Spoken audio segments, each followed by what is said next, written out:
Halloween 4. The Ultimate Edition. By Nicholas Grabowsky. Based on a screenplay. By Alan B. McElroy. Prologue. Haddonfield, Illinois, at one time long ago had been a peaceful town, just like any typical town away from the boisterous rumblings of factories and packed, bumper-to-bumper cars and buses and cabs on busy streets and intersections. Instead of smog, pollution, and haze, in Haddonfield there was only clear air and the sweet smell of home. Baked apple pies calling goff on contraporques and the joyous cries of children slaughter, echoing forth from games of tag and jump rope beneath the shade of maple trees. This was a town of the seasons, a town where the magic of Christmas and the building of carrot-nosed snowmen waltzed with time's glorious dancey of tradition where Easter agunts and July 4th fireworks show down at Fallbrook Park were anxiously awaited by everyone, year after year. And then there was Halloween. Halloween used to be no exception to the thrilling festivities of yearly customs. Children never used to fear the night of October 31st, when they gathered their share of candy as they trick-or-treated down chilly sidewalks, usually getting treated and rarely getting tricked. But the horror began back in 1963, when the scream of murder broke the autumn silence in Haddonfield. And, years after, the horror returned, and this time to a more gruesome and terrifying magnitude. Time had been unsuccessful in keeping away the horror. In the midst of innocence and quietude there is always a share of horror. It is a fact we all must face. But sometimes the horror goes away. In Haddonfield, however, the horror keeps coming back. Chapter 1. A muddy wave rolled over the shoulder of the rain-drenched road as the medical transport bus cut through the showers. The thick blackness of the night was illuminated only by the bus headlights and an occasional flash of lightning. The crimson hues of autumn burned from horizon to horizon but seemed to remain within the boundaries of the sky, disassociating themselves from the darkness of the world below. The sunset that separated day from evening was now but a memory on this, the 30th of October. Somewhere within the far horizon, despite the encompassing darkness, a cold fall breeze whispered through the fields of corn silent words of somber hush like a mother to her child, and the whisper found the industrial harvesters which in turn would soon rest in preparation for the following day's work. Crows remained perched on the shoulders of scarecrows until the wind grew from a whisper to a scream and the rain drove them off into the sky and the blackness. In a clearing near the midst of the fields, paper witches riding brooms fell victims to the wet rain, and a cardboard skeleton which swung on a string like a hanged man from the same birch tree met the same fate. At a farmhouse nearby, another row of skeletons looked on under the newly painted beams of the porch, almost in mock comparison to their comrades' yards before them. Back on the country road, rain washed the asphalt in sheets before the headlights of the transport bus within the bus. Smith's Grove medical personnel waited silently to reach their destination amidst emergency monitoring equipment and a space which would hold the gurney of the patient they awaited custody of. Heavy smoke filled the front section of the bus, smoke from the driver's filtered cigarette, and the nearly overweight security guard muttered something to nobody in particular before he let out a brief coughing fit, which languished into a dreamless sleep. The driver suddenly felt it best for all concerned to turn on the radio, and found that as he did so nobody seemed to care either way. There were very few stations available to choose from, and he picked the one which emitted a familiar song, which he soon recognized as Mr. Sandman by the Chaudettes. So what, he figured. So I'm an oldies fan. And occasionally, between puffs, he mouthed a few of the words to himself. The ashes from the cigarette were tapped between each verse into a glass Magic Carpet Motel ashtray, situated on the dashboard directly below a red and white sticker above the windshield, which read "Thank you for not smoking." And the bus drove on. It drove on through the pouring rain until the distant reaches of the headlight beams came across the gleam of the high security gates up ahead. The driver crushed his cigarette in Tothishtre and flicked on his shy beams for a moment. Stymewit cut through to disclose a sign on the right. Ridgemont Federal Sanitarium. Maximum security. Authorized personnel only. No visitors. All vehicles subject to search. High beams remaining for the sake of a reasonably better view through the dimness. The driver made a right-hand turn into the driveway just past the sign and rolled the bus to a stop in front of the main gates. He waited as the gates slowly retracted, then proceeded to drive through as the guard beside him shifted in his seat and opened his eyes to the realization that they had finally arrived. He swished away accumulated smoke from his face with his hand. "Okay," the driver announced, "time to party." He switched off the radio, which was now beginning to broadcast something which sounded like an old James Brown tune. Inside the sanitarium, there was a security guard seated within the confines of a large glass booth, a more bulky individual than the guard who remained within the bus outside. He gazed up at a fly buzzing around the lukewarm coffee within his "I love my cocker spaniel" mug, the love symbolized as a heart and the cocker spaniel an undersized picture of a floppy-eared mutt. He gave his crew cut a quick scratch before attempting to ward off the fly with his hand, grabbing at it rather than giving it an offending wave. He had attempted to actually grab at it before, perhaps out of boredom or perhaps out of merely hoping to catch the insect one day. Regardless, the circumstances were evident. But he didn't exactly hati his job, however boringit seemed das a matter of fact the favorites surroundings more than any other aspect of his work experience.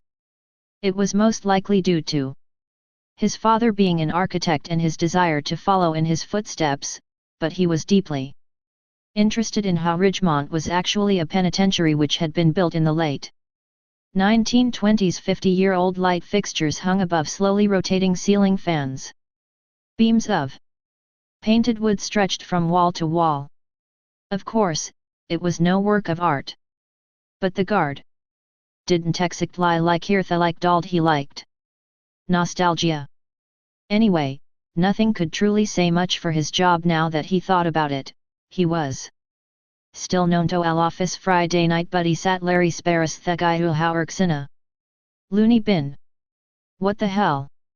Somebody has to guard this place. Make sure no crazy gets out. Sometimes craziest jetnan they don't even have to be the damn patients either. He tested the coffee with his finger to make sure it really was lukewarm, then swirled around what little cream there was floating towards the center.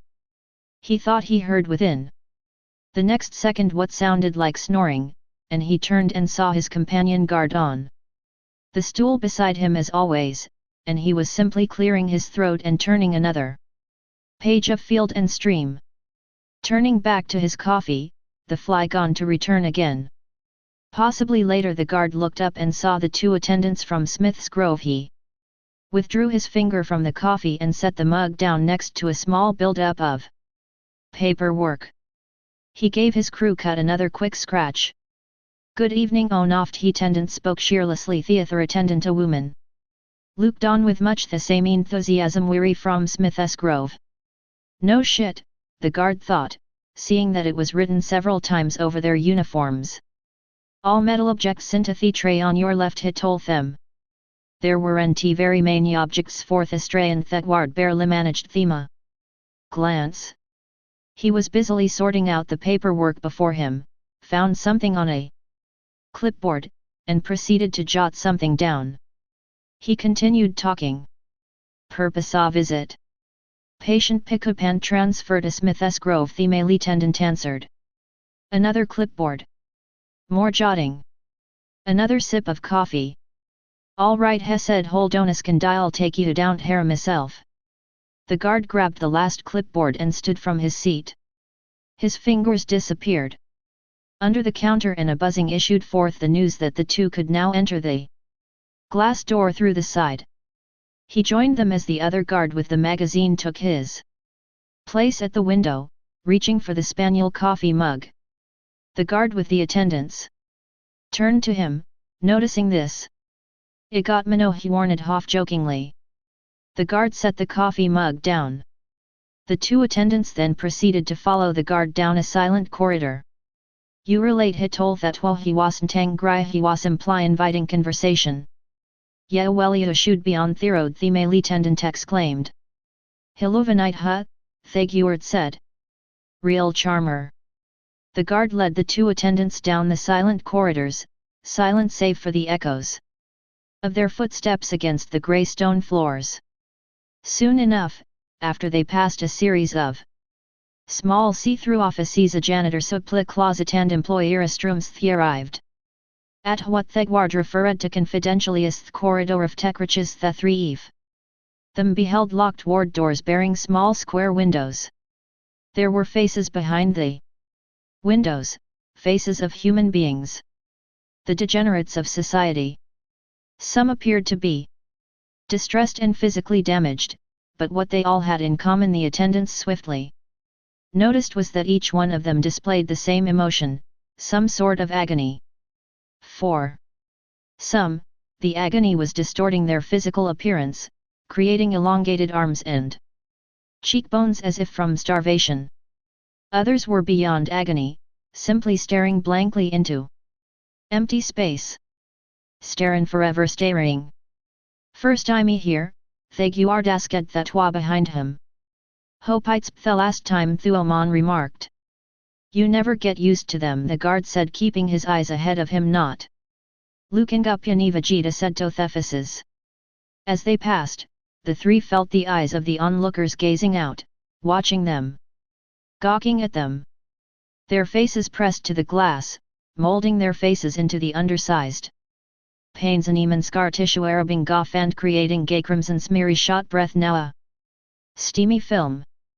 Thuman turned away disgusted. "The real criminally insane. The rehiranti they," Thaguard replied. "Heskrachathish dans mareth." Woman noticed a paltry layer of dandruff dots on the shoulders of his uniform over their he-pointed wegatamanasi ta pick up hitchhiker siao si take their picture. Bath m kut emukbake m in astopot left sidwegotawu mandoi savarathingen. 3s. Buried 3 husbands, 3 children, alive you know. Next to her is an obstetrician. He murdered every 9th child he delivered, then stole their bodies and kept them in this huge nursery in his basement. We even have a 10-year-old who had his family for Christmas dinner. Literally. Took the leftovers to school and handed them out as sandwiches to his friends. A saneless wail issued out from one of the rooms as they passed, and the woman exhaled a languished vociferation of intermingled dismay and disgust as she caught sight of a small boy's face against at another window. Isaias wouldn't to the extent that they appeared to be lidless. The male attendant uttered a slight groan. "Jesus Christ! Christ get nothing to do with this place," Thaguard muttered. Up ahead, the gaping mouth of an elevator awaited their admission, and they formidably obliged the invitation and entered. The doors joined, and the guard turned to them. He was neither smiling nor frowning, but his gaze was that of pure dread. "I twas times like these the hated this job he'd much rather beswirlen gis finger in lukewarm coffee back at the front desk, combating flies." Now, he was forced to combat fear. This Hesed is where society dumps its worst nightmares. The harsh winding off. Their mechanical descent was frighteningly boisterous, and the woman attendant thought it wise to simply keep her eyes glued to the level indicator in her mind, not on the human abominations viewing them in the corridors, but rather harnessing it within her skull. As sub-levels ticked off one by one, the security guard had to raise his voice over the reverberating noisy to continue. "Theoniuri picking up just ticking about gives me the willies. Decade ago, Halloween night, killed 16 people. Maybe more. Out to get his sister. Nearly got her, too, the poor woman. But his doctor of all people, his doctor shot him 6 times, and the bugger got away. The doc found him again, shot him, set him on fire both. Of em nearly burned to death. Glad to see Thysenegon, yes indeed. The indicator was now at the lowest level. The elevator jolted to a stop. The woman attendant drew her breath in. The guard looked at her. Welcome at OL. He raised his hand to a wall-mounted lockdown latch, and the elevator doors opened too. Yet another pair of doors, steel-caged, which in turn came open with an agonizing creak, thus sounding forth their arrival. Truly this is hell, thought the woman as she was first introduced to the rush of forced air heating which greeted her out of the shadows. Of course this isn't the hell imagined. Growing gup in Sunday chol with theol fiery and brimstone beauty shustus bad mabe wars. This place is silent warm, but somewhere within the warmness there's an underlying coldness, and it's dark, so goddamn dark. Ward E was just like that, with a few extra added attractions. There were virtually 2 people the guests could see thus far. One appeared to be an orderly swamping the floor with soapy water next to a steel bucket, nodding rhythmically to the music of his headset, which was attached to a small radio hanging from his front pocket. Probably the only measure of life around, both attendants figured coincidentally. At least by measure of life as they knew it. The other figure was that of a young woman who stood below a single, naked yellow light bulb which simply dangled, the chain falling into her face unnoticed. She stood beside a windowless steel door opened to distinct dimness, and, together with the bulb overhead, it gave her a sort of queer sinister countenance. As the 3 proceeded forward in her direction, the darkness revealed vacant spring-framed single beds, old with rust, near silent medical equipment. The Ridgemont nurse then moved from her stance under the light and spoke into the room beside her. "The transfer personnellery here, doctor," she said. Suddenly the dimness of the light issuing forth from within the room was interrupted, and the shadow of another figure appeared. The doctor then stepped into the light. He seemed calm, although there was a certain vague expression of relief in his eyes, an expression only a keen observer could readily detect. He had journeyed through the trials of growing old, and was continuing to do so with undeniable anguish at the present age of 55. His hair was cut short, a mixture of brown and grey, and the above light seemed to swirl the colors, making them come alive. It played luminary games with the profound wrinkles embedded in his forehead and cheeks. "Smith's Grove?" he questioned the attendants. His voice was commanding, yet somehow either age or occupation gave him a certain somber resonance. The attendant nodded yes. "The doctor offered a hand to Themely. I'm Dr. Hoffman, medical administrator." "Hasha been prepped?" the attendant asked. The doctor answered redigally. "Have a to doi sign him out, then he sally hours." As the 2 attendants began to follow Dr. Hoffman, who turned and headed back into the cell, the nurse motioned the security guard to follow her in the opposite direction.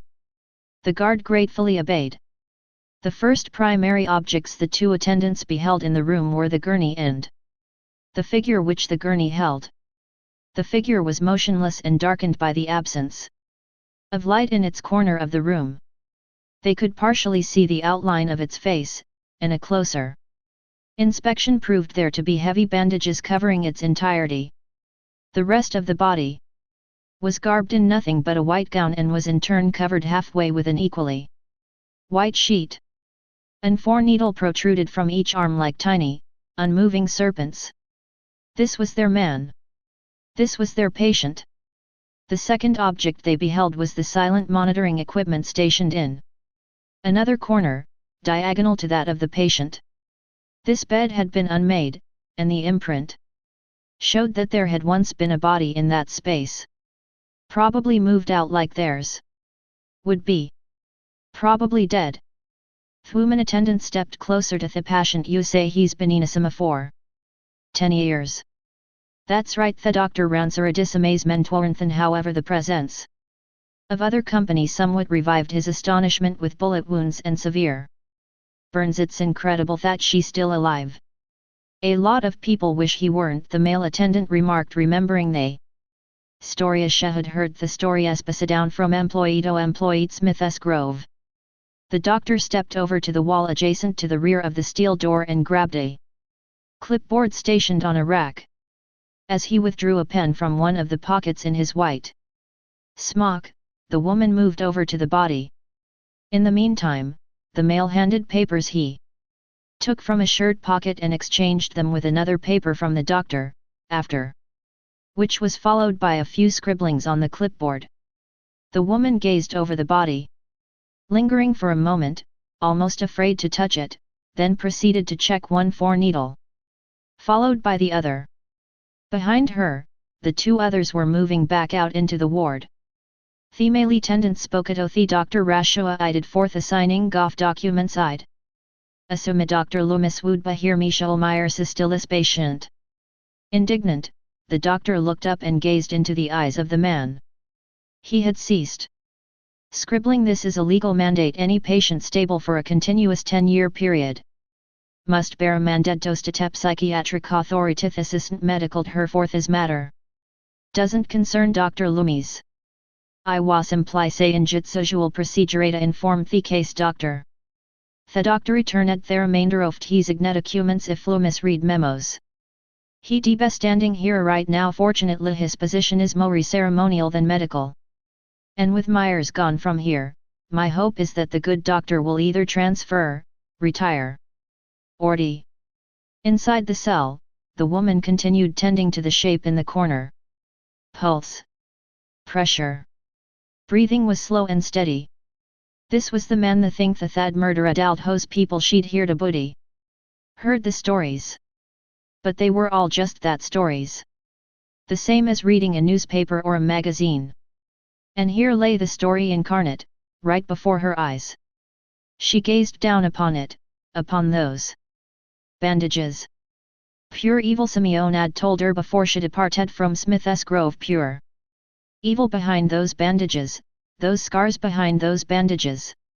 She forced Hirias away, satisfied with the patient's condition. She called out behind her, all right, let's move him out.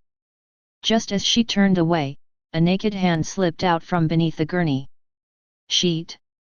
The attendant, startled upon hearing the rustling, quickly spun around. Her hand went tremulously to her chest as if to ensure the restraint of her heart. The hand had simply fallen off the gurney. She had been checking the patient, checking the 4 needles, and the hand eventually slipped because it had been disturbed. That was all. That was it. Actually, it was more like she had been disturbed. The hand was now hanging there, limp, deformed by tight shiny pink burn scars, webbed with ropey keloids of knotted flesh, and it was doing nothing else. So, having placed herself back into the comforting analgesic of her senses, she was ready to move the patient. Outside, the attendants rolled the gurney with the comatose body up the pavement to the rear of the opened bus as the driver and the hefty security guard who hated smoke watched on. The attendants snapped up the wheels and locked them, lifting the gurney into the back until it disappeared. After doing so, the male unexpectedly backed into Dr. Hoffman, who had escorted them outside. The woman, her mind growing all the more curious about this dark human monstrosity, asked the doctor if there were any living relatives. Anyek living in his Sham town, replied the doctor to act as legal word. After they strapped the gurney in place, the woman announced that it was locked and loaded, and that they were ready to rock and roll. Night Doc Themeli said. The doctor looked them over one final time as the team prepared to leave. Drive carefully, he told them. And with that, the transport bus drove away, disappearing down the rain-washed country road and into the night. Chapter 2. Sunday was a medium-sized black Labrador that enjoyed spending time during the early hours of the morning up and about, scrounging around throughout the house for anything interesting or edible overlooked by the human beings before they went to sleep. Hours before, he loved the quiet almost as much as the times when the family would be up and about and playing with him and Rubber Porcupine, only in a different way. At night, when they were asleep, he enjoyed the fact that there were no watchful eyes to see what little mishap he could get into. But tonight something was a trifle different, although not unlike the past few mornings. Someone was up and about, and the black Labrador sensed it. There was a stirring somewhere downstairs, probably in the living room. Sunday had been sitting next to a large window at the end of the hall upstairs, watching the rain. Watching the lightning strike in the horizon, illuminating the area where it sat.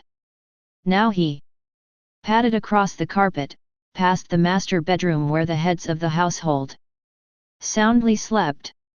Down the staircase he went and into the living room to where the movement was on the lap of the couch. It was the little girl. He liked the little girl very much, ever since she suddenly became a part of the family. Not long ago I'll comid nu face Sunday didn't me and ta startle harisha jumpadand. Landed at her side. Now he had found a hand to lick and one that would pet him in turn. The 6-year-old girl had been sitting there for some time now, surrounded by a brigade of pillows, occasionally gazing out the window into the dark, rain-filled street. Gazing at the lightning, unafraid, much as Sunday had done. Her thoughts were not languishing tiredly as could have been supposed, her thoughts were numerous and upon many things. Thoughts of her past. Thoughts of her present. Tired, weary, melancholy. Thoughts of a time gone by and a time she could never again bring back. Only memories. Faded and distant memories that made lonely little girls cry. Hikido a familiar voice its foreign themmerning. She turned away from the window to gaze upon Rachel. She knew Rachel only wanted to help, but her presence only brought another flood of remembrances to mind. Rachel always tried to pretend she was her big sister, but little Jamie knew perfectly well she wasn't. In fact she didn't even have a real family like Rachel did at all. Rachel had told her once that she herself was a lonely 6-year-old at one time, and that even now she was a lonely 17-year-old. But Raquel didn't know what loneliness was real, did she? Aljami could her wast hatsi couldn't sleep. There went Rachel's eyes getting all big again like she was going to say something smart and loving. What is this 4 nights in a row? You going for a record here? 6-year-old. Insomniac shala fame. Then words just came out shouldn't suri whether she wanted the words to come out buther they were a doyo love Marichel. Oh, serious questions tonight, she said quietly, trying to be a bit humorous at reassuring her. Shito o ospetting the dog of course I love you. Like ya sister. Jamie. Like Ariel's sister. Rachel sighed. She paused for a moment to think, attempting to search for the right words. If only she could get Rachel to understand. If only they both could get some sleep. Ya no wearina triales easters jamai you no can thelp that but tat duisn't. Men that just because so re not real sisters I love awin less. Jamie's gaze returned to the window went back to Thurin. Shu right doos she muttered. She didn't notice it at first, and when she did she paid it no man through a say new object in the street across the way, through the rain and the haze. All she knew was that is looked like y'all arjvan she could not see the insignia of Smith's Grovium Printy Donth side, but she noticed briefly that the rear doors were opened and the vehicle itself was void of movement and silent. She was distracted. Rachel was turning her around to face her. Jamie, she told her, ik know you miss our parents sithasn't been thought long. It's been 11 months she cut there off. Another sigh from Rachel. The dog rested its head on the little girl's lap. Your mom used to babysit me when away your age. I bet you didn't know that. You were lucky, Jamie said. I wish she could do the same form. Rachel then took the little girl into her arms and embraced her in a moment of silent thought lovingly, then Kumionkido back tobed. Bathyhandrakela da irigim up the stairway into the threshold of Jamie's bedroom, followed by a contented Sunday. She then knelt down and gave the little girl a soft kiss on the cheek. "Sleep tight, sweetie," Rachel said. "French toast for breakfast, night night." And with a slight pat on the head she closed Jamie's bedroom door and left the rooms. Again to her thoughts. The same old room surrounded her, every detail a symbol of her new family's attempts to make her their own, to make her feel like one of them nestled under their wings. Various doll faces stared back at her from shelves against the wall and from the top of her pink dresser.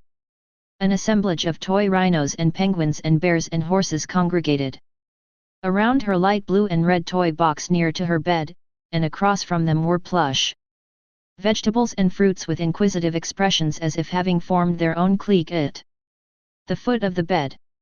There were Sesame Street wall hangings, the characters being of the same sort embroidered onto her pajamas and pom-pom slippers.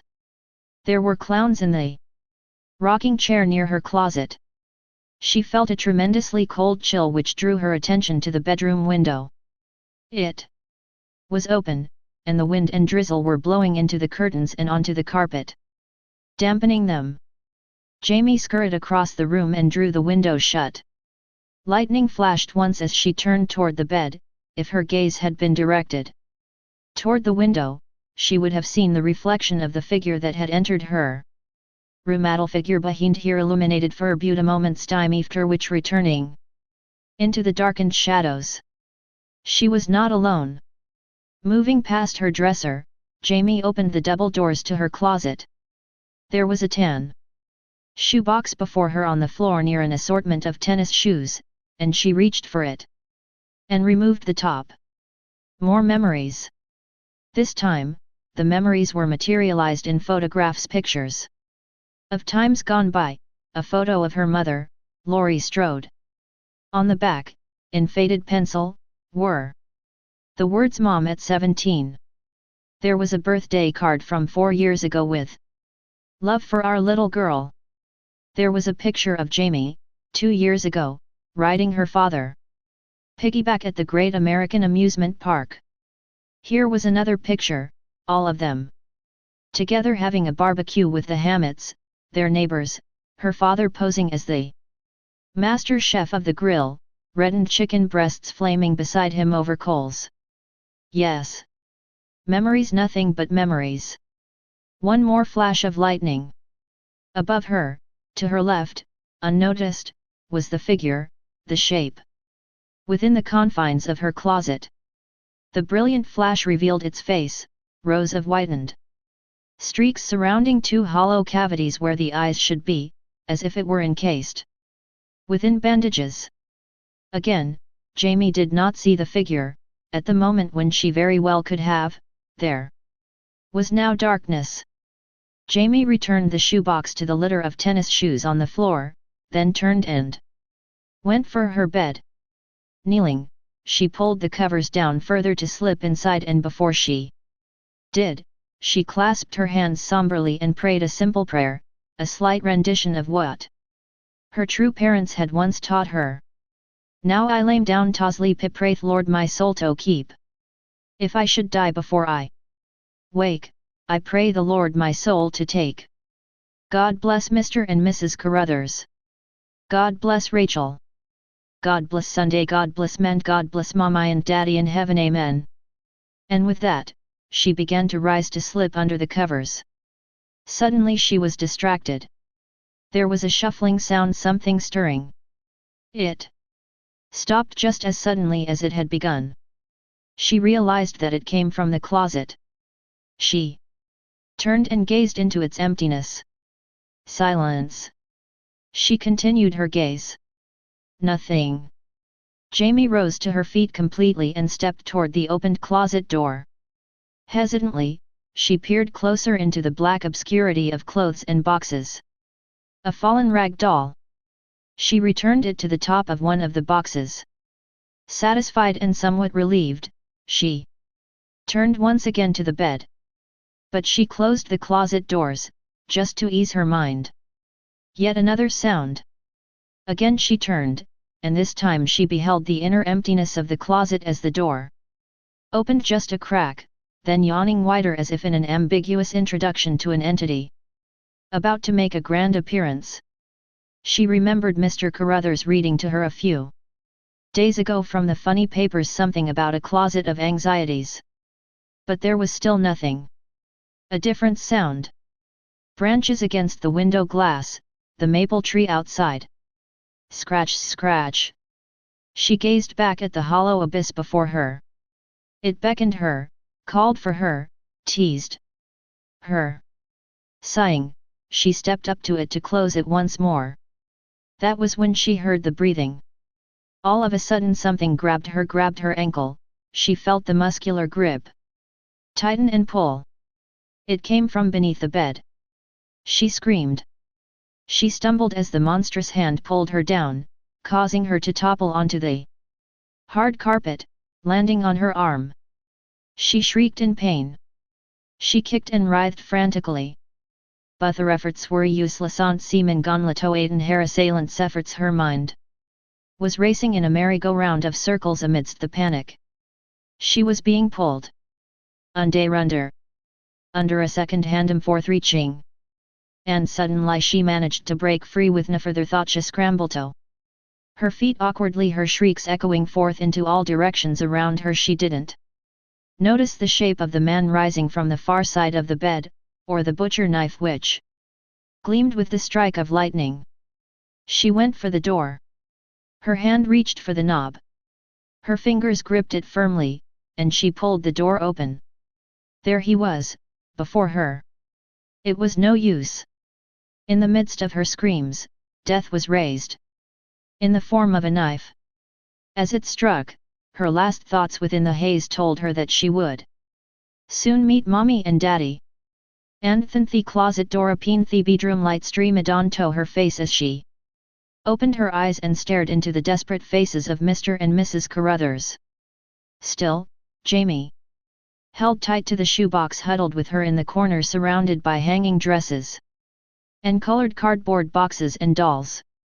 Mrs. Carruthers pushed some of the dolls aside and held the little girl close.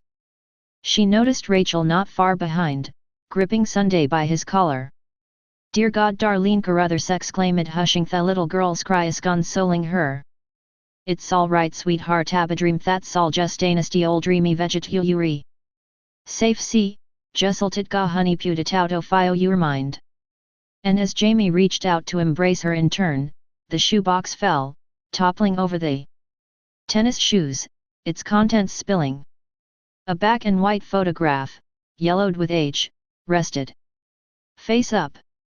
Between the near white boundaries, a 6-year-old boy in a bright clown costume was standing beside his older sister.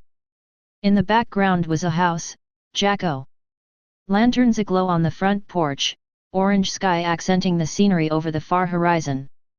It was Michael and Judith Myers. It was Halloween, 1963. Chapter 3. The booming of footsteps echoed down the dreary corridors of the Ridgemont Federal Sanitarium. It was Halloween morning, and the sunshine of the new day streamed through the high windows of the first-floor hallways and down upon some of the inner offices. Shadowing the offices, obscuring the sunlight, was the stout silhouette of a man hurrying to pass. His cane accompanied the echoes of every determined, acrimonious footfall. Staffers Garbeden white a step to toft he figures bath their gazes following, and they were soon joined by others which watched from doorways, faces filled with both curiosity and a grudging respect. The figure stepped up to the last office in the corridor, the one on the right. On the window of the door the letters read Administrator's Office. He wasted no time throwing this door open, slamming it against a row of metal file cabinets inside. Dr. Hoffman, startled, gazed up from his payroll reports on his desk and into the virulent eyes of Dr. Loomis. To Dr. Hoffman, Dr. Loomis was the sort of person who took his work too seriously to the extent of becoming obsessed with any patient that managed to trigger off some deep, morbid interest Loomis held within himself. To Hoffman, everyone involved would be better off with this whole Michael Myers business if he had simply perished in the flames 10 years ago, even better with Mr. Myers. The only evidence of the fire now was the deep, burn scar that looked like a course of runnels trailing down the right side of Loomis' face. Some minor attempts at plastic surgery had not managed much visible repair of the disfigurement. And for some reason, the man seemed to age twice as fast as a normal human being. He was a determined man, two-fisted in dialogue and imposing in appearance, however old he sometimes appeared. Hemar shed up to Hoffman's disk and leaned over angrily, his voice washer schwei. Wasn't he notified? Hoffman stood his ground about what? Ya know dem well about what, ya let them take it out of here. Dr. Loomis Michael Myers was a federal patient and after all prisoner, therefore he was subject to federal law. Loomis was furious. We're not talking about just another federal prisoner, Hoffman. We're talking Gabo evil on two legs. For Chris' sake, Hoffman complained, spare me the speech, I've listened to it for a decade. The fact is that your evil monster has been in a non-reversible coma for 10 years. And in that coma he will stay until his heart and brain say stop. Loomis stepped backwards. He's been waiting. I've said it before, I think Yuri Theo who needs mental help. Yuri obsessed with this thing thestaftals may stand 4 hours just Lucan Gatham Hesat up within Yashare. Leaning forward, as if he were about Tories, tell me objectively, Loomis, is this normal professional medical behavior? Do you know what a day is? The doctor with the Kanesh, how did do you know th? Date, every day I look in the mirror, every day I remember I tell you I didn't want yon. To have a to live a through hat night again. Hoffman leaped out of fatigue's eye. I can see this Isis less. Where was he taken? Loomis demanded. Smith's Grove, he's probably there by now. Call. What? Loomis drew closer to Theed's call. Smith's Grove, set me mind to see fully hour. Sarcasm hope it agodim wrong about what feel call. Why is this man wasting my time? Hoffman thought wearily. With the hell doesn't these man just take that goddamn cane of his and his goddamn Michael Myers horror stories and just leave me alone? Oh, what the hell? Hoffman picked up the phone to his right and dialed. At last there was silence in the room. If he could only get this over with. Yes, he spoke into the receiver. This is Dr. Hoffman at Ridgemont. We had a patient transferred through just last night, Michael Myers. That's right. Loomis waited, impatient. Suddenly Hoffman's face was overcome by a touch of dejection.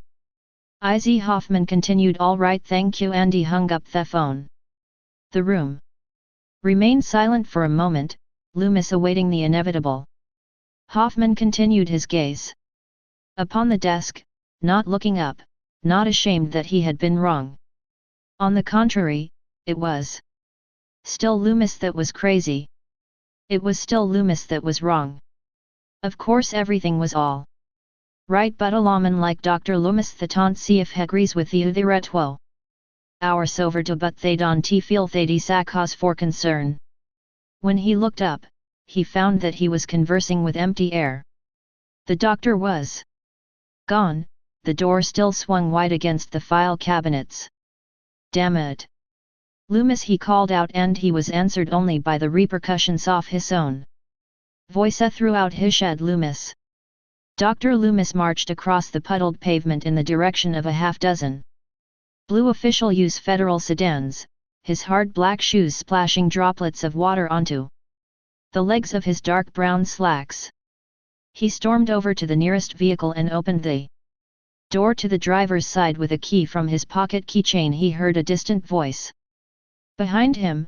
Perhaps it was the voice of reason, but regardless, Loomis was not a reasonable man in the face of unreasonable urgency. But he recognized that voice, and this was the very reason why he did not turn. Where do you think you're going? Hoffman said, catching his breath. He had been running. Loomis continued into the car, slammed the door shut and rolled down the window. His words were hurried and desperate to find it. It has a single relative left alive, the daughter o' Floriastrode, she'll be its target now. Hoffmann gripped each soft he cardor with despairing urgency. For God's sake, just listen to yourself. Michael Myers is a threat to no one. Even after den ears Loomis replied, starting thingen you still haven oi da hate. You vill it lus then watari doing. Hoffman had hastened overto the passenger side opinet the durano payden. If I re wrong, he said, I don't want you startin' ga panic. And if I'm right. Ya one TB, Hoffman told him. But there was that encompassing fear. Chapter 4. 4 Illinois State Highway patrol cars were parked on the shoulder of the dust-filled country highway. A state trooper was in the process of lighting flares, placing them across the asphalt of the breakdown lane, occasionally raising his gaze to the remote distance of the road and wiping the newly formed sweat from his brow. The area was silent save for the crackling goft he patrolman's radio and the talking 3 troopers were working there. Way down a muddy embankment beyond the shoulder which sloped down into a deep ravine of marshy undergrowth. The Smith's Grove Medical Transport bus rested in its roof away solution at the bottom of the ravine. Ground fog swirled and eddied around shattered bits of glass and metal. The 3 troopers scattered around the wreckage, investigating the surroundings carefully.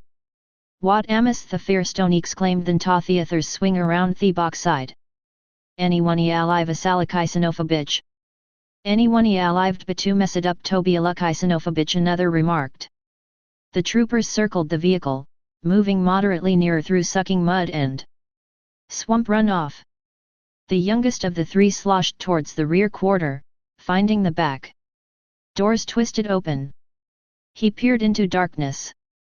The other 2 joined him there, gazing closer into the bus interior. As soon as they began to realize what they beheld, repulsion set in. And the younger one dodged over to a nearby clump of weeds, doubling up, retching into the thickness. Another newly arrived trooper, a much older man, nearly stumbled over to the other 2 and joined them as they continued their gaze inside.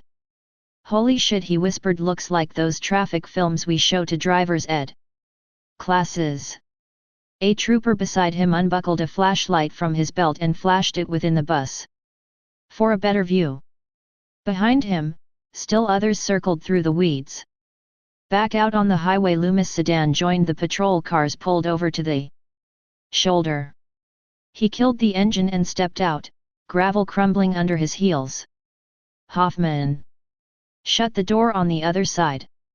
Hoffman walked over to the embankment and in dismay followed Loomis' gaze down the slope at the overturned vehicle. Dr. Loomis appeared. Calm, sounded calm, but Hoffman noted there was a seriousness, a cast of despair within his eyes. Always this despair. Is the tight? Asked Loomis to Hoffman. Yes, he answered regretfully. A steady trooper approached them and Hoffman turned to him. It was time to be serious, terribly serious, as was his fellow professional with the cane. But there was no need for panic. The circumstances were very simple. Michael Myers was dead. If not, he was laying seriously injured down there in the wreckage. He must believe that, to do otherwise would place himself at the same level as the overly negative, paranoid doctor beside him. Emotion sajid he sked the trooper doyu no when these happened. Sometime during the night they probably lost the road in the storm, went off the embankment to Thapens. Hoffman turned back to Loomis. Perhaps the good doctor would now realize what really happened here. An accident, he said plainly. Loomis started up. Do you really think that? Why shouldn't I? Hoffman told him. How many staff on Thebes? Loomis snapped. 4 plus Myers. Loomis turned to the trooper immediately. The baldness of his forehead was streaming with sweat. How many body have you found? Hard to tell, the trooper answered. The real pretty good up. Determined, Loomis started down the embankment. The Ridgemont administrator called after him, "Lumicit sauver leave Italone." He threw his hands into the air in total frustration. The trooper beside him shook his head and gave a half-amused sort of grin. "Ah hell!" Hoffman went off down the embankment in turn. Loomis carefully approached the wreckage, not minding the filth and mud encasing his shoes as much as what he feared he would find, or, rather, what he would not find, up ahead. He scrutinized each piece of metal, studied every bit and portion of the accident as he passed. Finally, he reached the twisted metal doors and poked his head heedfully inside. Coming up on the rear, Hoffman in turn made his way to the twisted doors of the bus. "Hemmet Loomis dismal frone. He's nother Loomis proclaimed, he's gone, damneth is gone." Hoffman felt a sudden sense of anguish, a sense of profound uneasiness. It was like waking up to what you thought was a nightmare only to soak up the realization that the terror was truly taking place. He called out to a trooper nearby, "Have you found any other bodies?" "Not yet," was the response. "There Salatoff ground to cover." "Ya want to find him?" Loomis insisted. "He did these no we's escaped." "You'dn't know that," Hoffman said. "Michael could have been thrown from Thebes." The trooper agreed. "I've seen bodies thrown 50 to 60 feet from a crash site." Hoffman continued, "And even if by some miracle Michaelis conscious, his muscles will useless themans been teen ears flayed on his back immobile of troopers time to search." Loomis wasn't listening. He was preoccupied with something something on the ground, something nobody else seemed to notice. He needed a closer look to be sure, and with the tip of his cane, he raised the metal object for a better inspection. The object was an earring, gold, or at least gold-plated, a small glimmering star hanging from the ring itself. Attached to this earring was something pale. A piece of flesh. A human earlobe. Loomis turned back to Theather Twouritalkan Gabuthamaze if he were human. Being that Bertov him di ear sago. He dropped the object and immediately proceeded up the embankment, Hoffman calling after him.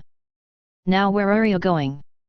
"To Haddonfield High Leaden return. It's a 4-hour drive." "You can reach me there." "Through T local police 4 hours should belong enough for you out of find him if he sheer." "If I hadn't thenium sure you will." Hoffman and the other trooper gazed on as the doctor strode up the muddy embankment using his cane as a lever. For one moment, it appeared as if he were about to fall. He reminded Hoffman of some sort of Minican nobleman, waving his cane about in effort to gain footing up the slope. He gave a disconcerted sigh as Loomis disappeared over the shoulder and onto the highway. Even with all the pandemonium of T searchers, Loomis' sedan engine could still be heard. "Watch history?" the trooper asked Hoffman. "You'dn't want to know." Chapter 5. It was another peaceful autumn morning in the tranquil community of Haddonfield, Illinois. Birds sang gleefully within the auburn branches of maple trees, and the cool morning breeze scattered leaves playfully over grass dampened by the previous night's showers. An occasional car cruised leisurely down the quiet street, every so often catching a puddle and splashing it over the curb. In the distance, a lone paperboy was making his rounds, hurling morning editions with long-practiced ease from a sturdy blue bicycle. The very first sounds in the kitchen echoed throughout the Carather household, and soon afterwards were followed by the usual, daily hustle and bustle of hurried family members moving to and fro, munching down some sort of breakfast so they could hurry to work or to school, the kind of confusion which had become so commonplace that no one had time to give any thought to how confusing things were. Richard Carruthers had just finished pouring a cup of hot coffee into his I Hate Mondays mug. He was dressed in a white button-down shirt, grey slacks, and a silk tie which was now absorbing a new decoration while floating in the mug as he brought it to the kitchen table. "Damnit hecker sadashanata seedathan called to his wife Darlene." The phone began to ring, and Darlene entered the kitchen in a hurry to answer it. Richard continued to call her, ignorant to the ringing. Darlene silenced him. There's a clean one in the laundry room next to your blue slacks. Then Chiselin said the phone hello. Richard followed his wife's directions and exited into the nearby laundry room. Darlene was a typical, clean-scrubbed Midwestern housewife, modestly attractive. She bore little resemblance to her 17-year-old daughter, Rachel, but what the two did have in common, aside from good looks, as Richard frequently pointed out, was gentle, compassionate eyes. Actually, Richard claimed that none of these traits were exactly hereditary. Darlene acquired her beauty from hanging around her husband for a long time. And Rachel, well, she was their daughter. Darlene always teasingly pushed him away. Whenever he joked around like that, a tradition he managed to keep alive within the Carather household. It was Rachel's turn to enter the kitchen, and the first thing she went for was the refrigerator, another daily tradition. She yanked open the door, peered inside for a moment, found what she wanted, and grabbed a carton of non-fat milk and a bagel. Richard complained yet again from the laundry room. Darlene thisti has a spot in it. I can't wear this today, I have eaten 30 with Chuck. In ta the phone Darlene told a mrs Biersto hang on than shouted na that tie.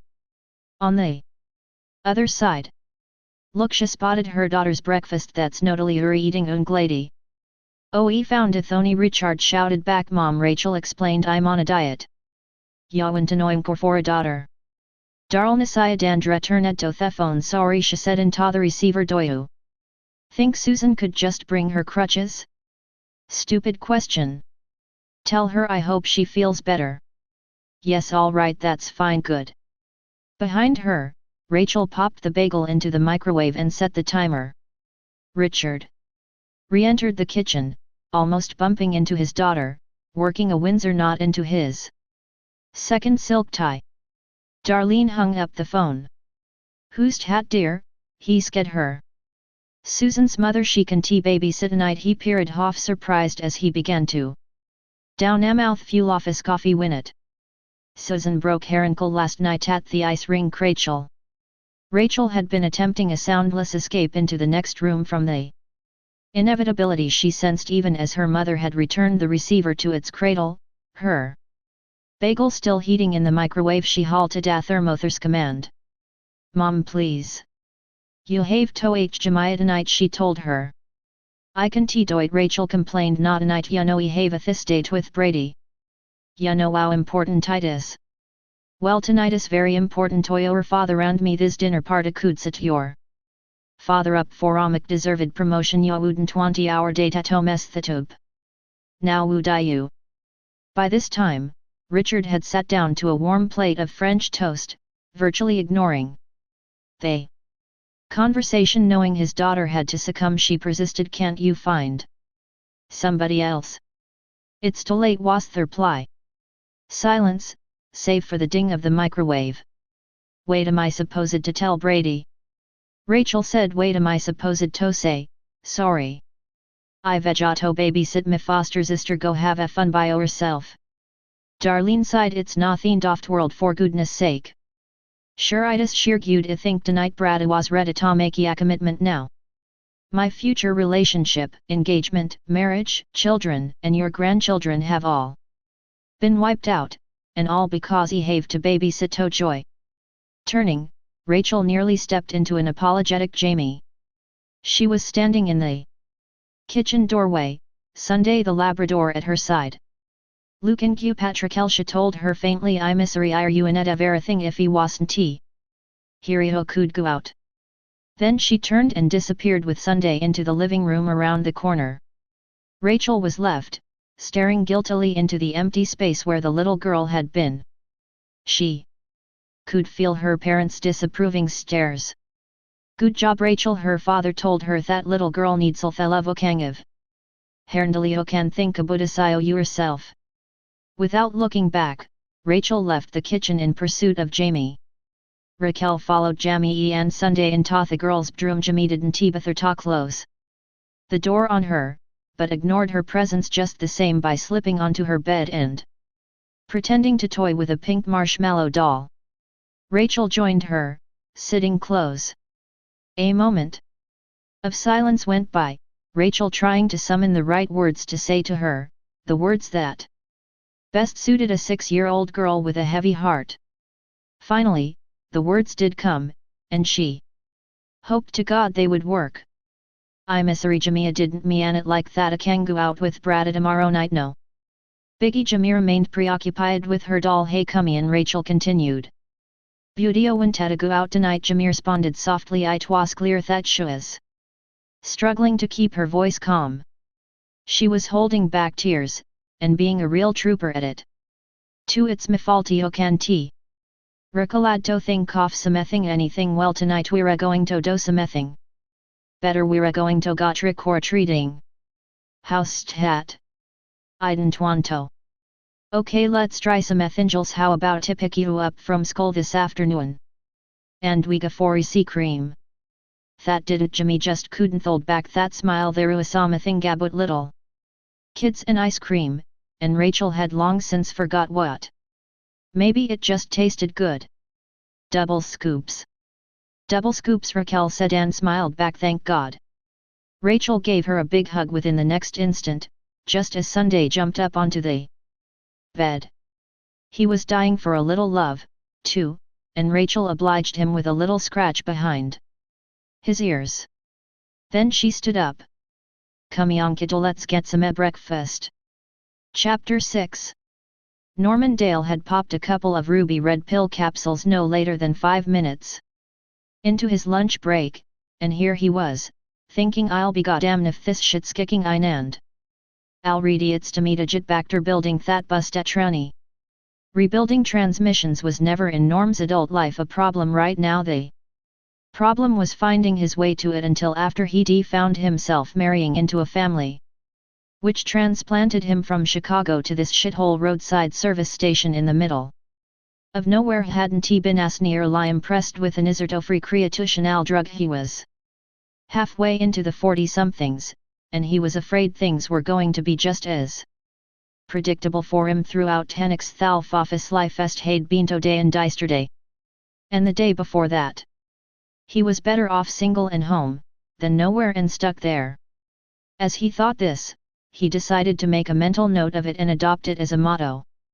A useless motto. Damn Glenn for being out of weed today was his next thought, as he entered the service station's glass employees and lie side door unfaced the mirror above the corner wash area. He took a shop rag from the top of the porcelain sink and thumbed it down a rear pants pocket so that it hung out halfway. If his co-worker hadn't been out of weed, he wouldn't have had to resort to those mystery pills he took from him. Norm hadn't a clue what those red pills were nor what to expect from them. They were something new, something mysterious, as Glenn put it. They were kicking in big time. He dared not gaze into his mirrored reflection for too long, lest the grey-brown hairs on his month's growth of beard start spreading gay-crossed hairs off his face. That was it, he was going to find Glenn and march right over to him, tell him he's shaving. An extended lunch break may be extended into tomorrow. He'll apologize and offer to bring Glenn a big Buster pastrami on rye from the other half of his father-in-law's desert wilderness empire, the cafe next door. After all, it was Glenn who offered him this hallucinatory surprise, and it was Glenn who therefore had to understand. He abandoned the wash area, determined to carry out the proposal. The rusty white Plymouth Belvedere upon his right appeared to melt like warm vanilla ice cream as he stepped past it. I can do this, he insisted to himself, and to the garage door he approached. The door was closed and chained down into latches cemented into the floor, and as he halted the small rectangular door windows fell within his line of sight. He peered out one of them. He spotted a figure outside, standing between the service pumps. He stared. The figure looked like a mummy. A mummy, dressed in a tattered white hospital gown. Standing there, staring straight back at him. Goddamn Halloween crazies, he muttered aloud, scratching at his own wolf man bearded reflection in the glass. Another glance at the service pumps revealed the mummy-like figure was no longer there. Norm turned away. A sound distracted him. Something metallic clanked and echoed inside the garage like a tin can kicked purposely, and it was at that moment when Norm realized the garage had been silent the whole time after he'd returned. He focus a disgazent the employee sideen transdoor thung open thof Norm. Couldn't remember if he'd shulted or left it that way. Another sound. Hey Norm. It was Glenn's voice from the other half of the garage out here, how? Botanin 16th sicket over here. Relieved just then from a feeling of mounting unease, Norm couldn't think enough to summon an answer. He backed away from the garage door, trying to refocus on his original plan. A stack of red metal toolbox drawers towered between him and the other half of the garage, and he sidestepped to avoid its menacing build. It wept at him. Norm wanted nothing to do with that hallucination, until after his next few steps when he found himself a Satophus with Iatanather the figure he'd spotted at the service pumps. Outside. The shape glared down upon him through thick bandages wrapped around its face and head. It was garbed in no more than a generic hospital gown, soiled and weathered and torn. The arms at its sides were massive, limbs of tissue so hideously scarred that it was a wonder they were entrapped in bandages also. His right hand gripped a long, steel rod. Norm had time enough to question the reality of the situation, and the shape allowed him time. Was this real? Glenus thought you. With a sudden upward thrust off the shape's arm, Norm's surreal mental trip at once. Kamatoan and Dandas these shapes blow thrust him into an eternity even more surrealies. Final thoughts drifted into a stifled hush. Iden thave to bestuck in this shithola no more. Norman Dale's body now wung from the top of the steel rod like a flag, the toes of his shoes teetering above the cement floor. The rod had impaled him upwards through the spot beneath his jaw and above his throat, as far into his brain as to play peek-a-boo. Through his skull out the top of his head. The shape lowered the victim and, with the heel of one mud-caked barefoot, slid the carnage off the rod. Normari Authera, died to herm. The shape turned. Glenn slid out from the underbelly of a station wagon, looked up from beneath the front bumper. The shape stepped into view, towering above him. It raised the bloody rod for a moment long enough for Glenn to let out a scream, then plunged it into his lower abdomen. It let go of the rod, stepped back in fascination as the service mechanic spasmed and writhed and grew still. It lifted its gaze to the tow truck resting at the far side of the station wagon. It turned. Studied the lifeless body at its feet, then turned towards the other corpse, eyeing the coveralls the mechanics both wore, sizing them up. It was time to get busy. Chapter 7. After driving for a few miles off the interstate, surrounded by nothing but desolation as dust and brambles and tumbleweeds rolled in the warm breeze as he passed, Dr. Loomis came upon a single roadside gas station/cafe. As he pulled up to the unleaded fuel pumps and stepped out of the sedan, he discovered that the place was just as desolate and weather-worn as the miles of wasteland surrounding him. There didn't appear to be a soul around, and Loomis at first suspected whoever was here were all inside, or his presence would summon someone, an attendant most likely, and everything would be fine. But everything wasn't fine hasn't it as soon as his shoes met the dusty asphalt. Nevertheless she proceeded to fill the sedan stank up with gas as she did surveyed the area. Still no one came out to assist him. No one came out for any reason.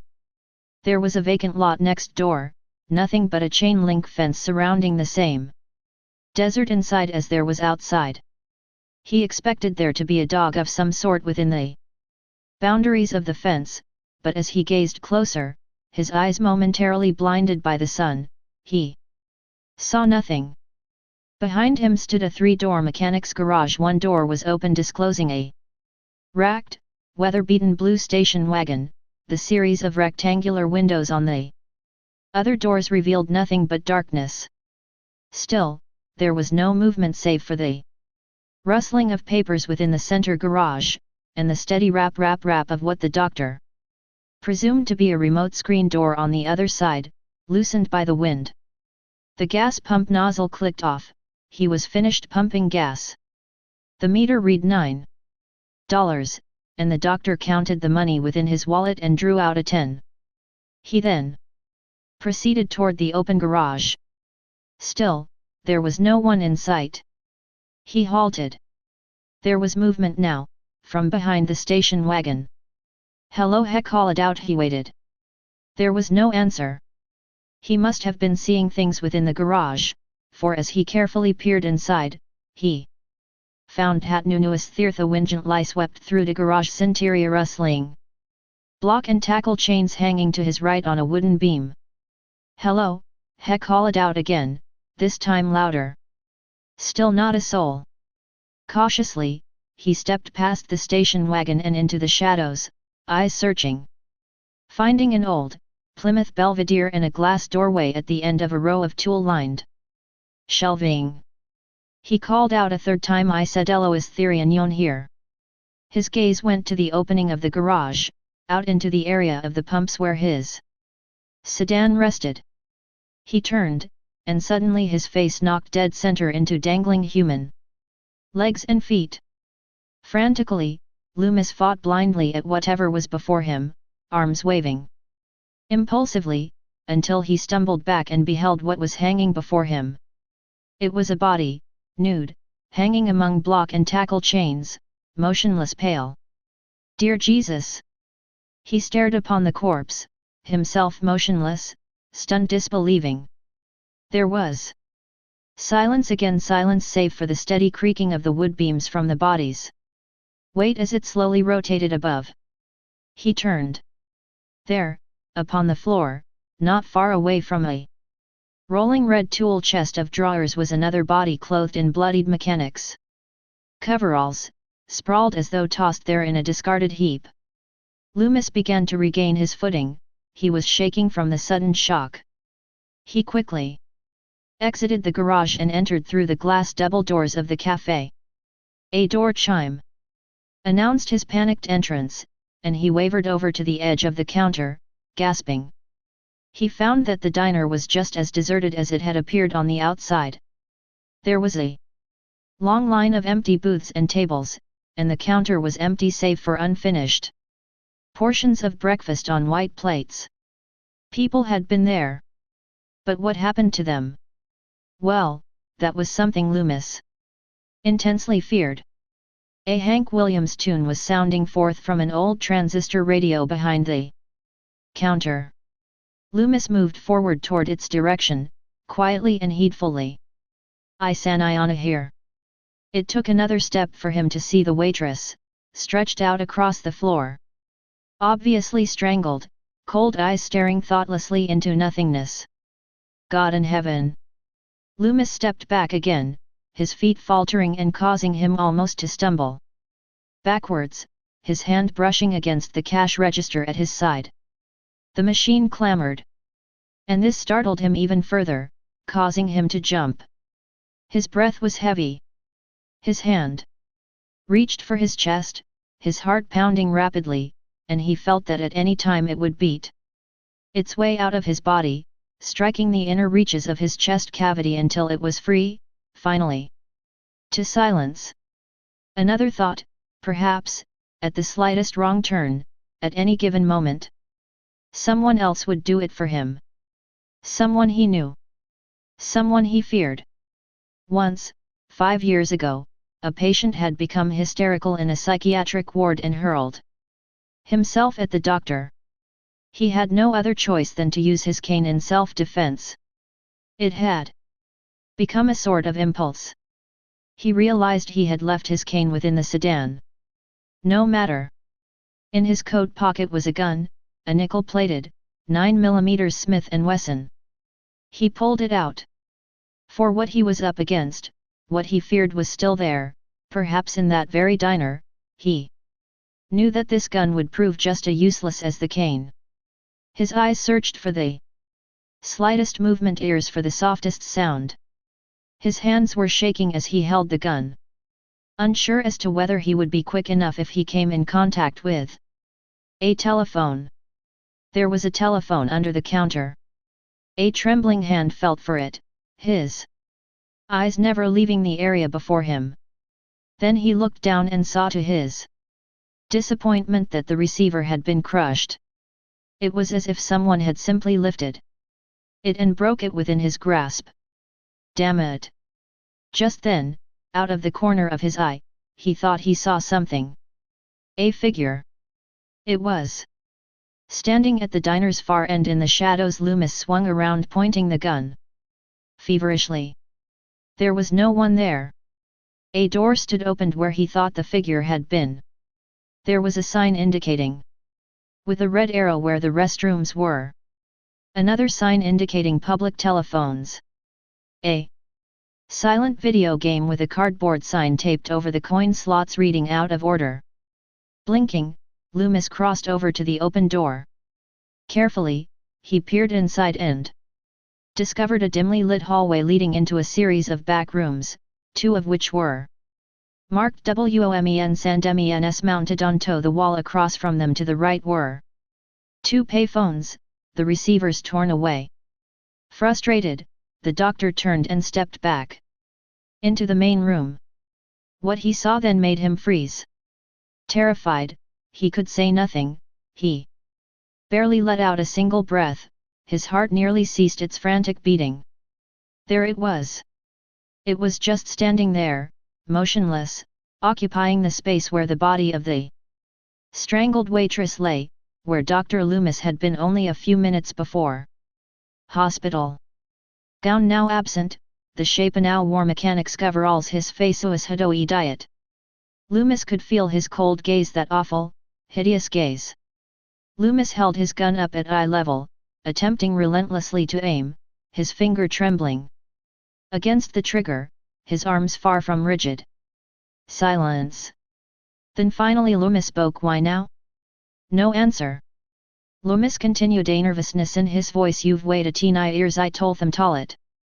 Yubernik knew this day would come. The shape stood, remaining there, silent and still. The diner was so incredibly tomb-like. A thought moment that the doctor could detect the figure steady oppressive breathingaven. From his distance. Don Tigodo Haddonfield. Loomis demanded, lowering his gun. If I went another victim, take me. But leave those people in peace. Yet another moment of silence. Then, finally the dark shape turned and walked away. Toward the door of the kitchen. Atons Loomis again raised his gun. God damn you, Michael. The overwhelming silence of the diner was now interrupted by the booming thunder of 3 rapid shots. Michael was down, fallen behind the counter. Loomis waited. Nothing. Quickly, he raced over to the counter. Brushing aside dishes and glassware, he cautiously leaned over the side. Michael was gone, there was only the body of the waitress. His first impulse was to continue into the kitchen itself, as this was the only direction Michael would have gone to.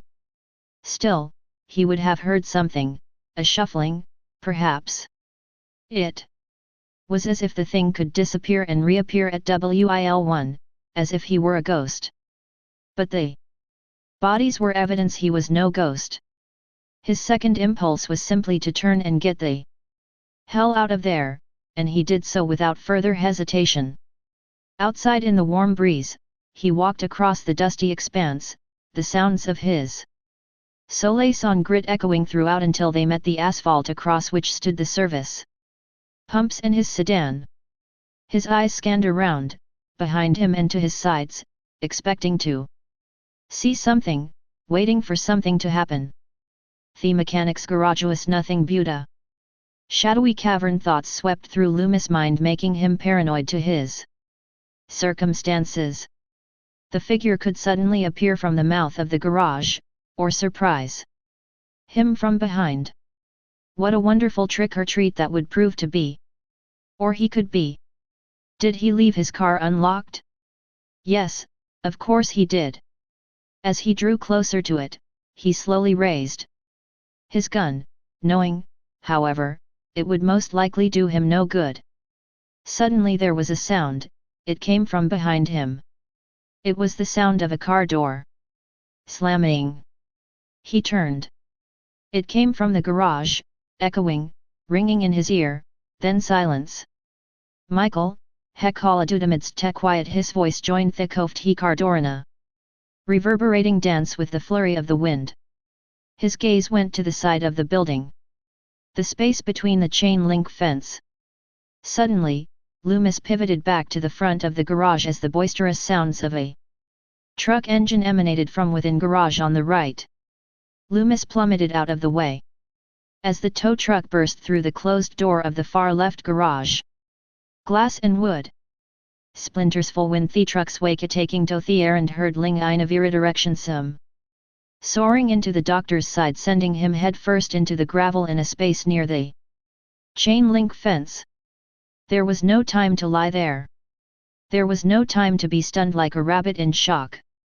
The doctor scrambled to his feet and ran, just as the truck thunderously collided into the station's fuel pumps and in turn crashing into the Ridgemont sedan, octane spewing forth.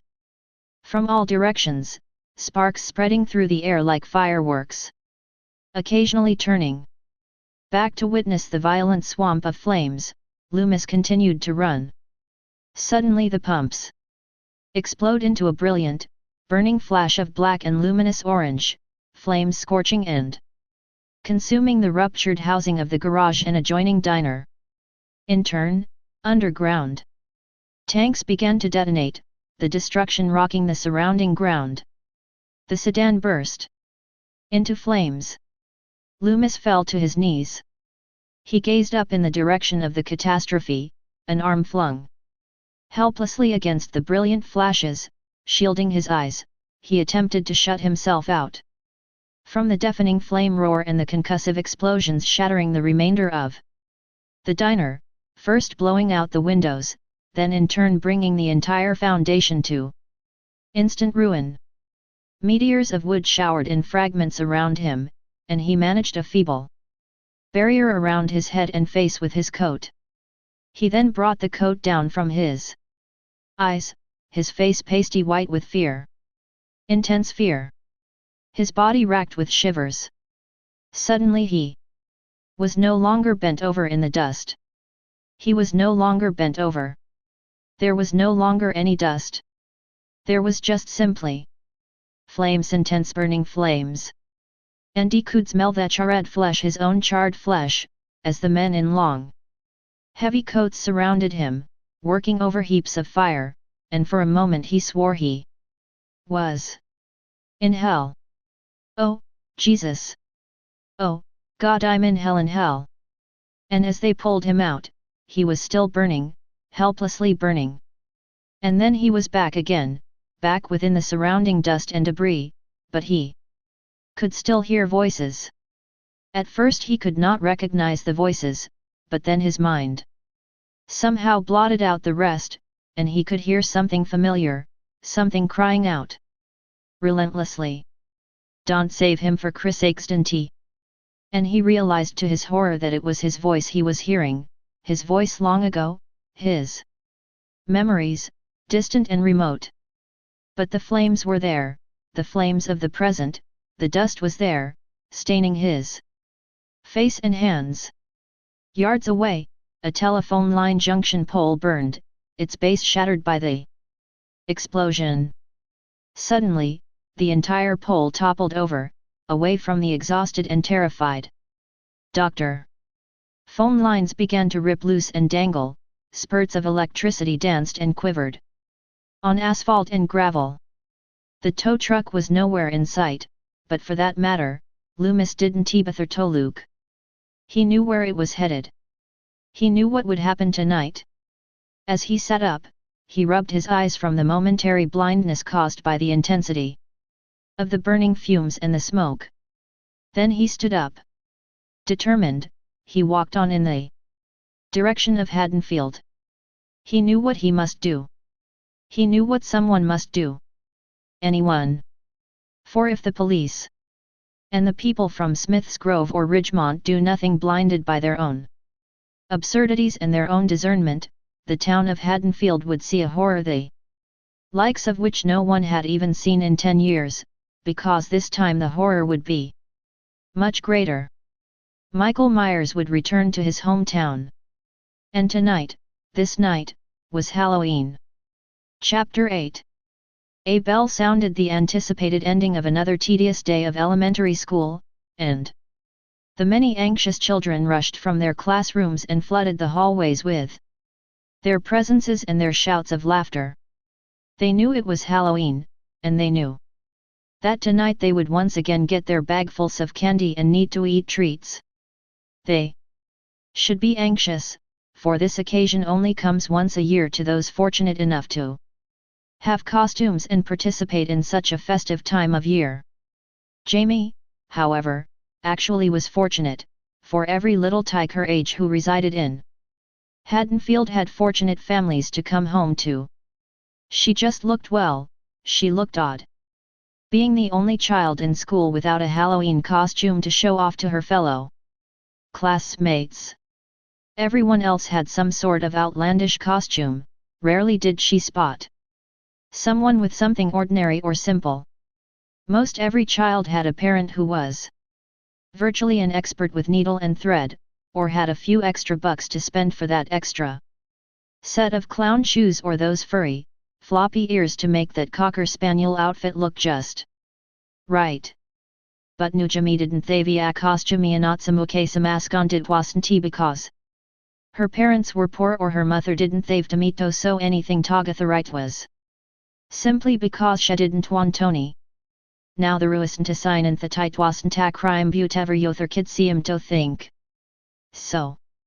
Even that bratty little kid Kyle, the one with the clown suit with those stupid floppy shoes, couldn't the trip in shoes like that, had to make her feel like she was committing a crime, and a real nasty one at that.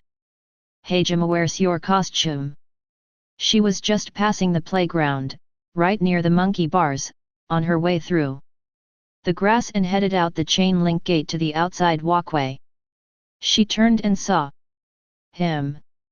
He was with a small band of cohorts and peers, and kids who simply came to watch little Jamie cry. It was like that, almost always. Almost. Yet another kid wears your mask, or are you wearing it? That ways at Jimmy had to speak I didn't need to wear a stupid costume. Kyle teased that's because every day is Halloween at Jamie's house right Jamie? Cause your uncle's the boogeyman right Jamie? Right Jamie? Your uncle's the boogeyman. In some ways, it was funny, all of them, dressed as clowns and bears and ghosts and buffalo, spacemen with ray guns and girls with little aluminum foil fairy wings. But to a little girl of 6, it seemed like an abstract nightmare.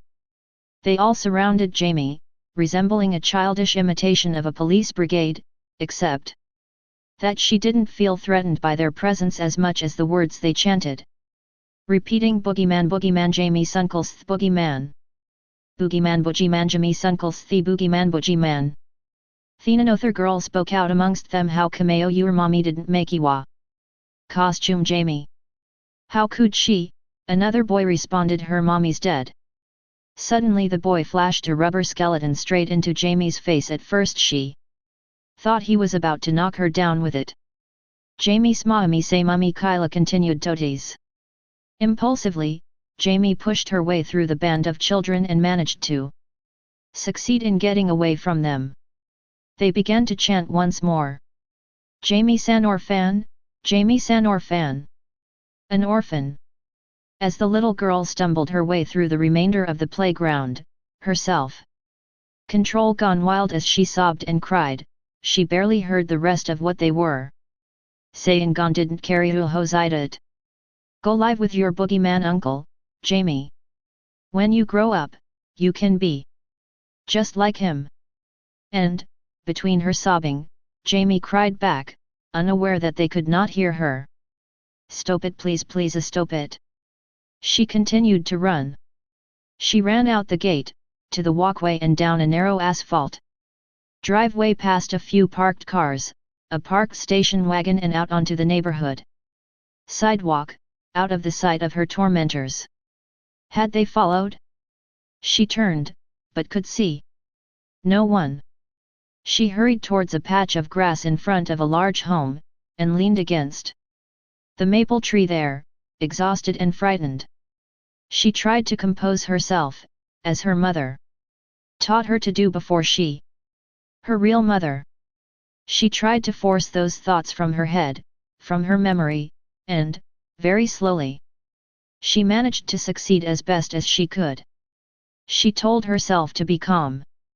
Just be calm. Everything will be all right. There it went again, the voice of her mother. The voice of Laurie Strode. It was useless. She wiped the tears from her eyes, sniffing, and as she did so she began walking again. It didn't matter where she walked, all that truly mattered was the distance she put between her and those children somewhere behind her. Just to be sure, she glanced behind her. Again not they weren't there but they would eventually show if she remained. She continued walking, past driveways and green lawns littered with deadened leaves. Past other children engaged in eating some early Halloween candy and giggling to themselves about some inane joke.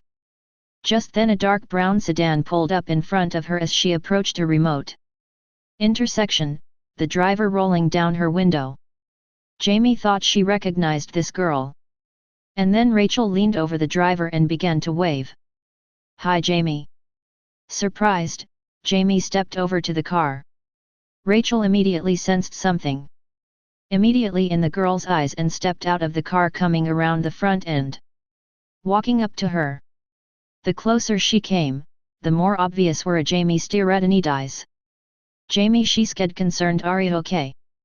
"Jamie forsi das mal ja I am." For them Amantrakel si med toxept Jamie Schaltingen saran took her hand. Together, they hopped inside the sedan, Jamie squeezed between the two teenagers. The girl at the steering wheel pulled the car away from the curb. "Jamie," Raquel said referring to the other girl, "your member Lindsay didn't you?" Lindsay glanced down at the little girl. "Hi Jamie." "Hi," Jamie said back, shyly. "Well kiddo," Raquel get her ready for some ice cream. "Iwan tojita costume and gatrick or treating like t'other kids share uplead." Rachel was half stunned, pleasantly surprised, but I thought you didn't want to go trick-or-treating. Jamia said nearly pleading. "Can Girl change her mind?" Lindsay let out a brief chuckle. Rachel smiled and accompanied Lindsay with giggles of her own, inching towards the little girl. "I guess she can if she's as cutie and ticklish as you are." And with that Rachel's fingers managed to catch her foster sister's underarms and began to fiendishly tickle, while Jamie squealed and squirmed in her seat. Among the childish uproar, and after a few final giggles from herself, Lindsay spoke up.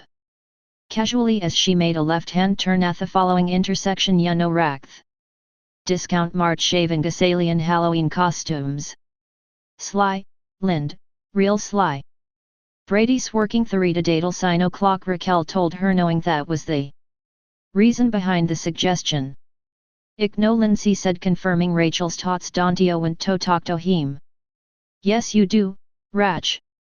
You gotta admit it. I didn't want to Luke pushy share up lead, ya want Luke pushy. I didn't want to come on too strong," she said. "Guy shati Gerald swo come on too strong. Fragile gasandal that. Ya want come on too strong," Lindsay repeated. "I didn't want to seem desperate or anything. Facey trach war desperate. Righty war it can't be denied." The way Lindsay glanced at her helped to apply the conviction. "No seriously," Lindsay continued, "Yuri just going in to buy a costume for Jamie. Perfectly legit." Rachel sighed. "I didn't know." Lindsay impatiently awaited a definite answer. "Well, do I dropey what they discount? Martyr, do I dropey off at the Dairy Queen, which is it?" Rachel realized she must first ask the girl who actually started the whole predicament. "Jamie. The discount mart," Jamia said. "Then can we get a sea cream after?" "You bet," Rachel said. Another turned to the left, and the sedan went in the direction of a series of apartments, after which was a shopping district. They didn't notice the tow truck at a Lingathi intersection a block away. Chapter 9. It was afternoon and it was hot. To Dr. Loomis it was hotter as hell compared to before, with the exception of the magnitude of temperature in what he had witnessed earlier that morning. He had been out there, what was it, 5, maybe 6 hours? He had lost track of the time, merely guessing at when he departed from the smoldering station and diner. He was walking up the road in the breakdown lane, and he realized as he went that if he kept an even, languid pace, he seemed to be all right. If he walked too fast, he would stagger and fall. He found that out the hard way a few miles back, when he staggered and hit his head on the asphalt. No damage done though, at least none that he knew of. Hell, he'd been through worse. The distant sound of a motor engine. He turned and spotted the station wagon. Yes, it was a beige station wagon, and there appeared to be a family inside, a family with children. They looked like the kind of people who would help a desperate man in the middle of scorching desert. He could now cast aside his fear of being picked up by a gay rapist or a drug dealer ex-con. He held out his thumb. It didn't look like the station wagon was going to stop. It didn't. He. Well, so much for that. He came across a road sign. Eden, ill 59 miles. Haddonfield, ill LL 9 mi. Suddenly, another car engine echoed down the road, the engine of a red and white convertible. This time, this car slowed, veering over to the shoulder about 50 feet ahead. The car was filled with teenagers, and from the looks of them they were returning from a high school football game. 2 girls, cheerleaders complete in skimpy yellow and black outfits with megaphone patches across their chests, began to wave him towards the car. Thank God. Thank you, Loomis called out to them, trotting towards the vehicle. Thank you for stopping.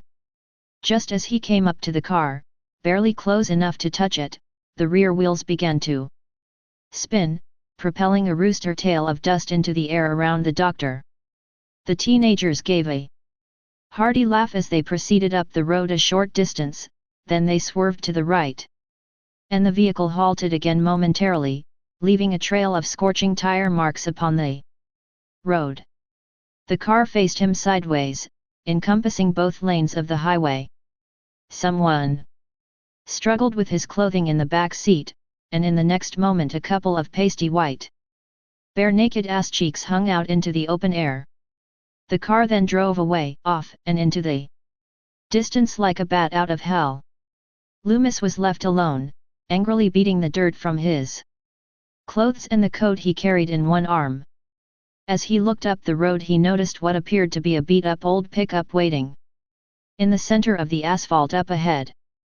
An older man lifted his head out from the driver's side window and yelled to him. Getting year old man int godel judgment day and my assist day and smackdown. On this where it belongs. Loomis approached the vehicle, walking a bit too fast and almost staggering, until he came up to the passenger side. He opened it and climbed inside. Thank you, he told him grateful, panting, still unconsciously wiping dust from his shirt. Anything for a fellow pilgrim, the old man replied, weary along a quest sometimes. We need help getting where we got to be milk dud. Excuse me. Loomis saw the small yellow box on the man's dashboard and shook his head politely. Occasionally, Loomis would glance at the old man, each glance revealing something different and curious. He appeared to be in his late 60s, with wheat-textured tufts of whiskers and scalp. The man wore a preacher scholar around his neck, and he was holding a fifth of corn whiskey in each hand, one appearing as if he were on the verge of spilling it as he steered and disnamuas. Jack Sayer, just a pilgrim trotting this here earth in the guise of an old country preacher tryin' to save a few per damn bastards from taking a dive into hell and to. Oh, Loomis, Dr. Sam Loomis. Sayer motioned to shake his hand, then declined, not knowing where to rest the corn. Whiskey. Loomis felt slightly uncomfortable, and at first he feared the man would run the truck off the road at any moment, but it was a fear that subsided as the miles steadily went by. The man was definitely a preacher. A crucifix hung from his rear-view mirror like a guardian angel. Dangling by invisible fishing line, it appeared to be floating there rather than hanging suspended. There was a Gideon Bible on the dashboard near a small box of tissues and the milk duds. A moment Tofkiet passed Theman apparently in thought then Yehiri Hunton. It all right just like a May. Loomis Lukdatham Watariu hunting Mr. Sayer. Apocalypse scene Doftworld Armageddon it's always Giatafation Dan aim hituk. A slow easy drink coffees whiskey bin huntin the bastard further tie ears givey or take. Comma closey a timey or twotudum close. Loomis studied Sayer for a second, detecting a certain sincere firmness in his voice. Sayer glanced back at him, and in his long glance he appeared sober as Ajaj. Then Sayer said to him can t kill damnation Mr. It don td like Emendes. Ik no Loomis told him speaking from experience. Yuri Pilgrim Sayer said I zenit in your back therin thedust I zenit. Clear as breasts and blue suede shows drink. At first the doctor's impulse was to decline, then he figured on second thought might as well. Jack Sayer handed him one of his fifths, and, hesitatingly, he managed a sip. The old man then flipped on the AM radio to an all-gospel station and began to sing along. With an unseen choir at the top of his lungs, proudly but off-key. When the roll is called up yonder, when roll is called up yonder, when the roll is called up yonder, when the roll is called up yonder I'll be there. Loomis gazed out the window, his thoughts wandering while the old man missed all the right notes. Chapter 10. Dr. Hoffman had been dialing his desk phone for centuries. At least, it certainly seemed like that long. He sat there, in his office, and he knew he had much paperwork to get finished for the next day, reports, receipts for new equipment needed to be handled. There were some tax papers needing to be looked at, and on top of it all he had personal business to attend to, all sorts of bullshit. But, try as he did, he could not manage to get his mind and focus it wash because Shaft Hattam Loomis Shahadan third from Loomis all day. And he had urgently called Haddonfield time and time again throughout the day, calling and fidgeting with his papers, calling and fidgeting. But all he got was nothing. Absolutely nothing. His patience wearing thin, he tried once more. One final time. Frustrated, he listened to the same automatic voice reciting the same automatic lines from the same accursed monotone female voice. Weary sorry your call did not go through. He slammed the receiver down onto its cradle. Then he decided to dial the operator. Yes operator, I've been trying to reach the police in Haddonfield often Donald day and no, it's become a quite urgent. I misery the voice rang through heresy of around it actually sounded like Thsami. Recorded monotone female, we're experiencing technical problems along our long distance lines. This is an emergency. I suggest you try your call again and hurt hang q for dialing at and by the way. Are you familiar with our new state-to-state long-distance daytime services? For only 10 cents a minute. Infuriated, the doctor slammed down the receiver once more, this time shoving the phone from his desk and onto the floor with a clang. Damn you Loomis Heckhurst witted to have it be right. Chapter 11. Make your move, Wade Brada told him provokingly. Wade was hesitant. Actually, it was more than that, Wade was nervously hesitant. There was a difference. Looking back upon his friends with the distinct expression of someone asked to stripe down to his balsen the center of te parking Lothar responded Don Trush. Me Brady Thedemings got oba primo. Brady stood there in his dark blue sales clerk smock with his two friends, Wade and Tommy, conversing with them from behind a service counter. It was usual for them to visit him this time of day, and at times he thought it a bit weird for them to come into the store to talk to him only an hour after he started. But his boss didn't seem to mind because it was at this particular time when business was slow and he didn't have any other work to do. Anyway. Besides, he was a sales clerk, and not a stock boy. Then again, there was Kelly, who happened to be a sales clerk also, and an extremely attractive one at that, and she was busy at work stocking a series of racks with batteries 2 aisles down from a display of cheapo, half-priced watches. Nevertheless, since Brady had nothing whatsoever to do at the moment, he had taken up conversation with Wade and Tommy, the 2 eggheads that were always hot over Kelly. Perhaps that was why they always showed up at that time, not to see their good friend Brady, but to see the 18-year-old with the big batteries. Wadey didn't like Ito Birushed with these matters. Of course he wanted to ask Kelly out. What guy hi sajine the right mind wouldn't he, a full tate was for shuradam fool. But Wade was no damn fool, he just need time. Tommy and Brady both just couldn't see him to understand that, and both of them had better chances at her than he did. Hell, plenty of girls eyed Brady every day, with his cute features.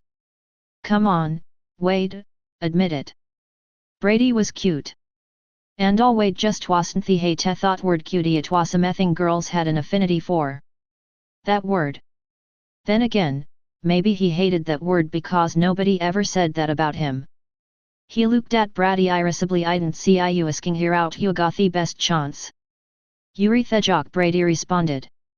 Yes, it was true, Wade was a jock, but buff guys in the world of jocks do not necessarily have a tickets to thegami of Geteru Emmanuel Wade to an unattractive jock. Jockitch maybe, Tommy jested. Wade a reason to that shut a pass face. Tommy continued. Yudin thavathi guts God gave a cockroachin to know it. Don Tibetan it, Wade said back. It was Brady's turn. I talks Wade bullshit walks. There we go. Tommy's dig engine his pocket for money again. He sal wasin efferbits. Tommy slammed a $10 bill down into the service counter. Double or nothing. Ya one task Kelly out. And he saw in his eyes that Wade was actually going to go through with it. Don't forget, Brady warned, she's Sheriff Meeker's daughter. Remember Reed Collins? Yeah, Tommy recalled Meeker Madrid where is balls for a boat. Yay. Wade was going to go through with it. He dug from his pocket a wad of bills, counted out denones and placid theme and the counter on top of Tommy's sten. Sheriff didn't scare me, he declared. I'm gonna nail his little girl right in the trophy room of tat big old YT elephant tofa house. Screwy ya, Tommy taunted. And, as if to say the same, Wade walked down past the rest of the counters, turned, and advanced toward Kelly. She was still in the process of placing the batteries on the racks. She had started with the top row and worked her way to the bottom. As Wade approached, she proceeded to do the bottom row, bending over, unknowingly inviting his hormones to react deliciously. Wade slowed. Her clothes were just tight enough, her body was so firm, and in all the right places. Wade stood there having inch these way closer. He didn't even to pull a glance at these friends, who were undoubtedly cracking jokes to themselves. They were just secretly jealous. The young woman still didn't notice him, he certainly not said her. He cleared his throat. Nisutri Wade, she said, not looking up to a stunned. Finally, she did look up, a consoling smile across her face. May beshpedied him, but the answer's no sorry. She returned to her work as if nothing happened. Damn. Wade turned and proceeded sheepishly towards the service counter once again, not wanting to have to face his so-called friends. He could see them laughing, hear their tormenting remarks. Being 17 years old and with no girlfriend certainly sucked. Tommy of course was the fierce don't speak you really nailed her. Thedam and Guas primomen Brady added Wade a reason to that shut up. Just then, Brady spotted something beyond Tommy, who was beginning to bicker with Wade about who actually got the bet money. I did ask her, you idiot, Wade would say, but you didn't get anywhere would be Tommy's reply. But Brady was beyond them now, and Hegavilukov surprisishism at Rachelskoy. Smile. She had entered the store with her foster sister, Jamie. I thought I was picking you up, he said. Raquel told hun casually Jamie needs a Halloween costume. Endofisle Brady directed those erethi best in the store actually used about. Best in any store here. Jamie dat Rachel spelt come a look with Rachel. Inaskand Raquel told her then she said to Brady bluntly we have a toe talk. Sure Brady blinked about what? Brady and Rachel separated themselves from Jamie, and Jamie took this as a hint to go. Look at the costumes be herself actually she'd much rather prefer Rachel's company but she was delighted just the same to get to where she wanted, passing Wade and Tommy who were adjourning to the magazine racks, past rows of bagged candy and boxed chocolate. Barsha turned to Theasley over which hung a larger day on dentered their ethawara. To the left and to the right of her, oodles upon oodles of them, Halloween costumes and cool stuff of the celebrated season. Tons of it. Loads of it. Masks and capes and clown noses and clown wigs. Cardboard. Skeletons, vampire teeth and tubes of fake vampire blood, rubber witches on brooms, and as she walked further on, there were entire outfits with colorful arrangements of plastic masks with rubber bands, latex head huggers and thin, plastic bodysuits. Brady led Rachel to an aisle on the far side of the store where there were no customers or employees, and it was there they commenced with whatever conversation Rachel was going to begin. Instead of conversation, Brady slowly pulled Rachel close and into a tender kiss, warm, compassionate. And she accepted this kiss fully, embracing. But this was no time to remain passionate. Not now. Rachel broke away. Brady knew what was to happen next it's about a night. It was time to talk, regretfully. My parents' babysitter cancelled she admitted not wanting to. So we have to Jamia tonight. No we was upset and justing Manow Christie's after 5 o'clock, whyen? The hell didn't he earlier? Rachel was upset right along with him, knowing he would be this way. But, unlike him, she held it all in. Or, at least she tried to don't get angry. I not angry, Hehoff yelled. Then, finally, he did manage to compose himself. Why? Don't tick me over after Jimmy goes stobed. My parents want to be home. Good. After a moment, after Rachel had time to swallow this idea, she became tense. Uncomfortable identino brada my parents. Exhaling frustration, Brady turned to get back to whatever work he was doing. As he did so he spotted Kelly at the end of the aisle. She'd been watching them, maybe even listening, and offered him an alluring smile before she disappeared down the way. Just then, something echoed through his mind, something Wade had said. I didn't see you asking here out you got the best chance. No. There was Rachel. But you got the best chance. But then, perhaps by his will, the voice faded. Jamie stood at the rack of costumes, looking each one over carefully. Well, almost each one, there were so many. There, she thought, this one, I like this one. Beyond the Wolf Man, between the Casper and the Ronald Reagan, was a clown outfit. She pulled it out.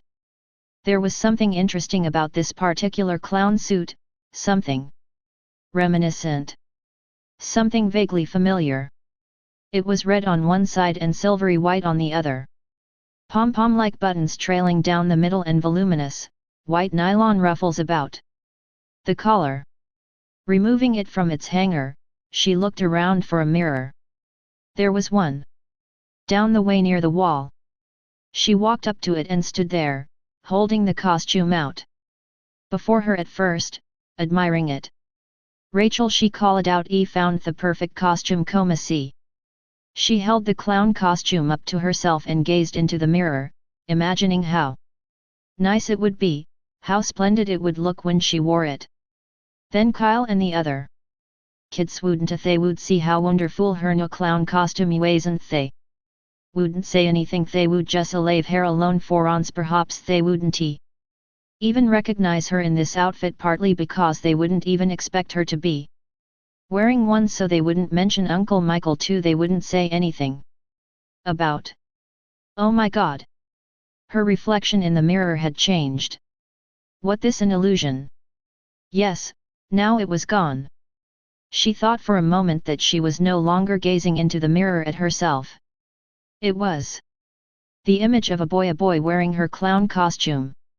He had a knife, a butcher knife, and he was grinning back at her, grinning mindlessly, as if there were no real thoughts behind that grin, as if the grinning were only a reflex from evil. Startled, Jamie blinked and stepped away from the mirror, unbelieving. Alarmed, she turned and began to run, but the legs of the shape she thudded into made her halt. She gazed up to his face at the precise moment the dark figure slipped a pasty white Halloween mask over his features. She was stunned, and for a second her mind was shaving difficulty perceiving Uncle Michael. Silent light iltingished downwards, the shape's bulk I hand scamatagatheran started. For her. Once again she turned, slamming head first into the mirror behind her. The mirror shattered, perhaps knocking her senses back into reality, a reality where she knew this was actually happening, that somehow, by some means she knew only within the boundaries of nightmares, her uncle was truly there and was truly attempting to take her life. She screamed. Splintered shards crashed and spun across the hard tile floor, and she nearly slipped on them, and had she attempted to run any further she most likely would have. Except she now saw Rachel and Brady. They were running up to her from the other end of the isle. She hadn't realized it just then, but she hadn't seen Raquel ever look so seriously worried. The two ran for each other, Rachel knocking over a rack of children's books in the process. Rachel grabbed her foster sister and held her close, feeling her tremble in her arms. Jamie, she said, what happened? Jamie began to sob weakly. It was the nightmareman. What? She scamataged me, Rachel. Brady stood there, not knowing what to do. He was soon joined by his two friends, who gazed around at the shattered glass. Shhhhh, Raquel consoled her. Yuri, okay, you probably so wamiscanded scared. You at least you're not cut. She double-checked Jamie's features to make sure, then satisfied, come in, let's go home. You said ice cream, Jamie said, rubbing her eyes innocently. Ice cream, she remembered. I didn't forget, busted mirror, Wade commented. 7 years bad luck. Shut up, butthead, Tommy said. And as they began to escort the two girls out to the front of the store, none of them saw the shape, his reflection staring blankly from the dozens of shards of glass amidst the masks and some stray children's books. Better? Raquel asked Jamie. Yet. The sun prepared to set upon the two girls strolling down the sidewalk. They each carried double scoop cones of ice cream, their long shadows accompanying them as they went. Ready for tonight? Rachel said. Jamie smiled expectantly. I'll get lots of candy. Lots, Sheen's word, but let mom go through it first. Sometimes people play mean tricks and kids your mom's realness, Rachel. She's your mom too, and pretty soon Wick knows maybe make idle. Casually and happily, Jamie continued to lick her cone until she caught sight of something ahead suddenly, and she froze in her tracks.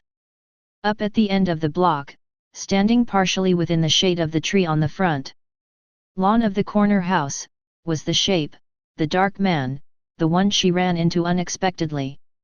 At the discount mart Theonja didn't quit frankly winter and ever again. It was the nightmare man. It was Uncle Michael. Raquel turned and looked at her what's the matter. It shim jammy il but whispered. Raquel was confused. Who?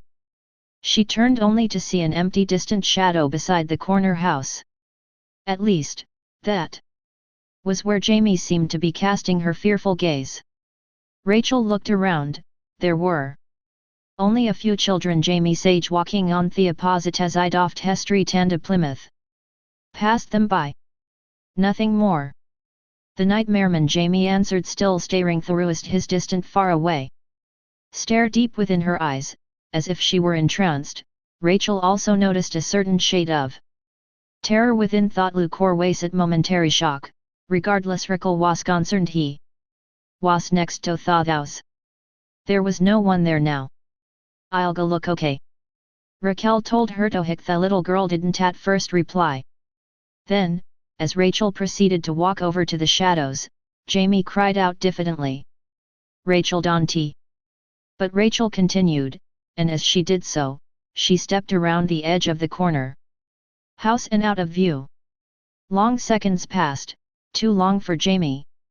Her worry ached within her, growing into an irrepressible panic.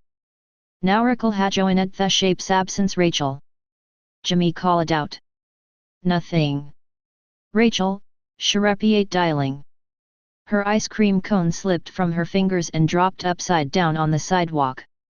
She ran to the front lawn of the house at the corner, ran right through the shade of the tree, crushing multitudinous fallen leaves, stamping through a wide river of water formed by a water hose stretched across the darkened grass, ran until she arrived at the other side. No Rachel. There was a white wooden fence that ran along the edge of the house until it gave way to a separate wall crawling with English ivy. She again called out for her foster sister. Raquel will right. And around the other side of the ivy-covered wall, a middle-aged German shepherd, startled, began to lunge at her, held back only by the length of its chain. Jamie jumped backwards as the dog barked and snarled, backed right up into a figure. She screamed. "Na nightmareman," Raquel told her, "just our imagination." Chapter 12. Twilight rose with the new moon and cast its dim light upon the first evening trick or treaters on their quest for the very things their mothers had always said would make their teeth fall out. At times, one could see some of these very mothers accompanying their children upon the night walks, but for the most part a majority of the children's overseers were fathers or big brothers and sisters. The tranquil silence of autumn gave way to an evening of festivity, a tradition the likes of which Haddonfield, along with the rest of the country, had seen year after anticipated year. Actually, however, no one really anticipated Halloween, at least not as much as most other holidays. Halloween just arrived. Sure, as the days grew closer to October 31st, the children grew more excited and the parents made ready the costumes, and the churches began to spread flyers about their fall festivals and hay rides, but it just seemed to come natural. Not like Christmas, surrounded by all the hustle and bustle of shopping and tree decorating and whatnot. Then again, Halloween, when it finally arrived, did have its own very unique magical properties, as do all holidays. Tonight was no exception to that magic. But sometimes that magic can be deadly. He was watching. He was watching those children, watching as they strode from house to house with their plastic bags or papers bags or plastic jack-o'-lanterns. He saw how protecting their guardians were, their mothers or fathers, friends or relatives, making sure they got their kids back from each stop, keeping them all out of trouble. They did not see him. He stood perfectly still like the Carruthers willow tree beside him. If anyone did see him, they must have paid no attention to him. It was Halloween, and strange sights or absurdities were overlooked tonight. Besides, how absurd can a simple man in a mask standing beside a tree be? But standing within the shadows as he was, one terrible aspect was certain: he could see them better than they could see him. He was no longer beneath the willow, he reappeared now beside the Carruthers' kitchen window, gazing inside, upon the teenage girl clearing a table full of the evening's dinner dishes. And there was the little girl, she was helping the older one by stacking the rinsed plates inside the dishwasher. Darlene and Richard entered the kitchen, and Rachel was the first one to see them. Garbed in their party outfits. They looked splendid, Rachel thought, Dad in his tux and Mom in pink and white ruffled frou-frou dress. They appeared elegant together, and the by Theluk and Jamie se saturnal sa shigarid now to Raquel they wooed Luke. Even more elegant out the door. All right Darlna told them both we're leaving how do I look? Elegant Rachel said you guys'll waste Luke great. We'll beat T Fallbrooks her mother told her the number is next to the phone. Rachel hated this part of babysitting the beginning lecture ik no next to thetis. The police hospital fire and probably the National Guard. The last of the dishes within the dishwasher, Jamie accompanied her foster family to the front door and Mr. and Mrs. Carruthers exchanged her kisses. Then she darted up the staircase to where a clown costume was waiting for her in her bedroom. Havi agud to meet on idea out while Richard told them as Jimmy disappeared then too. Rachel makes your Jamie simped benign 13 later. Raquel ways and Deedrite theta look Maria elegant out to door you going tobe. Late you'dn't want to blow your promotion. Don't make he fun Darlna said back to Nitus the differency between vacation scene. Bermuda and another 2 weeks visiting your grandmother in Cleveland. So hurry up said Rachel. And that is what her parents did. Rachel then closed the front door and automatically went for the living room telephone. Upstairs, Jamie busily brushed her teeth as she always had done every evening after dinner. Within her bedroom, down the hall past the master bedroom, Sunday moved cautiously toward the shadows beyond the opened window. Suddenly he sensed something, and he backed up towards the open door. There was something there. A presence. A low growl swelled within his throat. Something was in Jamie's room. But when Jamie entered and flicked on the light switch, the light flooded over dozens of dolls and nothing else. Jamie thought the clown costume looked great on her, that it looked fantastic just like she knew it would. She gazed at it admiringly in the full-length mirror. Downstairs Rachel's voice echoed through the living room as she sat on the couch. Cross-legged, preoccupied with the extremely urgent business she needed to take care of. Over the telephone. Is Brady there? She spoke Kazalabutha Pifuli Hashikami home from work yet?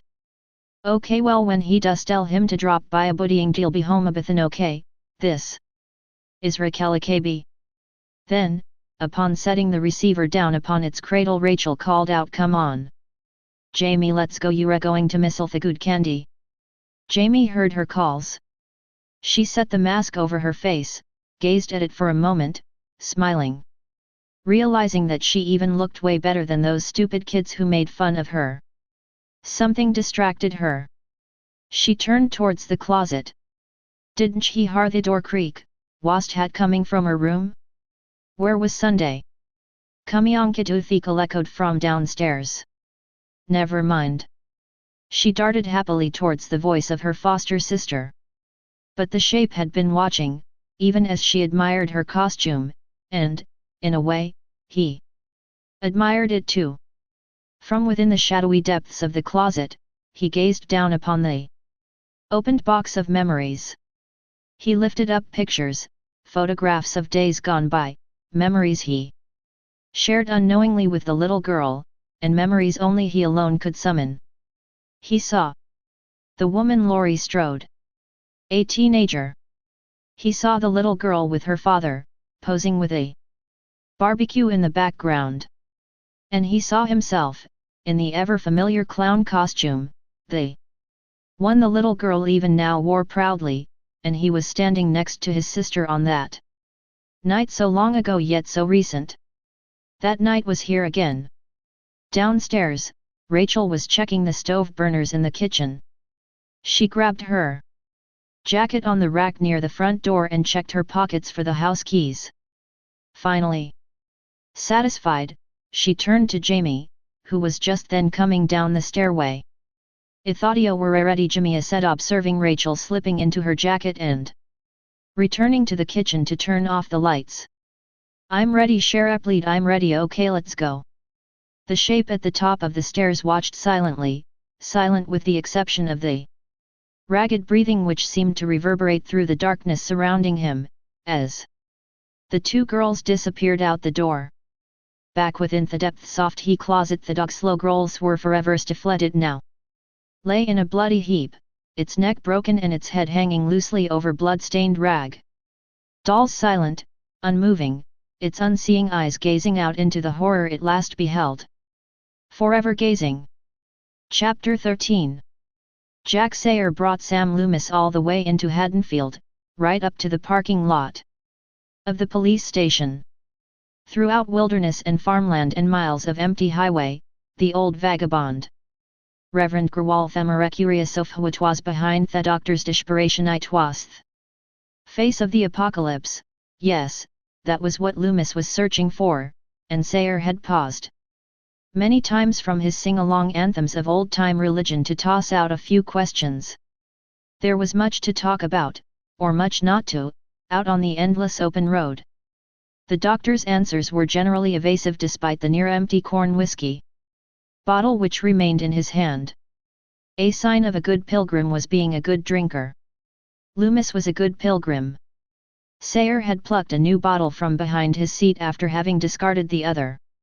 He'd been working gone and Loomis often wondered if he would make it to Haddonfield in one piece after all. Still, Loomis was grateful for the ride. His manners clearly revealed it. He had no intention of drinking as much as he did, but his mind remained clear and focused, and his desperation was even more heightened to reach the town in time. His mannerisms revealed that, too. By the time they arrived in Haddonfield, Sayer had already made up his mind about a few things. He was searching for the same demon, the face of the apocalypse, just as fervently as Loomis ways and he could tell it was the doctor's destiny to find it. He could see it in his eyes. Sayer turned his pickup from the main road and pulled into the police station parking lot, swerving into rocky asphalt and U-turning to face the driveway exit. Loomis got out turned to face implicit whiskey bottle upon the seat icon T. "Thank you and for our kindness," he said. "Good luck with yourself, my friend." "Senthun righteous devil sponto hell there Reverend told him. "If only I could accomplish that," Loomis replied and shut the door. Sayer looked up and into his rear-view mirror, watched as the doctor hurried away past a couple of parked sheriff's vehicles and towards the station. "Godspeed, pilgrim," he said to the reflection. Then he gazed about, studying his surroundings. A library shared the police station's parking lot beyond rows of hibiscus bushes down the street and in the direction he'd come from ways as Riasoff House and Asmal Storage Building. Up the street were more houses. Directly across from him was a homey little Presbyterian church, its steeple piercing the darkening sky like a lance. Sayer took another swig of whiskey, capped it, set it down at his side. He pulled his pickup onto the street and crossed over onto the vacant side lot of the church. He maneuvered the vehicle around to the church building's rear stairs, kicking up pebbles and dust. He looked around for signs of life. No one was around. "Praise the Lord," he mouthed, and found a nice spot on the other side of a garbage dumpster with a perfectly hidden view of the police station's front door. He parked, switched off his engine, and he waited. Perhaps it would be a long wait, but to face the apocalypse, challenge it, defeat it, the wait would be worth it. Loomis would lead him to it. And besides, there was plenty of whiskey to tide him over until then. Chapter 14. The Haddonfield Sheriff's Department wasn't as large as it appeared to be on the outside. It was housed in a one-story beige building with a medium-sized parking lot, accented with dozens of rows of junipers and a flower bed shared in part by the Haddonfield Public Library next door. There was no such thing as sophistication when it came to a small town like Haddonfield, and small towns have small police forces. Of course, if anything unusual occurred, other departments would be notified, firstly the state police.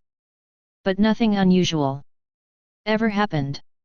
For the most part, the inside of the building was as bland as the outside, displaying such average sights as a copy machine, which was out of order for the time being, the employees having to go to the library next door for copies, bulletin boards, a gun rack situated near the back wall, a water cooler expecting a refill, desks and phones and a dartboard near the back between the time clock and the single restroom.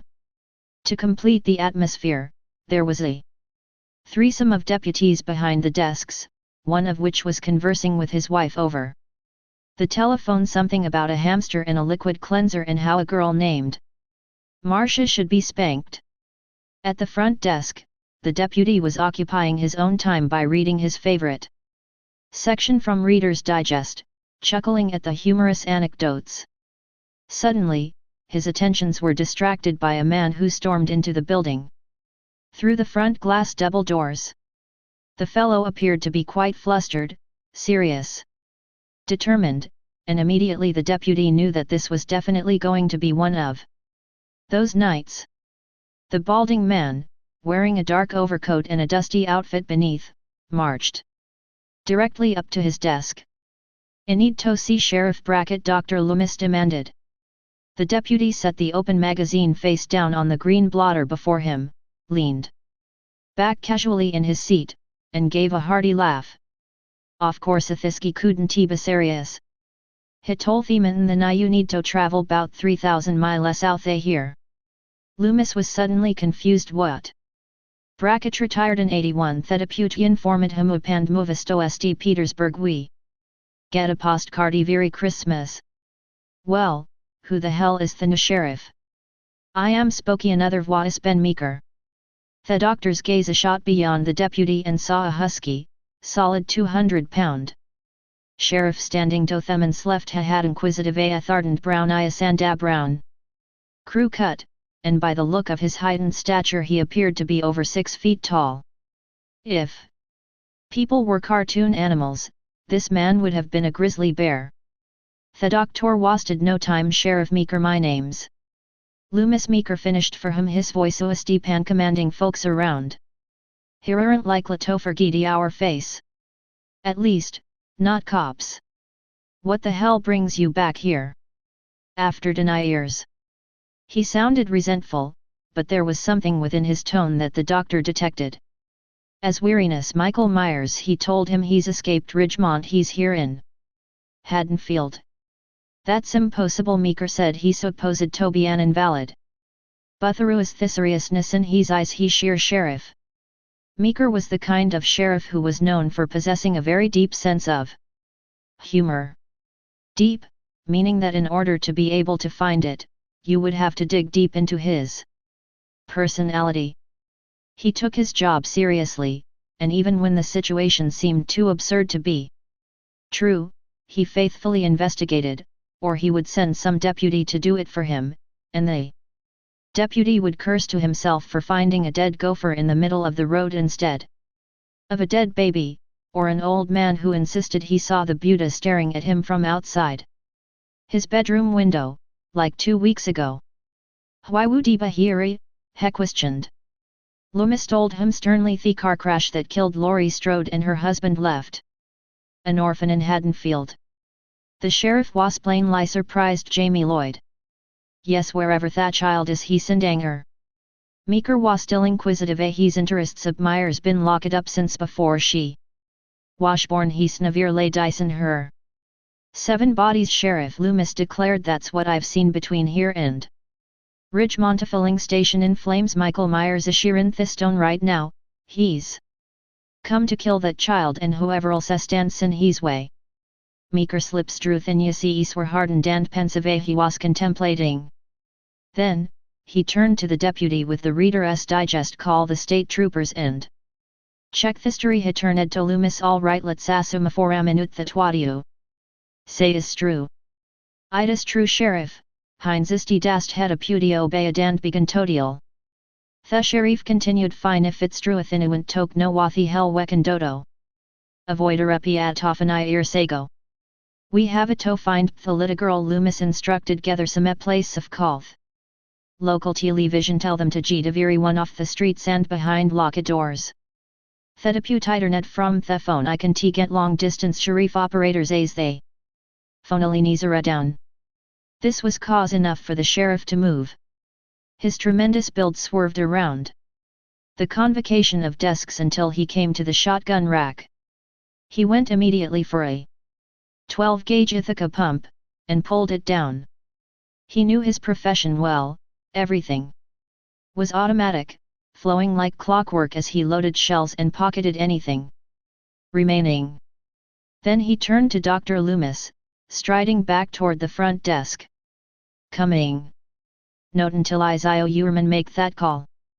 The deputy began to dial the sheriff's commandant satisfied Loomis turned back to Meeker. All right, the sheriff told him, let's go check on the girl. As they started for the front double doors, they could hear the first few sentences of the deputy as he spoke into the receiver. Yes, sheriff's office calling for Bill Miller. Bill deputy. Pierce we got an emergency situation here, we need everybody off the streets pronto. Chapter 15. Rachel swore to herself that she never had been as thoroughly excited about Halloween and trick-or-treating as Jamie was this night. Nearly every single time she would visit the doorstep of some cheerful neighbor who would smile and say something sweet and dropped a few pieces of candy into her plastic bag, she would politely but hurriedly blurt out a thank you and be well on her way to the next house, half running.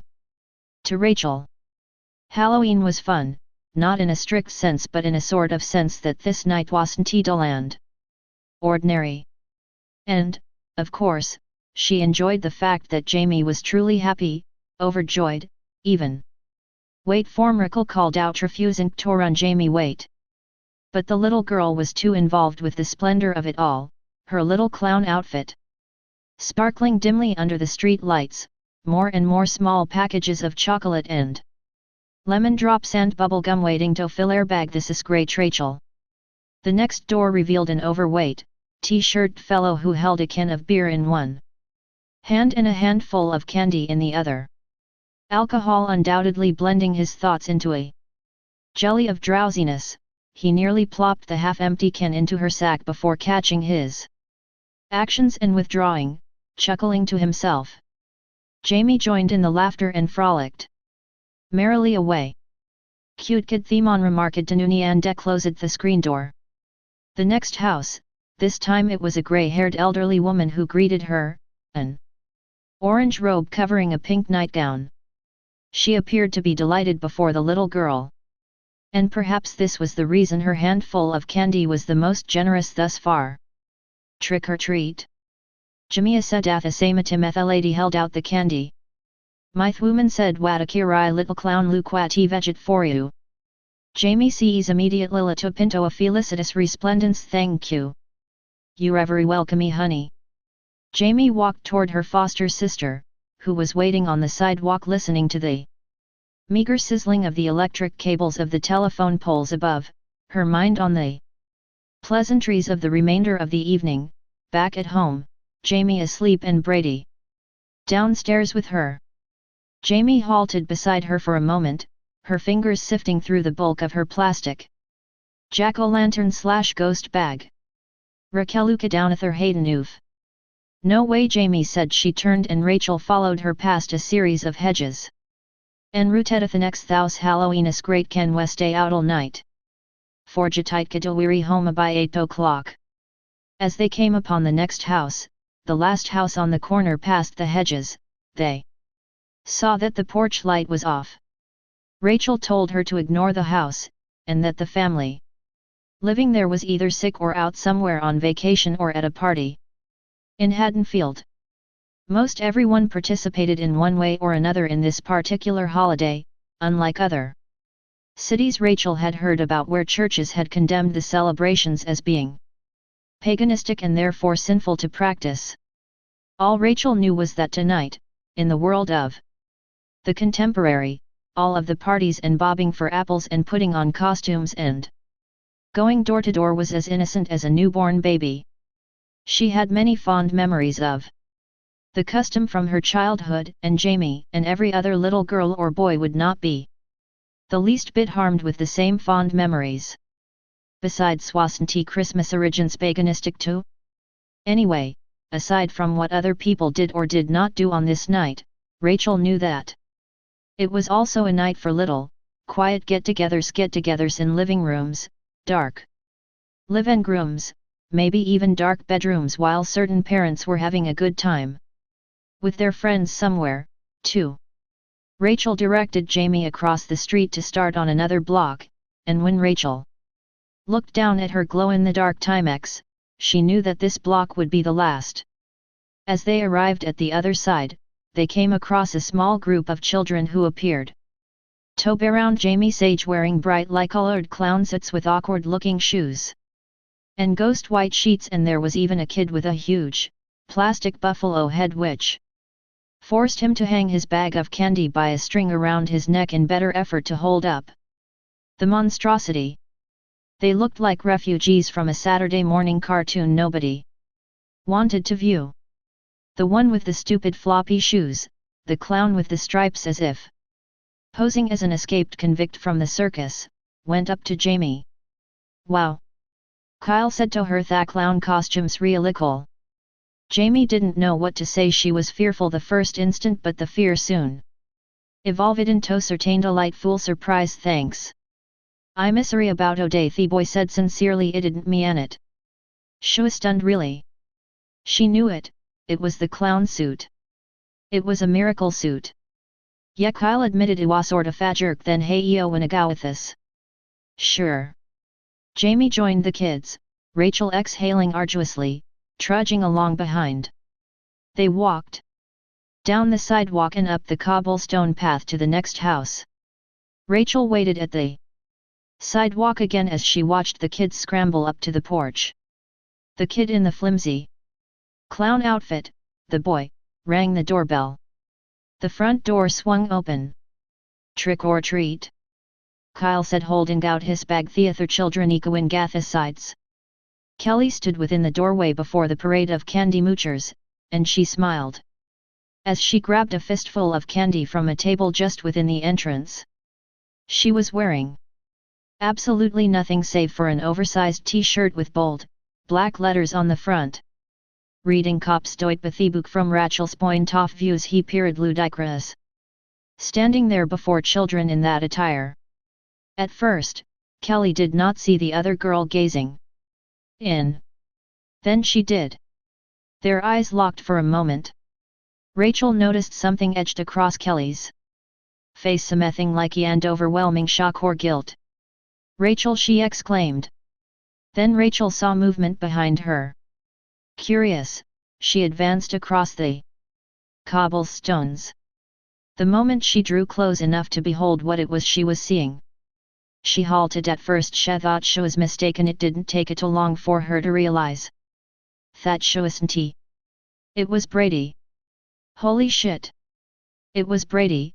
She was simply having one hell of a time believing it. That bastard!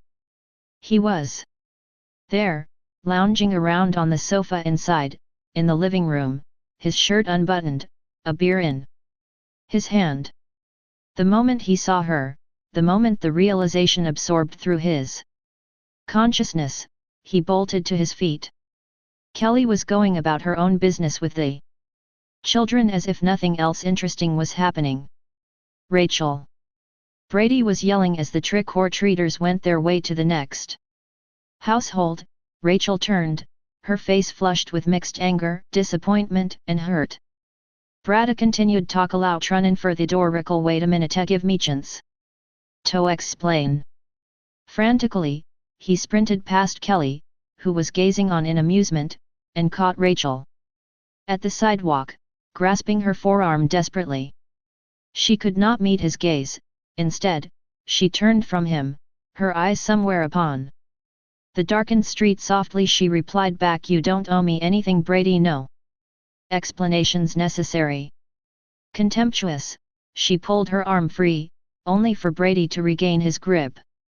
It was even Tighter this time, and she winced, trying unsuccessfully to pull away.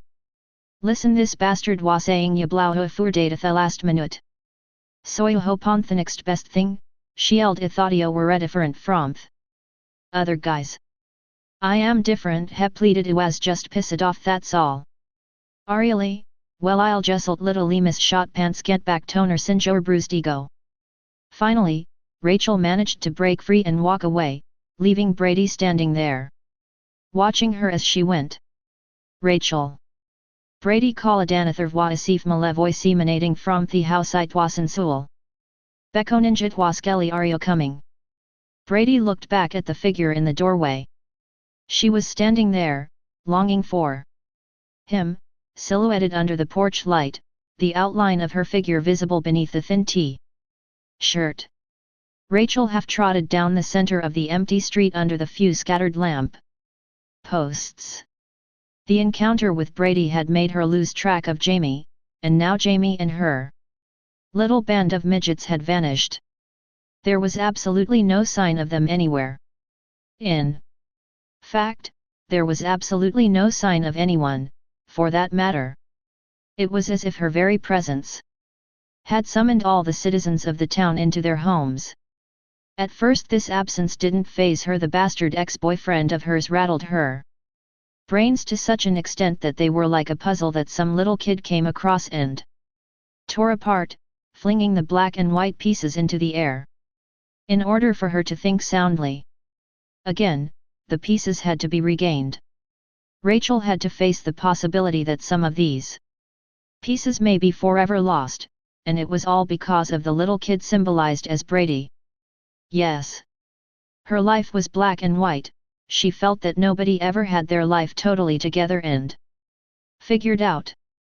But at least she knew the puzzle fit. Now, it may not ever fit again. She knew she was a typical young 17-year-old girl.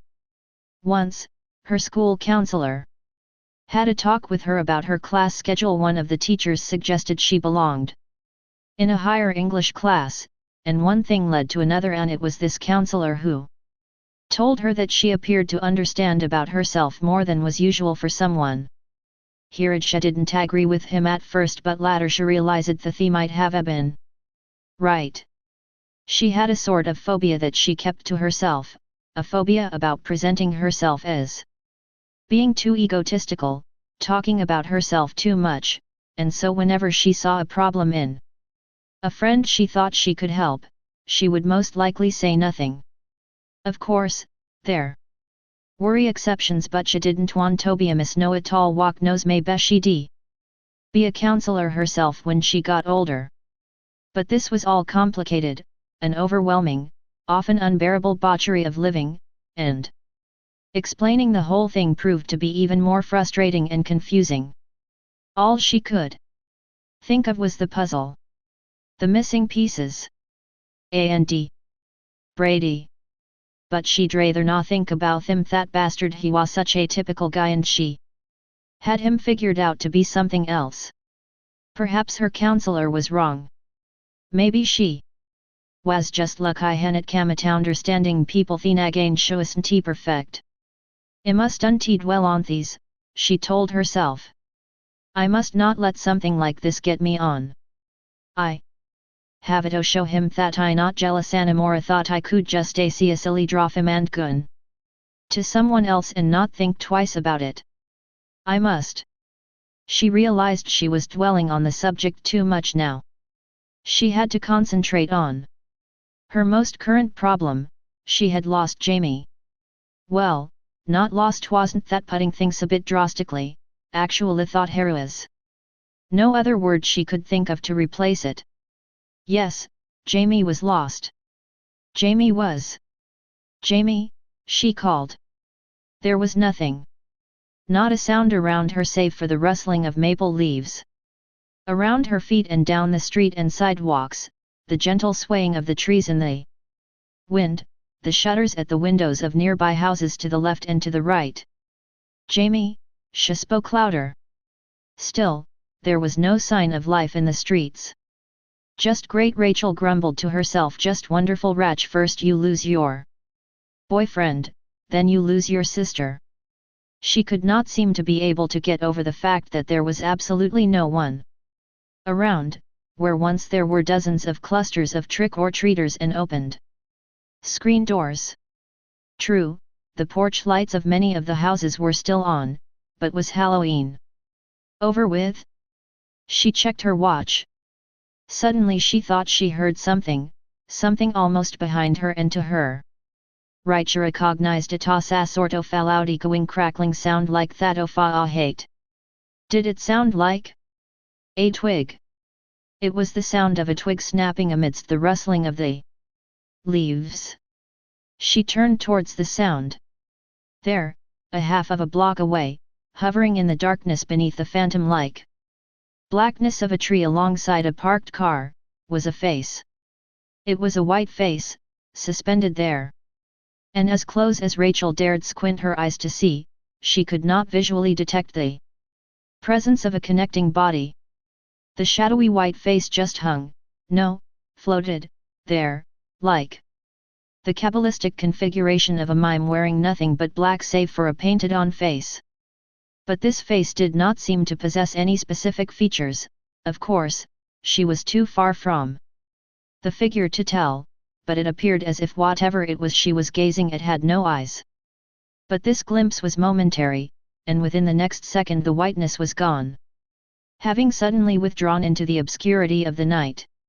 She stood there, profoundly startled, looking fearfully into the space where the thing, whatever it was, had been, or she thought it had been. It didn't take her very long at all to realize that the streets were empty, so totally empty. And she was a girl alone in the center of a lonely street.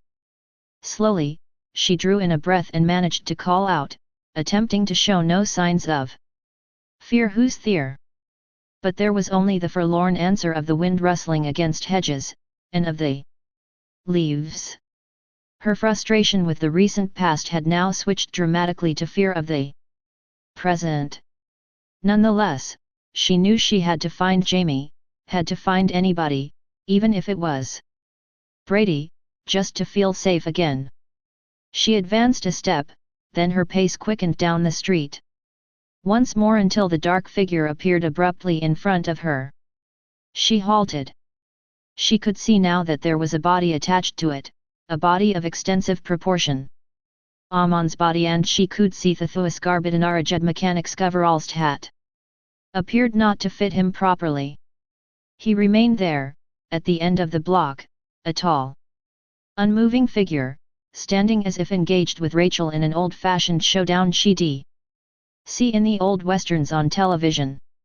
But, unlike those old westerns, she felt an overwhelming surge of terror and panic. For another lingering moment, neither Rachel nor the shadow figure moved. They simply stood there, eyes staring into hollow eyes. Then Rachel ran. She darted to her left, hurrying across a nearby lawn like a frightened animal, vanishing between two dark houses. It was only after she leaped over an old wooden fence, ran through a backyard, and into the next street when she finally managed to conjure up an urgent cry. It was then when she realized there were a few lingering groups of trick-or-treaters still making their rounds from house to house, and she knew she was somewhat safe. Jamie. She called out the name of her foster sister, this time in desperation, and she slowed in her running as a few children turned their masked heads in effort to see what the commotion was about. Regaining her breath, Rachel managed another anguished cry. Chapter 16. A precipitant crash generated from within Carruthers' home, and the sounds echoed to all hallways and rooms, lightly vibrating windows and the glass chandelier situated over the dining table, the room adjacent to the kitchen. The front door had smashed completely in, splintering partially and knocking a painting of clowns laughing on a beach from the wall. Carefully, cautiously, letting his 12-gauge lead the way, Sheriff Meeker entered. Behind him, stepping into the living room with equal circumspection, was Dr. Loomis, his 9mm Smith & Wesson in his hand and ready. Meeker had been a deputy in those cold, horrific days when death walked into the quiet streets. And at the time, the entire police force knew how to handle this Michael Myers fellow. It was very simple: kill him. Shoot the bastard down. But, after all this time, the very thought of merely shooting the bastard down seemed all too easy. Vaguely, this was like a dream to the sheriff.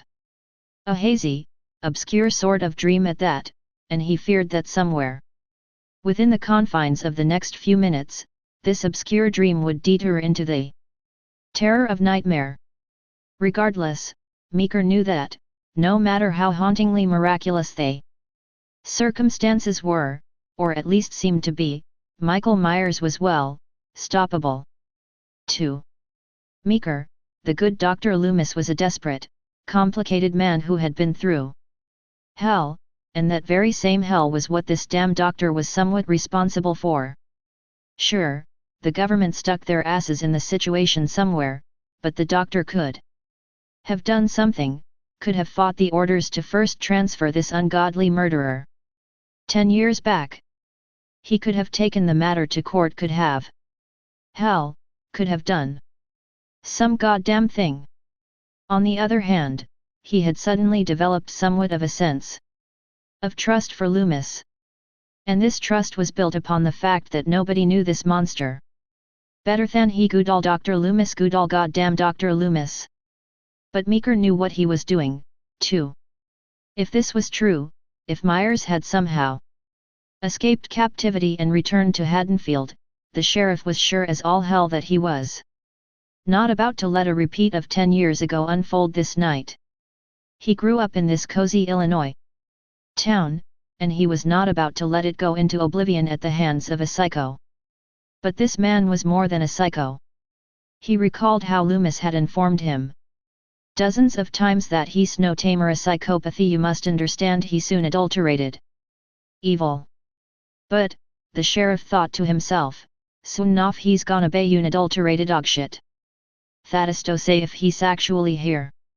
Loomis felt for the wall-mounted light switch within the darkened room and flooded the room with light. It was a little girl's bedroom, complete with dolls and overabundance of themed brightly colored little girl's toys and address around bed sheets, and he noticed the window was open, the wind blowing eerily through the pink curtains. He went over to it, inspected the area outside momentarily, then shut the window and disassociated himself from the cold. He turned, and his attention diverted toward the opened closet. As he held his gun directly before him, he gently used his feet in moving the doors of the closet further open. When he was quite sure all was definitely clear, he eased his way inside for further inspection. There was a scattering of photographs at his feet, and he bent down to examine them. There appeared to be at least a dozen of them. It did not surprise him in the least.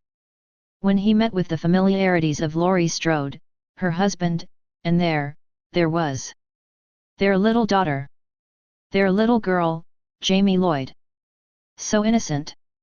His gaze met yet another familiarity, and the mere sight seemed to stiffen his senses momentarily. There, to his left, was the photograph of Michael and Judith Myers. Shuffling to his side it was Meeker, stepping up to join him. Loomis raised the picture to eye level. Something. Meeker spoke. He's been here, Loomis told him plainly. There was a slight tremor in his voice. Meeker stepping closer, his eyes focusing on whatever it was Loomis shelled. How do ya know? And with that, the doctor stood aside, disclosing yet another discovery. The mangled heap of the Labrador. It was Meeker's turn to experience the coldness hat the doctor now felt. Meeker spoke. This thing's starting to pook me, doc.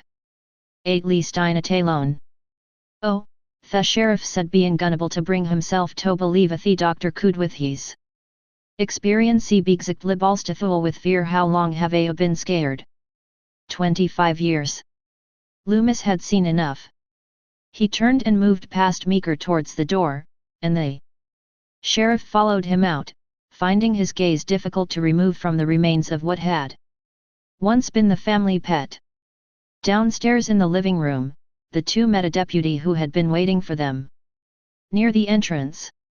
As Meeker allowed Loomis to exit the front door, he turned to the deputy, who stood awaiting his command.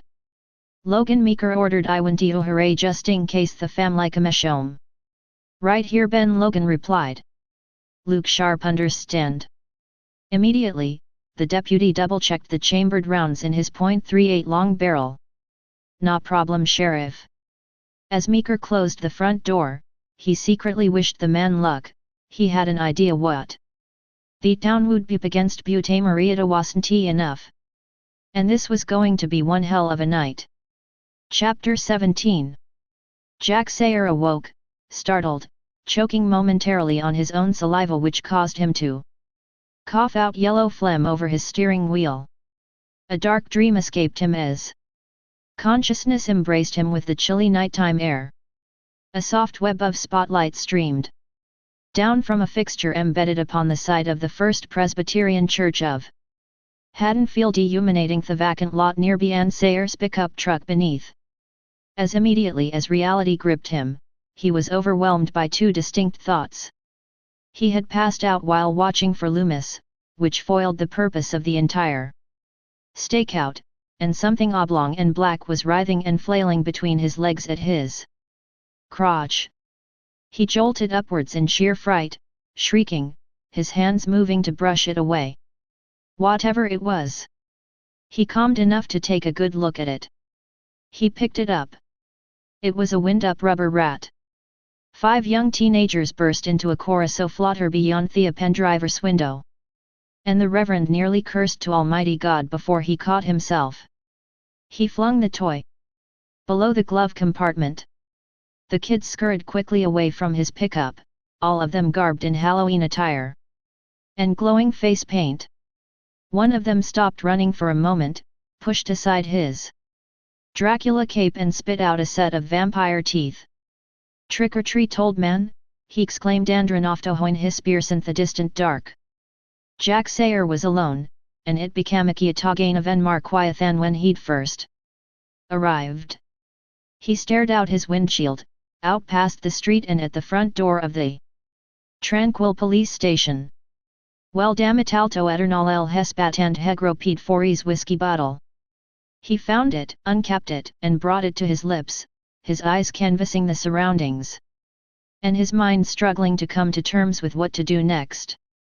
His eyes caught sight of a tow truck, resting vacant and silent at the opposite side of the garbage dumpster he'd parked beside. He looked, but there was nobody around. Sayer's fatigue was all but spent from the rudely abrupt wake-up call, but a mild hangover and another plan soon festered in his brain. He leaned over and fetched a towel, absently wiped off the running wetness from the steering wheel. Discarding the towel, he reached into his glove compartment for a pair of reading glasses. Hell, he didn't need them, all the reading he ever did was of the good book anyway. Besides the Reader's Digest and the National Enquirer, and he knew the Lord's Word by heart, cover to cover, verse by verse. At least, on his good days.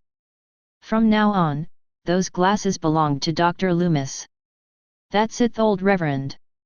Devised I'm gonna walk right in tot Hathara station, let em know the good doctor left these glasses in my cabin desk for his whereabouts so as I can deliver them proper back into his hands." Whether the plan worked or not, it was up to Jesus. He discarded his whiskey and emerged from the cab. As he shut the door of his vehicle, he gave the abandoned tow truck a second glance. Gripping the spectacles, he made his way across High Street and towards the entrance of the police station as a sheriff sat and sat in the parking lot. As he passed it, he arrived at the front door and entered the station. Inside, Deputy Pierce rose up from his desk to the front counter to immediately meet him. "Can you help you?" "Maybe you can help me there." Viren spoke. He just a disclergy call around Voltuda. Raspy cough. I was good enough to give Dr. Loomis a lift into town, officer, and I Believe he left his glasses behind. Could you be good enough to allow me to return them to him? Whereabouts do I suppose he's gone off to?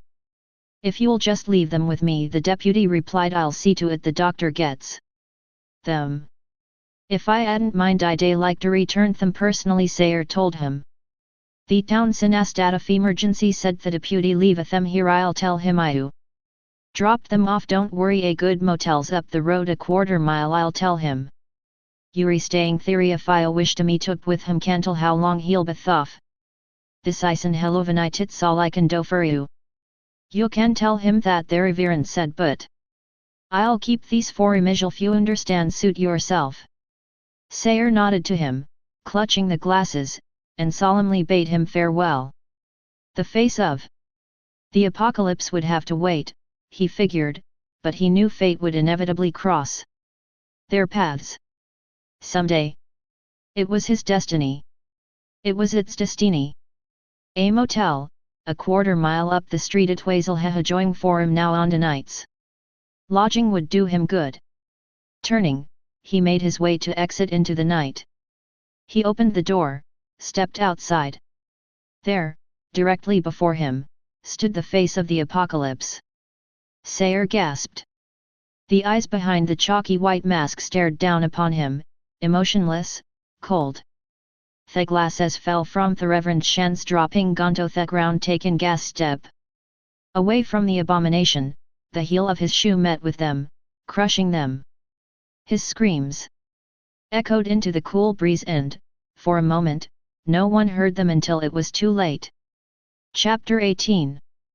The smoke-filled pool hall and bar lounge was filled to capacity with the town's usual beer-bellied personalities, sucking down beers and shooting 8 balls in exchange for a chance of good luck at earning a little sum of money. It was a typical setting for a town such as Haddonfield, where everyone knew how manatee the Verjonils Haydan didn't really give a shit either way. Friends were friends, and enemies were enemies, and the only enemies in Haddonfield were the out-of-town truck-driving brawlers who came into Haddonfield to pick fights, and the winter weather. But now, at this time, they had neither.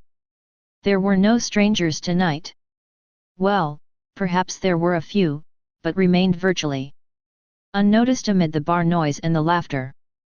There was a woman in skimpy clothes who always had a fancy for the jukebox, which was at the time blurting out Bruce Springsteen. As the boss sang about dancing in darkness, she attracted the attentions of a young mustachioed man who offered to buy her a beer and called her Charlene. Across the way, a middle-sized man in overalls knocked over his half-full bottle of beer onto the pool table. He pulled out a flimsy handkerchief from a pocket and frantically wiped away the liquid before it could be completely absorbed by the blue-green felt padding. Earl Ford was the bartender. His son, Mel, had recently turned legal age and now assisted him, and occasionally there was Huey who helped him on busy nights like this. But an I tugiwasik with the stomach fluthis way Searl shoin ten thitwa swat. The tattered baseball bat read in bold, black lettering up above the half-sized swordfish on the wall behind him. Earl was pretty close to 45, but his true age was somewhat of a mystery because he always liked folks to keep guessing. It was a belief among Semethitol. Earl never really knew his own age, or that he somehow forgot.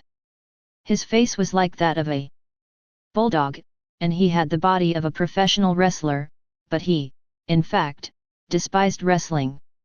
With a passion he would often tell people didn't he quite rightly know why he hated it so. But perhaps it was the fact that the matches were so damn fake. Besides, wrestlers looked like a bunch of fags out there on the mat, and the audience looked like a bunch of drunken Nazis, at least that's what it hot. Tonight was an ordinary night, or at least that'd been until something caught Earl's attention on the television.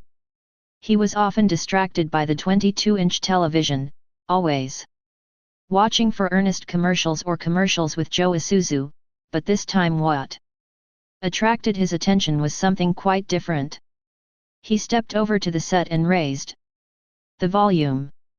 A news anchor woman was explaining something which seemed to be urgent.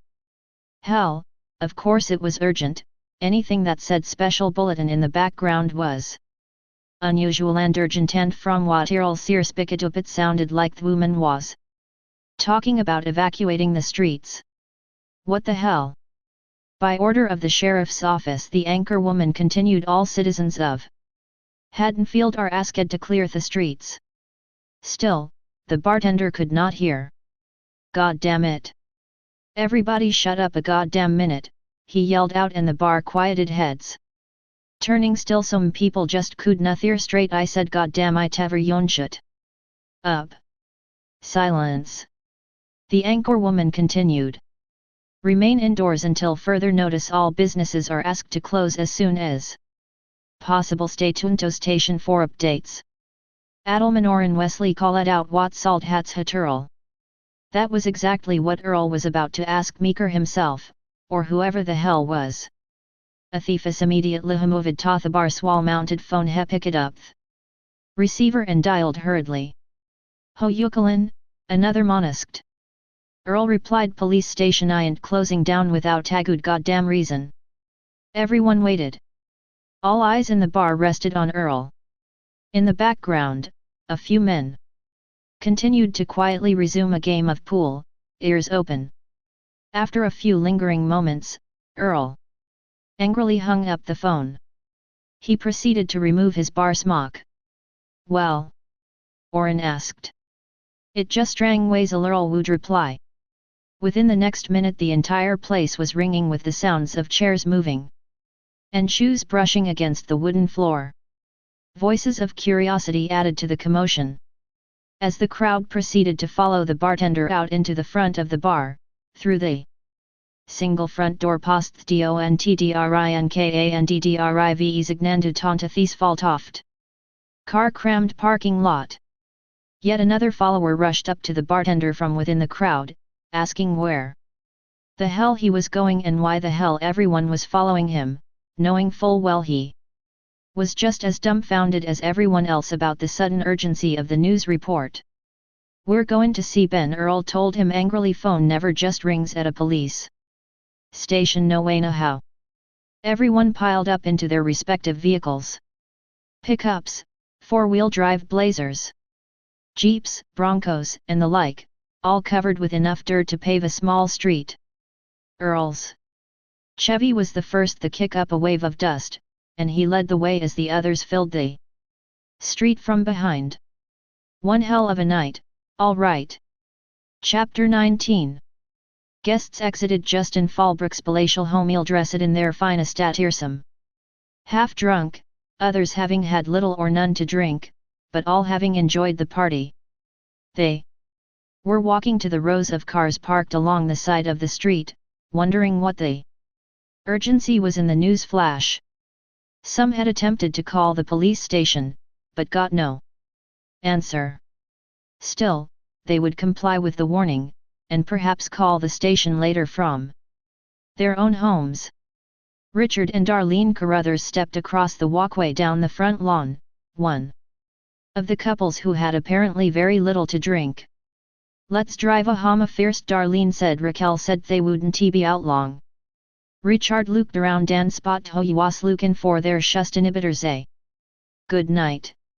Richard, Darlene called after him, but he was already on his way to speak to the man. He called out to his wife behind him, I'll take it 2 seconds.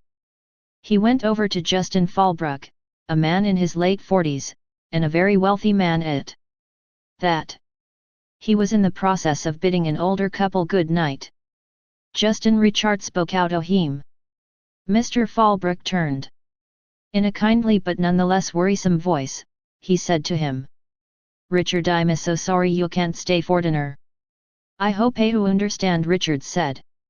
No apologies, he replied. Children come first in my book too. Look, I'll see you tomorrow morning on the 3rd floor 9 Sherpake. Richard was momentarily stunned. With a mixture of delightful surprise, he exclaimed. 3rd floor. At first the wasn't sure quite he understood than Thirela crept over him. And to wholeheartedly welcomed it. He felt like a little kid. Behind him Darl knew scaling him Richard Cumian. Richard was overcome with both relief and tremendous joy. This was something that he had worked very hard indeed igatit, he cried. Darlene came up behind him and clenched his arm. The door to their car was opened. And it didn't take too long for the two to make it inside and drive away, their car intermingled with the flow of traffic the news report had created from the Fallbrook party. And all the way home Richard kept repeating these was an hello fain evening let me tell you. Chapter 20. An open lot dotted with the lofty, darkened configurations of towers marked the presence of the Haddonfield Transformer Station. A network of city power cables sprawled out into the night in all directions like hundreds of giant, many-legged spiders in their blackened webs. A utility truck was parked beside a main circuit junction box, and nearby there was a lone utility worker carrying out routine maintenance on opened power panels. As he wearily continued to work, taking an obscure sort of electrical tool and placing it into the trail of brightness flooding from his pocket flashlight, he brought his gloved fingers around multitudinous wires and switches and carefully went about his adjustments. He paused for a brief moment and removed from his pocket a package of Wrigley soap and thrapper, and popped a stick between his teeth. Suddenly he looked up. There, not far from his truck, stood the darkened shape of a man. It began to move. Taking a few dilatory steps across the expanse of the lot, passing close by in shadow. Hey, the worker shouted, hey shit for brains. This is city property. No trespassing. The shape continued to walk frustrated and angry. The worker moved away from the junction box and stepped into the shape's path. The shape continued toward him until the man reached out the and planted it firmly into the figure's chest and stopping him cold. Are you deaf? Or are you just stupid? Absolutely nothing from the shape. It stood motionless facing the worker. I could have you arrested, asshole. Still there was no response.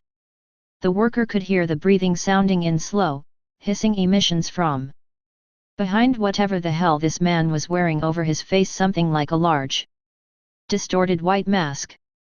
The worker continued with the Halloween freak. You are one dumb son of a bitch, he exclaimed. Finally the thing before him was giving him the chills. This was way too strange, and here he was, out there, alone amidst the low humming of power cables. All right, time on the radio to the police right now, don't even think about leaving. The worker went back toward his truck. Behind him, the shape proceeded to follow. The worker quickly spun around, startled at the shape's sudden proximity. Silence. No one made the slightest movement. Until a hand shot out from the obscurity of the shape and clenched the man's neck, stunned.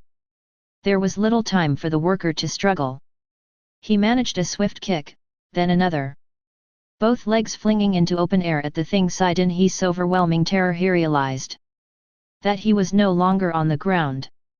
He was being held there, fighting helplessly for his life, and it was then, at that very moment, that he knew he was going to die. He could feel the coldness of the shape and feel the sensation of it seeping through his eyes. Neck were made from a gelatinous putty. He attempted a scream, but the wind inside of him found no means for escape. He feared that at any time his neck would simply snap from the force. The shape lifted him even further from the ground and flung his limp body into the circuit junction box, impaling him.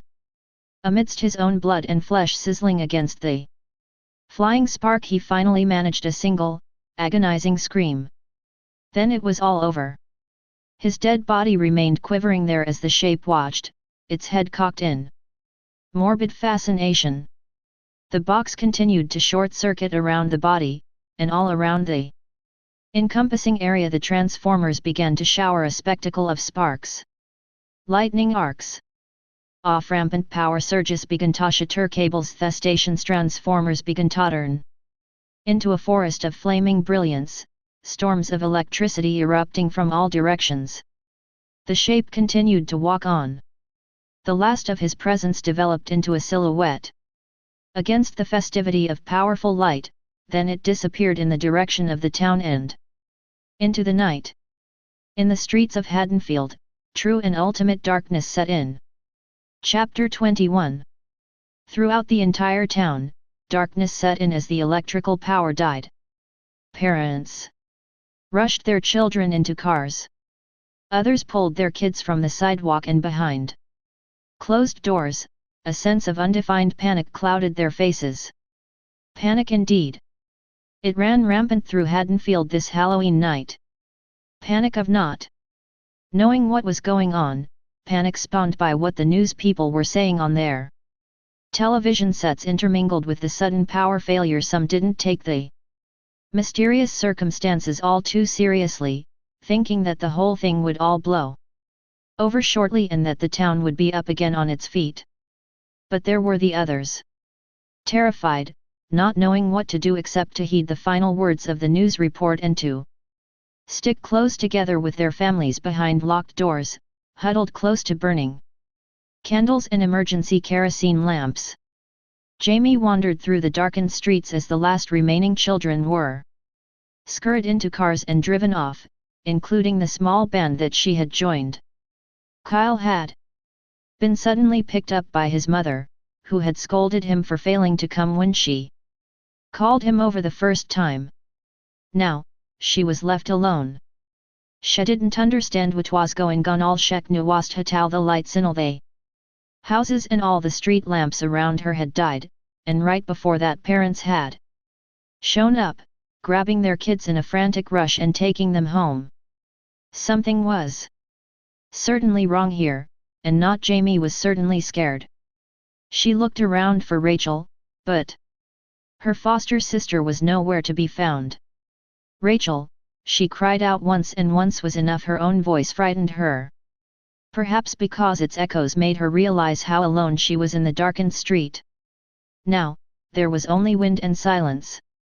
She turned and began to cross the deserted street, eyes darting this way and that, searching for any sign of Raquel or Evans, anybody, as long as it wasn't the nightmare man.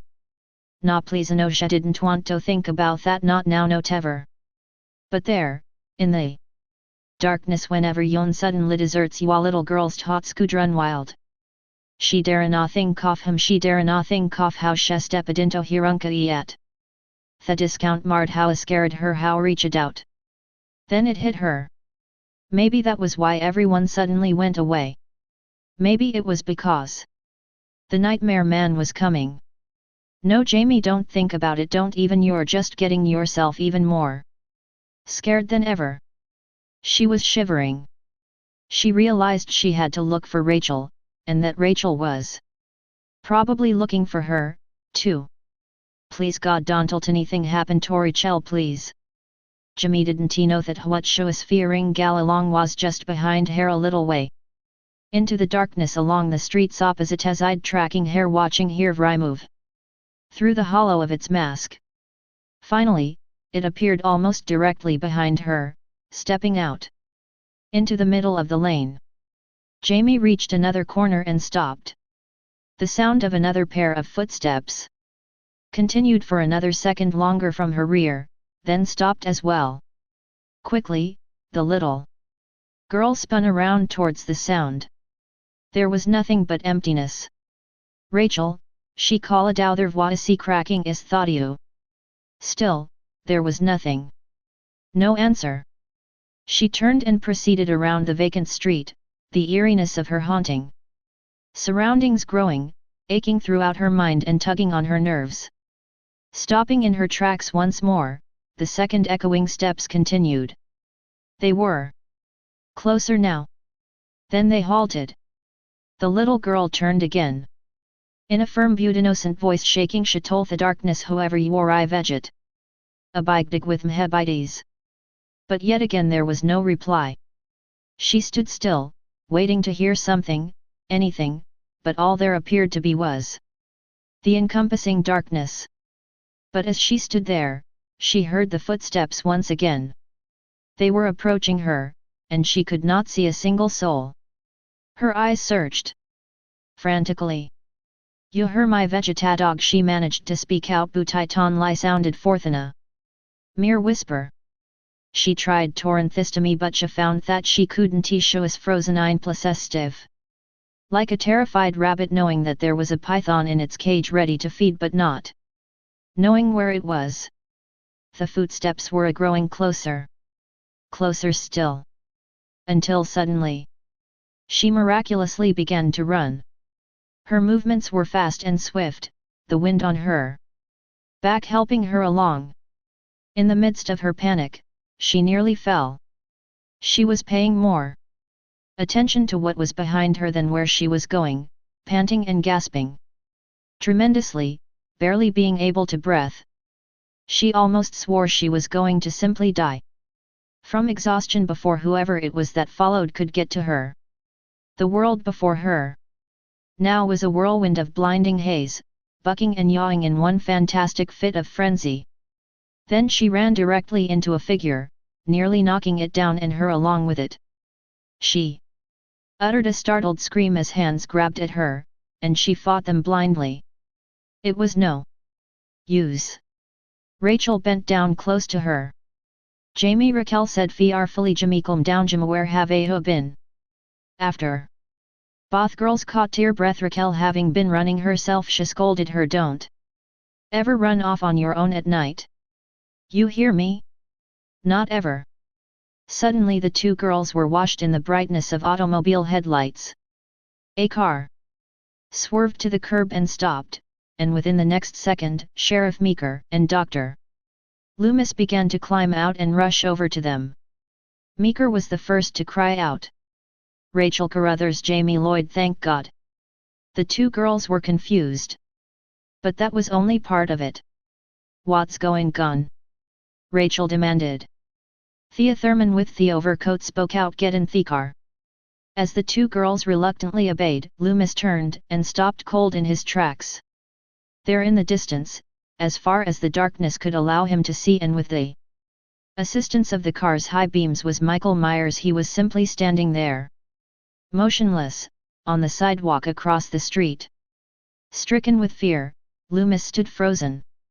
Meeker caught what was happening and followed the Dr. Slinov sight, then he saw him. "Is the team?" Loomis continued his seemingly thoughtless gaze. Meeker repeated, desperate, "Dos them." Loomis quickly and urgently drew out his pistol. "Yes." Meeker went immediately for his shotgun. Just as he was about to aim, he noticed something to his right on his side of the street, a figure standing below the dark branches of a tree. There, right before his unbelieving eyes, was a second Michael Myers. Holy shit! Just then, another Myers, a third one, appeared from out of the dark and between the shadows of two houses. "What?" Meeker exclaimed. Then the presence of a fourth Myers materialized from behind a Volkswagen. A fifth. A sixth. There was a whole goddamn army of them. This wasn't a dream anymore, Meeker told himself, inside his mind. This was a nightmare. One shitload of a nightmare. And he knew just like the next person did that this sort of thing just didn't happen in real life. Loomis was equally terrified. "Perhaps Marezo, dear God, no." Loomis brought up his pistol and aimed at the first one.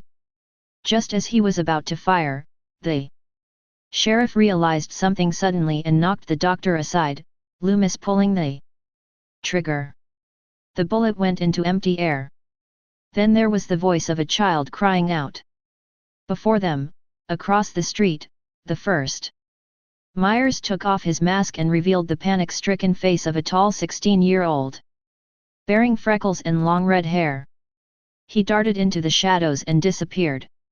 So did the rest. The kid between the house yelled out something which sounded like "Don T shoot."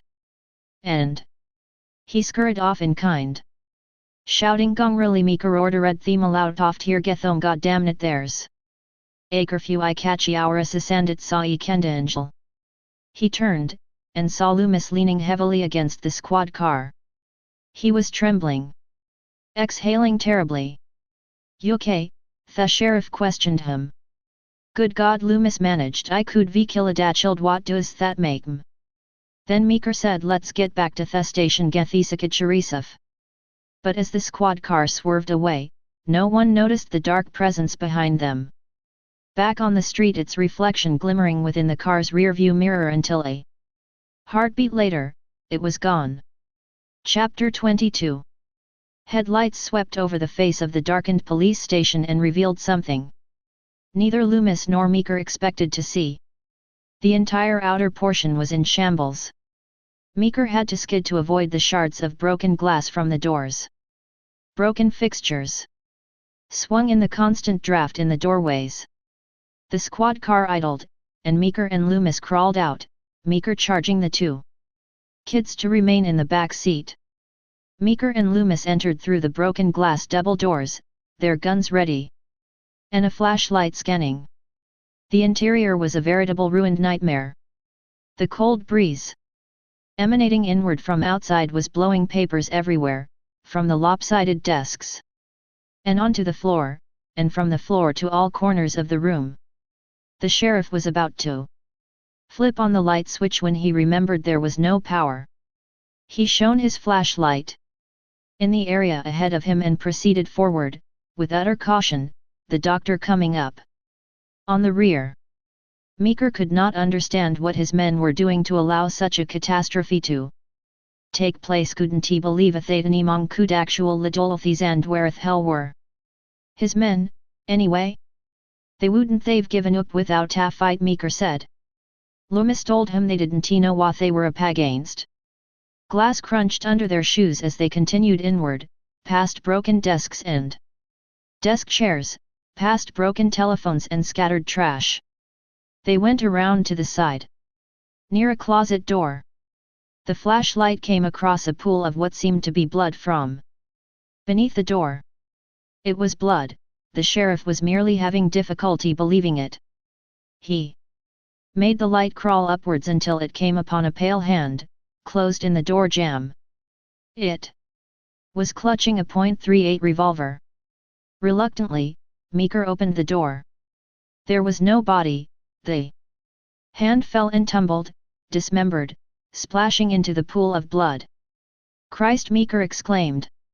Something caused him to look up, and when he did, he jolted backwards just in time to avoid the pasty white, blood-drenched body of Deputy Pierce, which leaned out of the darkness near the ceiling, then tumbled to the ground before him in one tremendous splotch. As the body met the ground, the head rolled backwards, revealing dead, unseeing eyes. The throat was slashed, and thick blood seeped from the gaping wound until it rested at the sheriff's feet. Meeker gazed down in horror upon what was once his best deputy, not to mention one of his best friends. His eyes momentarily refusing to leave the sight, he brought himself to speak. "How can Onamando this? How, Loomis? Tell me how." "He's Notaman, sheriff." "Then Wadashay?" Meeker demanded, trembling. "What the hell are we dealing with?" "Evil," Loomis replied. "Anthatwazel," he said. Outside, Earl Ford and the other townies were pulling up to the station's parking lot. Driving past the library and halting near the sheriff's squad car, Loomis was standing in the doorway, Meeker coming up behind him. Rachel and Jamie gazed on with extreme interest from within the back seat of the squad car. As the men from the bar stepped out of their respective vehicles, Meeker informed the doctor quietly, "Theathertorian Thebak dead." "Ben." Earl marched up to them. "What the Samil is going on?" A second man by the name of Sam Unger went towards the shattered glass doors and peered inside. "Holy shit, what the hell did these terrorists go home?" Earl, Meeker told them all, in fact weariness in his voice, intermingled with a hard stern overtone. "This is Paulus Bacinus." Earl said back almost sarcastically, "Looks to me like you're out of business. I want some answers." "I don't have the time or the patience to argue with you," the sheriff said, stepping Forward past Loomis just go home to your families that's where you belong. You forget who's paying your salary sheriff. That came from Samungur. It was Michael Myers Loomis said and he caught tire and divide detention meeker. Shot the doctor a angry glance he's come home to kill. Oh Jesus Earl exclaimed softly, shocked suddenly into a perpetual fear. Michael Myers. Meeker interrupted agitated leave it alone Earl let the police hand light. But Earl was determined now, and he yelled back to the sheriff, emotionally stricken. With remembrances of a time gone by. That terrible time, 10 years back. Let the police handle it. Like the last time? How many dead back then? How many? Kids, Alhura hellas this boy deny ears back na thistami benil hand lethizamion. Way the husky bartender turned to the others we're gonna fry his ass get your weapons boys. You real gonaddy. Of was broke out from the direction of the neighboring public library and behind the hibiscus bushes how can you expect to free his ass when it don't work that way in the presence of apocalypse. The Reverend Jack Sayer stepped into view before them all, and all eyes turned. He was drunk, and he staggered his way toward the crowd. His clothes were wrinkled and bloodied, and his hair was matted and unkempt. He looked like he'd been through hell. What hell are you? Ben Meeker insisted. Mr. Sayer Loomis called out to him you're an old fool you shouldn't have lingered around I can more than imagine what you've seen tonight. I've a health a face of apocalypse said the Reverend and I can see no more. As he hobbled into the moonlight, black-red liquid streamed down his face in tears over. Dried blood caked in layers across his unshaven cheeks and chin, and over his lips. The sockets of his eyes were hollow craters of pus and blood, sightless, yet the man remained capable of speaking his mind. Jesus Earl exclaimed. You're all doomed to death proclaimed Sayer there's no stopping it you're all dead you and woe viral sestan sin its sway. Meeker hate enough turned and spoke it enough the townies worry nio your car here. No beanim readin with al.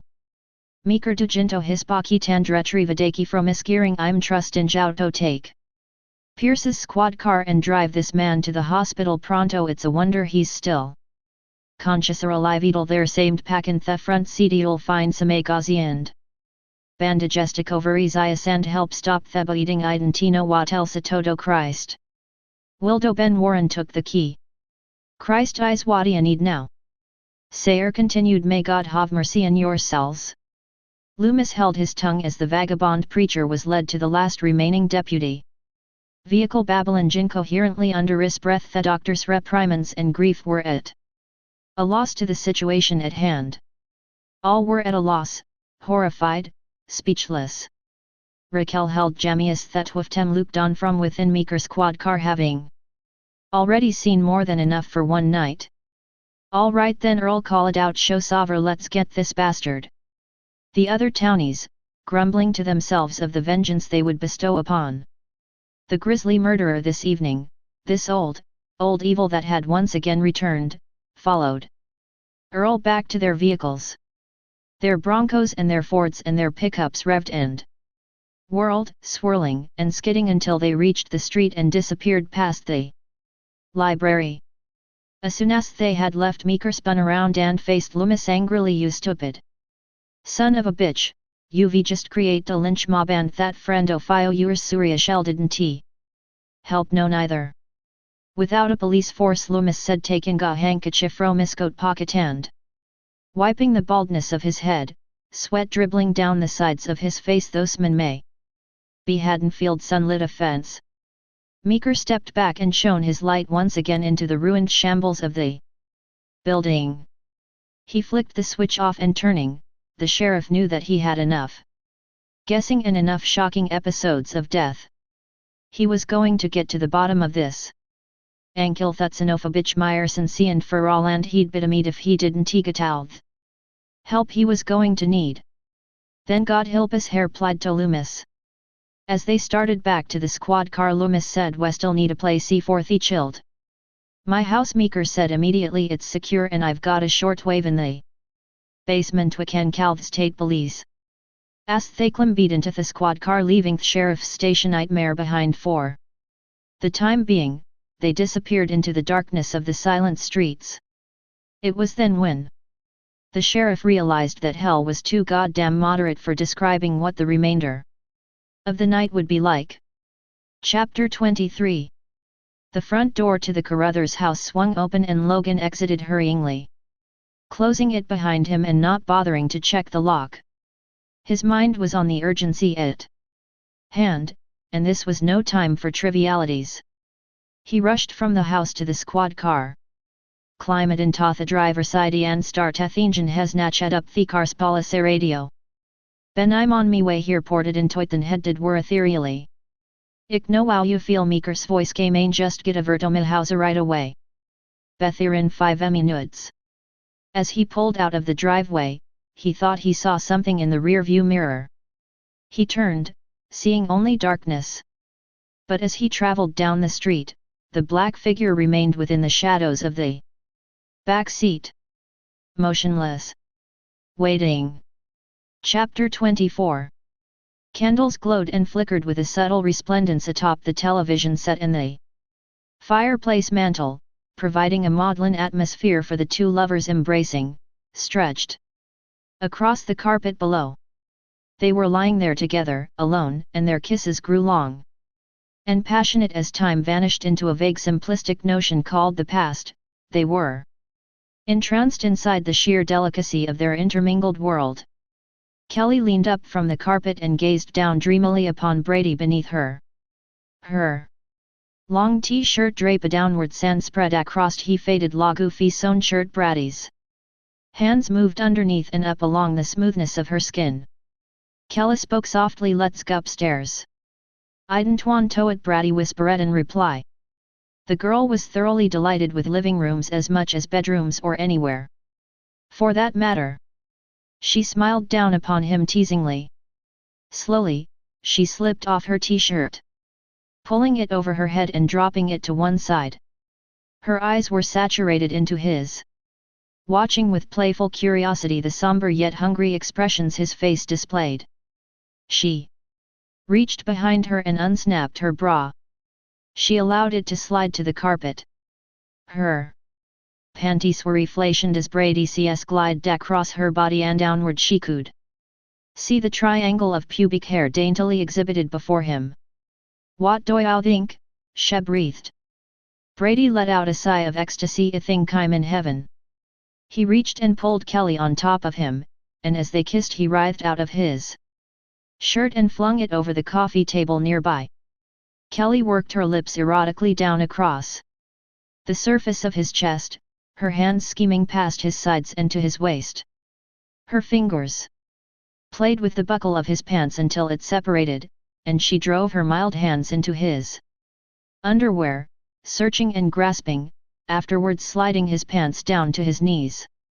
His skin rippled with desire. He brought her down to him once again, and as tongues caressed, he held her, his hands moving down the backside of her voluptuous body, finding her panties and bringing them down to her legs. She kicked them off of her feet. The two fondled and caressed there within the sensuality of the semi-darkness. As the minutes ticked by and the quickened heat increased, Kelly wrapped her legs around his welcomingly, and he moved his body upwards to enter her. "Ooh, Brady shemo and oh shit." Headlights flooded the living room mingled with the whining sounds of a car engine. Brady sat up in terror. Kelly joined him, sitting up also. Immediately, her hands went for her clothes and she proceeded hurriedly to get dressed. "It's me dad," she muttered, "if heck hatches like the shale skin you all have for starters." "For starters." Brad panicked reaching for his clothes in a frenzy. Christ omen. Nothing seemed to fit right for him, and he nearly put his pants on backwards. God knew his underwear didn't feel right, and he thought he heard the ripping of its pliant fabric. Outside, Sheriff Meeker brought out his house keys, fussed for one, and inserted it into The doorknob. Behind him, Rachel and Jamie stepped up to the porch, followed in turn by Dr. Loomis. "Where's the deputy?" Loomis questioned anxious. Meeker answered asked the door appeared he'll be here in a minute. Just as the deputy's presence was mentioned, Logan's squad car approached. High beams piercing through the darkness of the driveway with near blinding brilliance.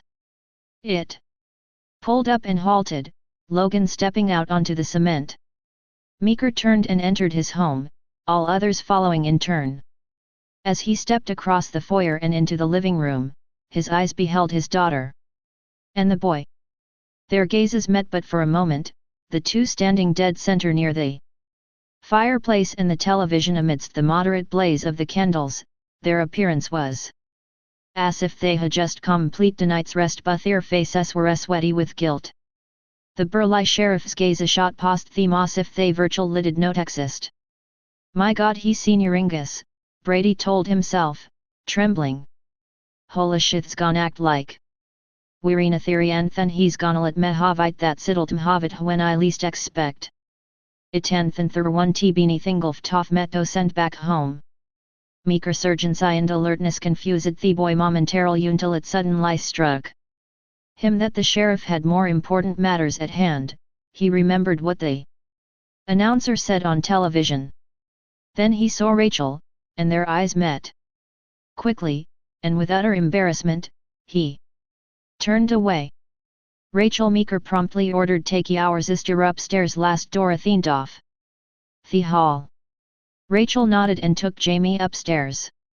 Her mind swirling amidst T-brip confusion, Kelly went to her father, Dad Watts. "Going gun. Hiterned to here iserias and demanding I went auto secure all the downstairs windows, cover all the downstairs windows." "Why? Just do it." Without further hesitation, Kelly complied. "Where's the radio?" Loomis said. Through the kitchen to the basement door, Meeker directed, "Take him a flashlight." Loomis reached and took the flashlight Meeker held, turned, and exited out the kitchen. In a hurry, nearly knocking Meeker's daughter askew and about their business. "Now for the boy." Meeker turned and grabbed him, clenching his arm firmly. Brady broke out in nervous perspiration, knowing he was about to get hurt. Instead, "Ya know how to handle gun," Meeker said. "What?" Meeker repeated himself. "A gun know how to sion." "Yes sir," his voice shook. At the same time, Logan entered through the front door and joined them, standing awaiting the sheriff's next orders. Meeker took the boy over to a closet door down the hallway near a back storage room. He opened the door, revealing racks of various shotguns. He let go of the boy and reached inside, immediately gripping a double barrel. He handed it to Brady. "Think you can handle that?" "Easy enough, Brady said, confused. "Ya want to tell me what's happening?" "When he have time then to Logan, how are stepping up to the right. Where's your riot gun?" "In the trunk of Miss Quad was the reply." Logan turned on his heels and exited quickly back down the hallway. Meeker returned his gaze to the innards of the closet, reached in once again, this time removing a toolbox and handing it to Brady also. "There's shells for hat's hot gun in there," he explained. "You'll get a hammer and 4 boxes of roofing nails. I went auto gupinthiati can securiats on a body canjit in." Brady wasn't about to panic, but the urgency was theory and he could not deny thought if something happened should call me parents. "You just get a pint that a tick," Meeker commanded once he gained Hugh and into the closet. And this time he pulled out an Spa's 12-gauge auto-loader. This one was for himself. As he loaded shells into the weapon with long-practiced ease, he looked back at Brady, who was disappearing down the hollow hia he catchio groping midadarandilis. "That shotgun on you. Understand?" Brady understood and nodded, then fearfully went his way. Outside, Logan hustled back to the squad. As he went around its side, he noticed the rear door open and the driver's side a quickly looked in and saw nothing. Shrugging, he slammed the door and went over to the trunk. There was a riot gun inside the trunk, and he removed it along with 2 large boxes of shells. This was all he needed. Carrying them under one arm, he slammed the trunk down hard, and he hurried back into the house, closing the front door behind him. Inside, on the first floor of the house, Meeker assisted his daughter in locking and securing the shutters and windows. Kelly's nervousness was altogether gone, having fled and replaced by the presence urgency, although deep inside she regretted the sudden intrusion on a lacious evening. She could sense her father's sharpened glances, but when she would glance back she saw him exigently tending to his business. Logan stepped up to the sheriff, riot gun in hand. Meeker turned to meet him. "Get ye outside, shutters Heinstruct." Logan appeared both dazed and alert at the same time. "What are wa? Making sure nobody can get in here. Isn tall thighs a little paranoid." Meeker's glance was stern. "If I had seen he station house I wouldn't even ask." Logan turned again and moved down the long side hallway of the first floor. As he went, he passed a partially opened doorway, and if he had glanced within, even momentarily, he would have seen the blackened view of the figure standing motionless within the darkness, waiting in the shadows. Inside the basement, Loomis scanned the flashlight over dusty obstructions and obscurities.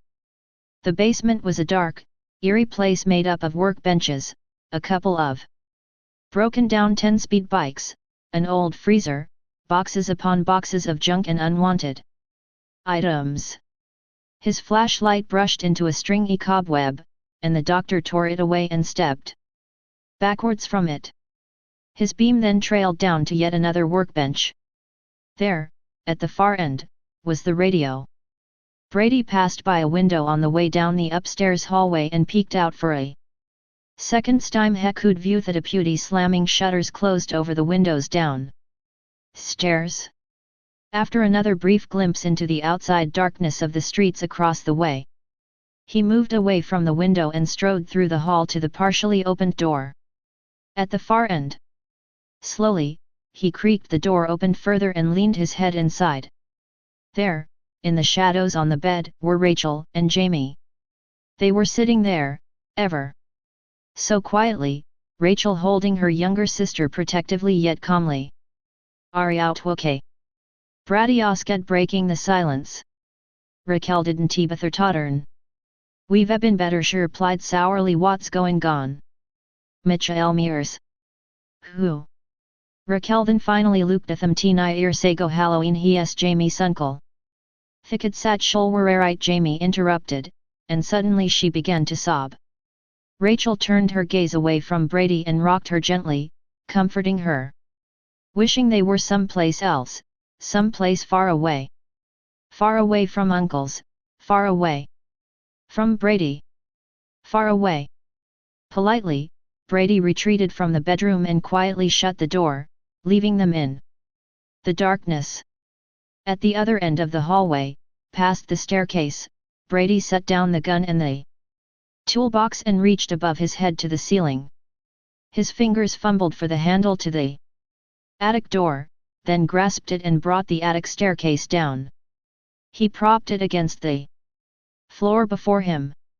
Kneeling, he opened the toolbox and fished out a flashlight, closed the box once more, then brought everything into his arms and climbed the wood stairs into the dust and the blackness. "That's all the windows, Dad," Kelly proclaimed. Meeker, his daughter, and Logan now stood together near the front door, gazing around, thinking if there was anything left to do, anything they just might have overlooked. "Okay," the sheriff said. "Then Logan, wouldn't you here in the front door here's th deadbolt kayet." "Thanks," he said, not knowing why he tonight the key from the sheriff turned placed the key in the deadbolt, and turned it. The bolt flew home with a dull clack. "Weary secure," Meeker said. "It paid locked the back door. This is the only way in or out off the house." After another glance toward the door, he turned and went into the kitchen in the direction of the basement staircase. Logan surveyed the foyer momentarily, then, turning, he accidentally bumped into Kelly. The seriousness had left her eyes, replaced with an enticing glare. She grabbed the riot gun barrel with her left hand and, before the stunned deputy, gently stroked it. Suggestively. Logan then tugged it from her back off Kelly like hemijab. Playfully sticktively Kelly stepped closer to him, just wonder if it was loaded.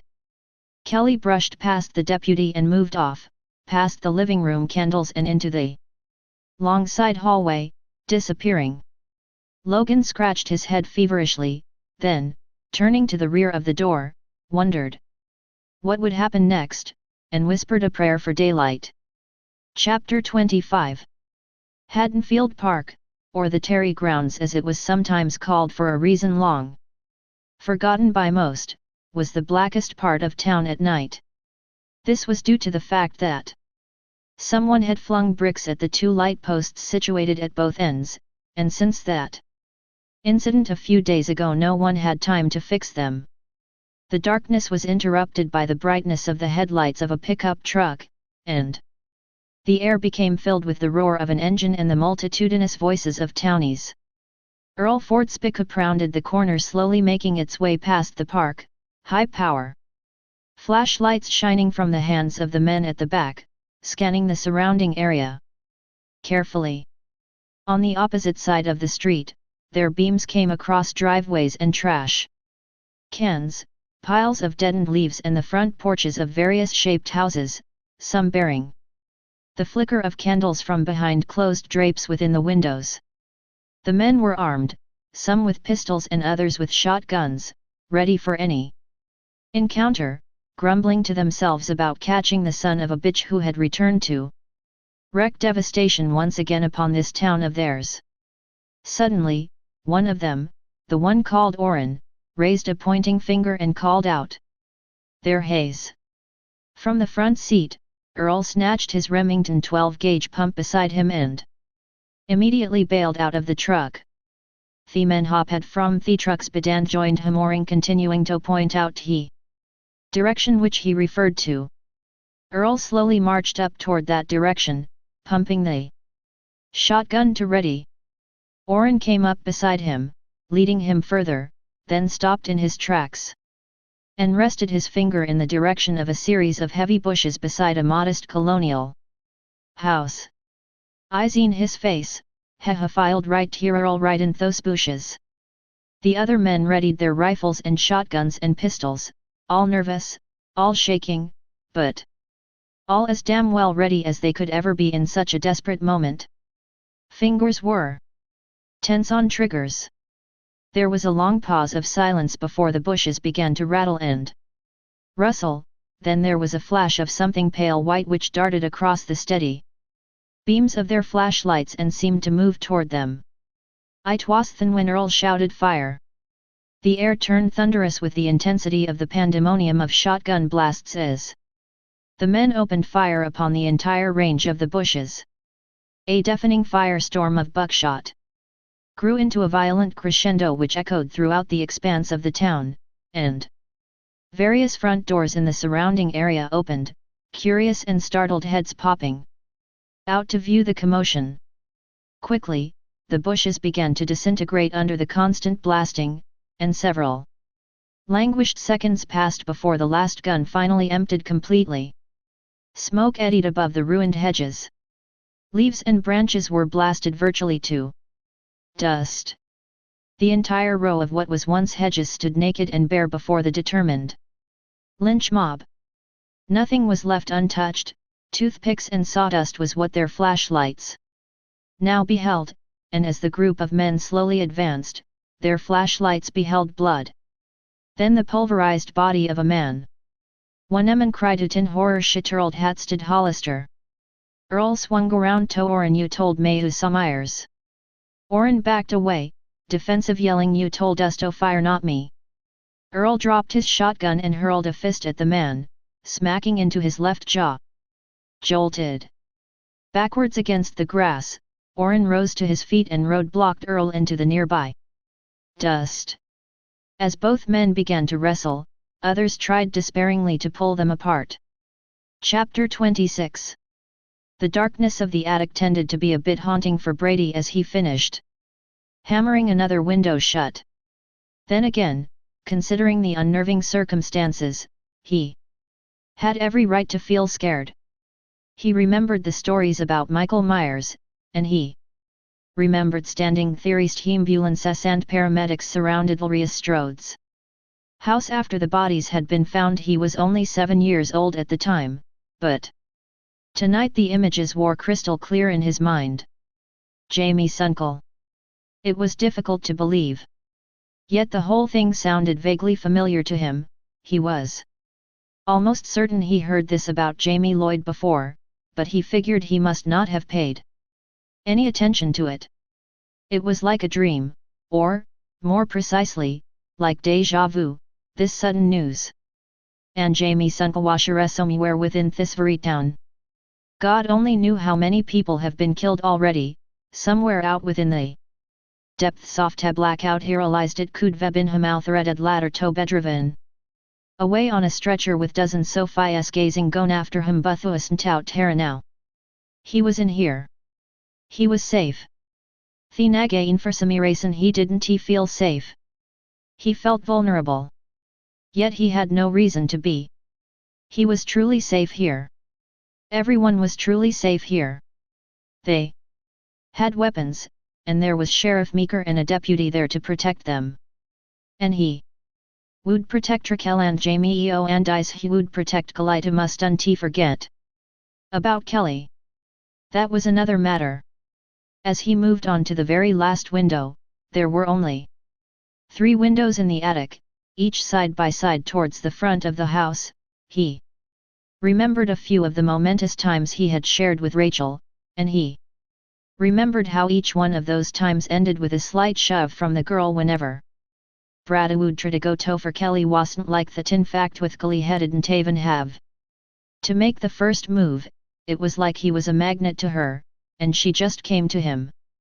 Some people called her a slut at one time, with the suicidal boldness to even do it in front of her father and Theordel went in until I tended with rock salt to paboy sass from Eaker's gun. So when it came to notions about sluts, well, let's just say I twazel hush hoosh. Besides Kelly was a babuisnch he, and there were definitely a few horny guys out there who'd just see what brat I saw tonight. But Rachel, well, that was a different story. A final swing of T. Hammerland dead painfully on Brady's chump, the surge off pain shot up through the throbbing bone, and he let out a sudden yelp. Jesus! He heard a sound from behind him. Something fell from somewhere in the attic's far side. Startled, nearly forgetting his aching thumb, Brady reached for his flashlight, groping. He could only see a slight portion of what the moonlight allowed him to see, and the darkness of the room encompassed the space where the flashlight was supposed to be.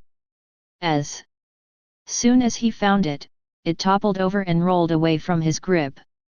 Finally, he retrieved it and flicked it on. He began to scan the room.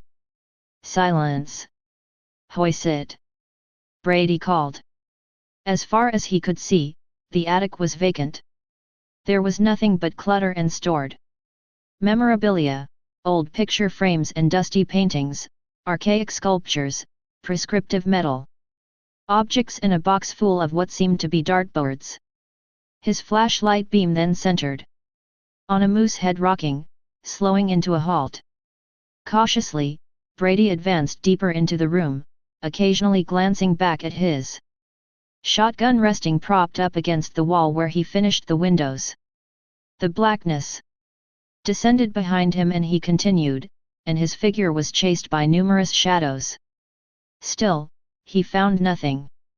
Rachel stared blankly out the room's window. She gazed down upon the deserted streets across the way, the only illumination being that of the moonlight. Her eyes had become accustomed to the dark. Her thoughts were on fear, on Brady, on the night. She realized she was growing to hate Halloween. Everything bad happened on Halloween, and she didn't know why. Come to think of it, the same rang true for all holidays. She couldn't understand it. She'd ponder upon it in depth later, for all she could do was continue to gaze blankly out this window, the possibility of certain doom for both herself and for her foster sister hanging over her head like a curse. Yes, she was afraid, death lie afraid, but shek news him ostuntlet jamik no shoes. Rachel was there to protect her foster sister. And the only way to protect your foster sister from the nightmare man was to not have any nightmares yourself. Right? Rachel managed to move. She turned slightly to Jamie, whose figure she could see on the bed. She was sitting there motionless, gazing down into the palms of her hands. Rachel then stood and crossed over to her, kneeling down beside her. She spoke in a soft comforter whisper, I went out Talia down and tried to go to sleep. I can't sleep, the little girl responded, gazing up at her darkened outline. The nightmare man will come, he'll get me. Lovingly, Rachel lay Jamie backwards on the bed and pulled a folded comforter up and over her arms. She had to be delicate, for Jamie was a delicate little 6-year-old. Nobody's gonna jit ya while I'm around, Raquel told her. She felt for her sister share and gently caressed it. Promise. Promise, she replied. Now close your eyes, Jamie said. Can we go home soon? Rachel. Raquel hot momentarily than Ray also can do another pause real soon. Now The flashlight flickered in Loomis' hands. He firmly tapped it with his palm in it. Resumed to shine upon the front of hesh hortwave radios instruments. He was standing Stupen over the sheriff's shoulders as the sheriff sat before a device adjustingitus was necessary. How was it powered? Loomis asked him. Batteries was plan and gay generator for the house next week wishy hadn't twite. After making the proper final adjustments, Meeker drew the radio microphone to his lips. He spoke intoit, this is Squawk 750 Haddonfield Broadcasting on State Police. Emergency frequency San Iona Herm. The radio hissed in reply. Downstairs, Kelly proceeded to make coffee by candlelight, boiling water in a kettle over a gas flame burner in the kitchen. She possessed only one candle, the remainder were in the living room and foyer. Jiving company to Logan Hood Pula do Painizikara and sat there with the riot gun in his lap. He seemed to be alert, and whenever Kelly glanced his way she could see that his eyes rarely wandered far from the front door. As she stood watching him, she remembered the intimacy between herself and Brady. That evening, she was stricken with an overwhelming sense of disappointment, but she realized that there was simply nothing she could do at the moment. Besides, her father was there. Oh well, she had enough to worry about. There was no power, and there was a crazed lunatic or somewhere out on the streets. Things couldn't really get any worse. Could they?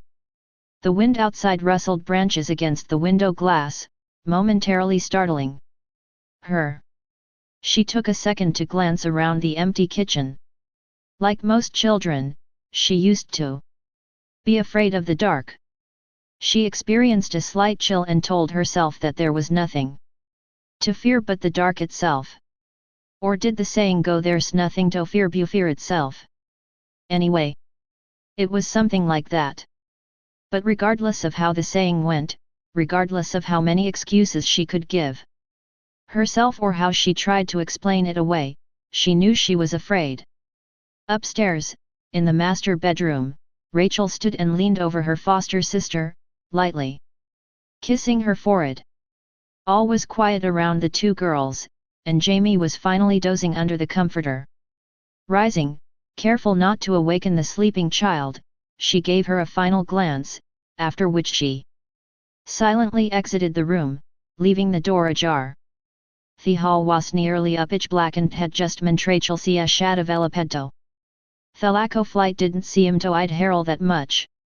As she felt for the side wall, she made her way down the hallway's blackness. She cursed herself or not being jackaped with the flashlight.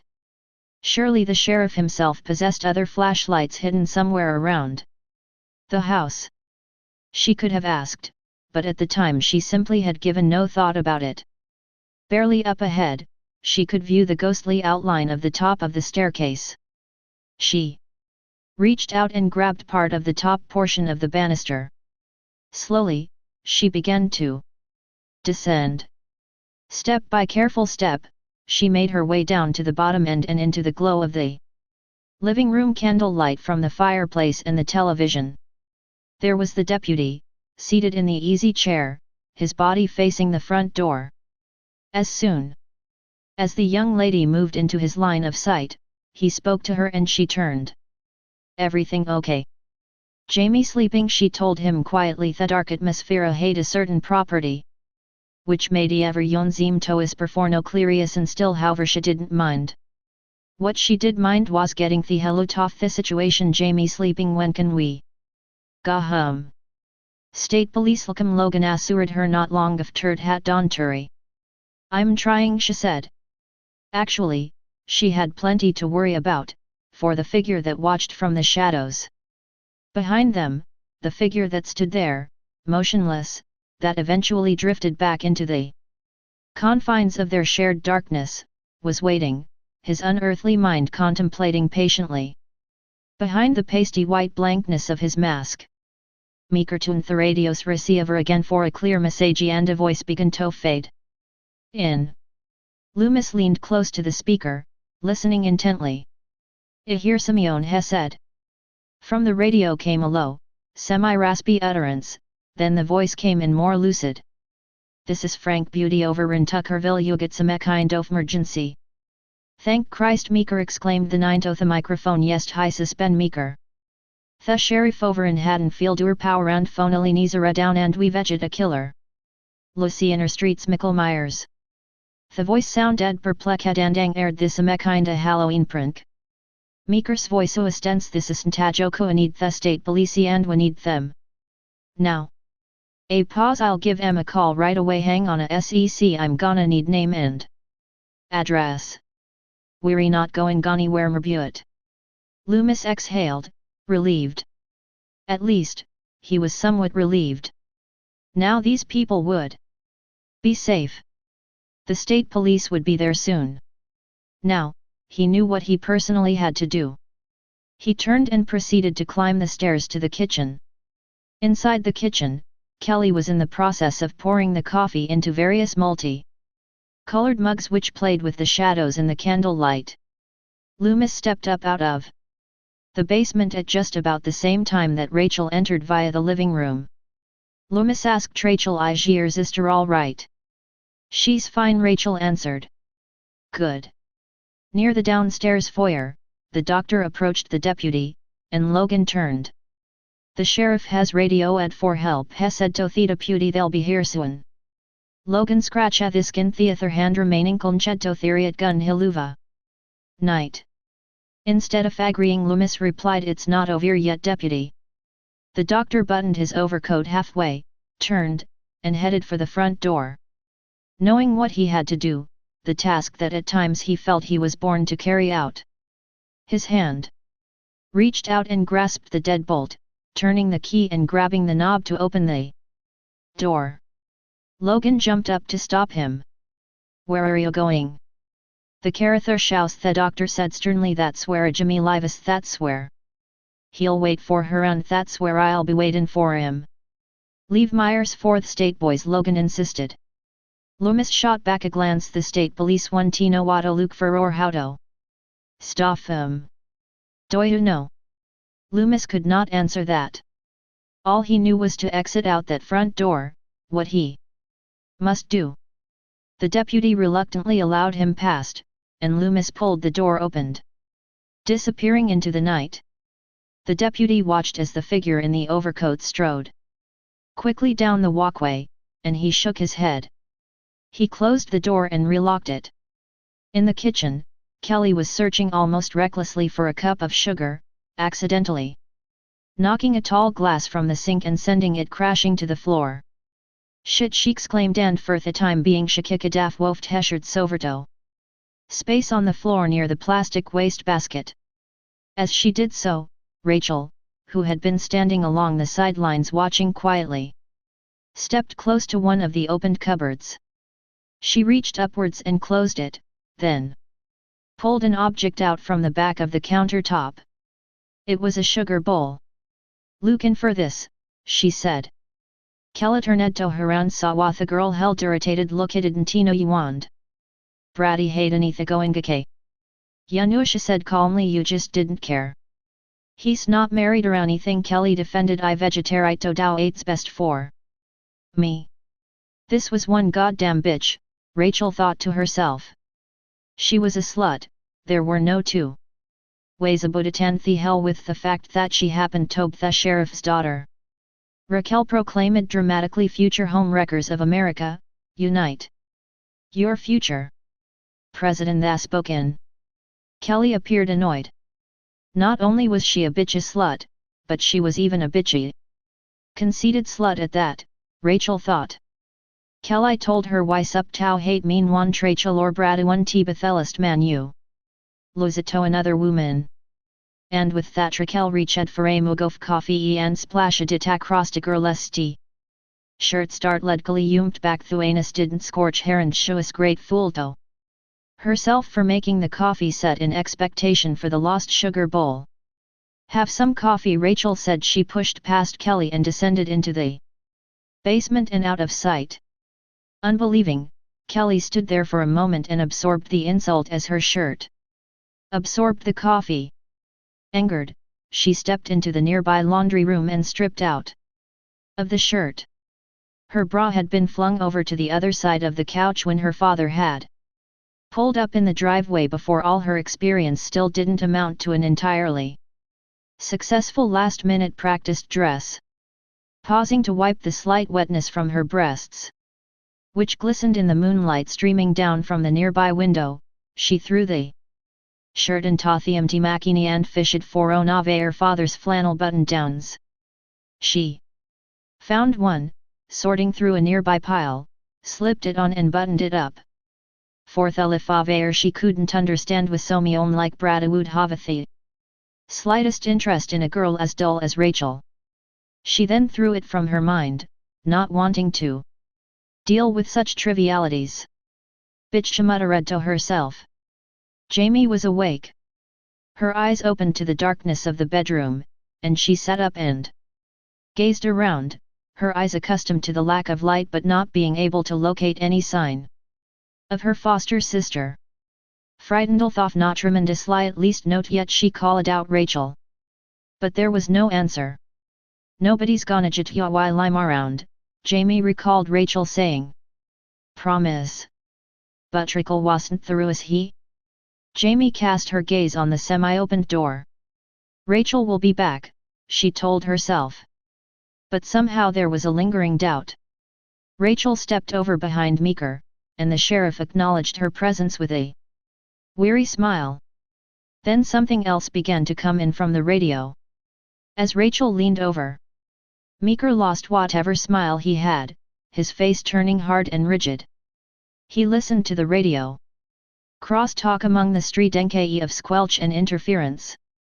Corner Elm and Gateway, a voice spoke within the speaker of the black box. "Shot Ted Hollister by mistake, must have been talking a piss or." A new voice deeper ishaded. "Theater Wadasi said, well he surient livin'." "Ah Christ," the sheriff muttered, has natched up the microphone and spoke he intoit is. "Earl Ford out there, this is Sheriff Meeker." There was now only static. "Answer me. Damn it." More static. Meeker angrily rose to his feet. Stooping, he grabbed his shotgun. "Sheriff," Rachel asked, "what's going on out there?" "Just wait here by the radio," Meeker instructed. "The state boys are going to send word in Setharian route when thought word comestal deputa logane, you understand?" Rachel nodded.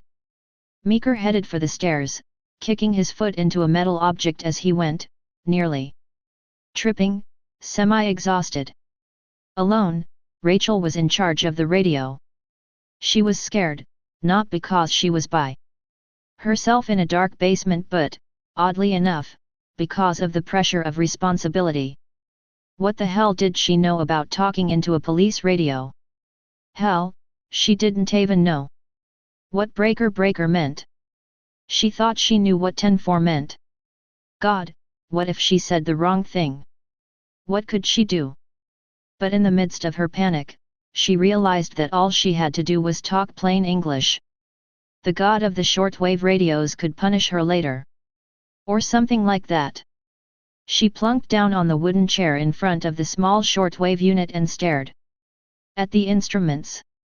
The darkness surrounded her with the exception of the bright beam of the flashlight which rested on the bench beside the black, static-filled box. She decided she would only touch it if someone called for her. Or if she had to call for someone. Wick wouldn't he been assessor you of course. She thought off Jim upstairs that girl didn't he deserve a thisterer wait in God's name. Would allo something like thisto happen to such a sweet little girl as he, it just didn't he. Seem fair but the against world didn't seem fair. Nothing seemed fair anymore. But there she sat, waiting impatiently for the state police to come and rid the night of the darkness. Out in the foyer, Sheriff Meeker turned the key which opened the deadbolt to the front door. Logan jumped to his feet from the easy chair and went to him. Before the sheriff stepped outside, he checked his shotgun momentarily. Then to the deputy he's I'll beetlemand gateway doubt he'll be back before the troopers gather but maybe you out to statle they do. Meeker said I've got a town full of beer bellies running around the dark with shotguns who's next, somebody's wife, somebody's kid, I can sit before that not end. Carry a botch. As Meeker proceeded to exit Logan stopped him watchy ourself out here ben those beer bellies aren't the libid news on the streets. Just keep his door locked the sheriff said Andoriasapan. Logan closed the front door once again and threw the lock in place, leaving the key in the mechanism. Sighing, he turned and proceeded back to the easy chair with his riot gun in hand. Chapter 27.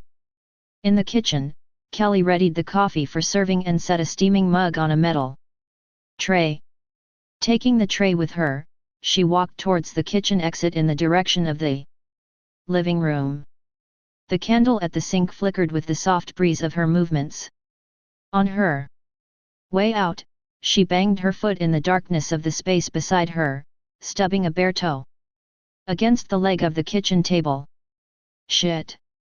She could feel the vibrations of the swirling of the coffee within the mug, but she could not detect whether or not it spilled. She despised the darkness and cursed it, setting the tray down and massaging her throbbing toe. Why the hell did there have to be a goddamn power outage this night for, anyway? She thought, if there was a god out there, he was probably getting his kicks right now, watching and laughing as Kelly stood there, blindly aiding her naked, aching toe. This was great, just great. Moderately flustered, she grabbed the tray from the table. With each new step, however, despite the pain, her frustrations began to dwindle. This coffee was for the deputy, and she wanted to be nice to him. God knew everyone was tired and at least somewhat spooked from this entire affair. And Logan was no exception. Besides, he was responsible for protecting them now. He was in charge. And maybe, just maybe, she could get somewhere with him later. Remember, Daddy wasn't there anymore. Shadows played with her figure, and a shapely, black ghost fluttered and danced across the furniture and walls, moving as she did through the living room over the carpet and past the fireplace. The luminosity of candlelight accompanied her as she went, entering the foyer with tray in hand and setting it down on an antique lowboy. Kelly watched as Logan remained seated in the easy chair, head and back turned towards her, awaiting quietly for the slightest sounds of calamity. Kelly spoke out, breaking the silence. Thought you might like some coffee, she said, then pretty boring Althera. Logan said nothing, remaining alert, ignoring her presence. She continued, I wish they'd fix the power so dark he just stubbed me goddamn toe on the kitchen to end at. Least we could have some MTV while we wait for the cavalry. Logan refused to reply. Yuri, coffee's gonna jet cold. Silence. In the shadows, beside Kelly and on top of the antique lowboy, was an unlit candle end. A book of matches which bore the words Sookie's Den embossed on the front. She grabbed the matchbook and struck a match, illuminating the terror-glazed pupils of Logan's mangled face, his body distortedly propped up against the foot of lowboy in a bloody heap. Kelly's hand went to her mouth and she would have let out a horrified scream if it weren't for the sensation of her heart crawling up her windpipe out off her wood end mouth and into the stiffness of her palm. In a mixture of utter revulsion and shock, she stepped backwards as the figure of Tioni in the mask rose from the deputy Czekarin. Full proportion, towering before her. Before she had time to think, the shape grabbed her. The immediate Sergiophagus swelled up from her abdomen and it took split skins. Time before she realized she was impaled, the riot gun barrel already through her torso and the wood of the foyer closet behind her, and this terror was the last sensation she felt. Before she knew no more. There was no sound, no struggle. The shape released her and stepped back, gazing in morbid admiration as the body of the teenage girl hung there before him, the wetness of her blood seeping from the obstruction protruding from her waist. The radio began to cotter in front of Rachel's languishing eyes. She suddenly became alert, and her mind was filled with a sense of panic as she realized it was time to get on the ball. Okay, sit don't worry about saying Thoritra dialingo, just go for it, babe. From the black box before her, the voice was low and faint. Should have cars. Dispatch it in 5 minutos thireta should be 30 minutos from that time over. Raquel pressed the mic switch nervously. Okay, great, we'll be waiting over. And doubt. Good that was Gudrach, maybe you'll grow to be a truck driver. Pays pretty good. She rose now from the chair and headed for the basement stairs. Giving a slight yawn, she ascended into the kitchen. The candle had burnt out near the stove, and Rachel had to feel her way around the table to make her way to the exit at the other end, past the laundry. Past the downstairs hallway, she made her way into the flickering glow of the living room, eyes casually searching for that retarded bitch called Kelly, or for anybody, for that matter. There was a candle illuminating the front foyer where the deputy sat, and she moved in that direction. As she stepped into the circle of light, she stopped short. It took a moment for the reality of it all to sink in, and when it did, it hit her with full, terrifying force.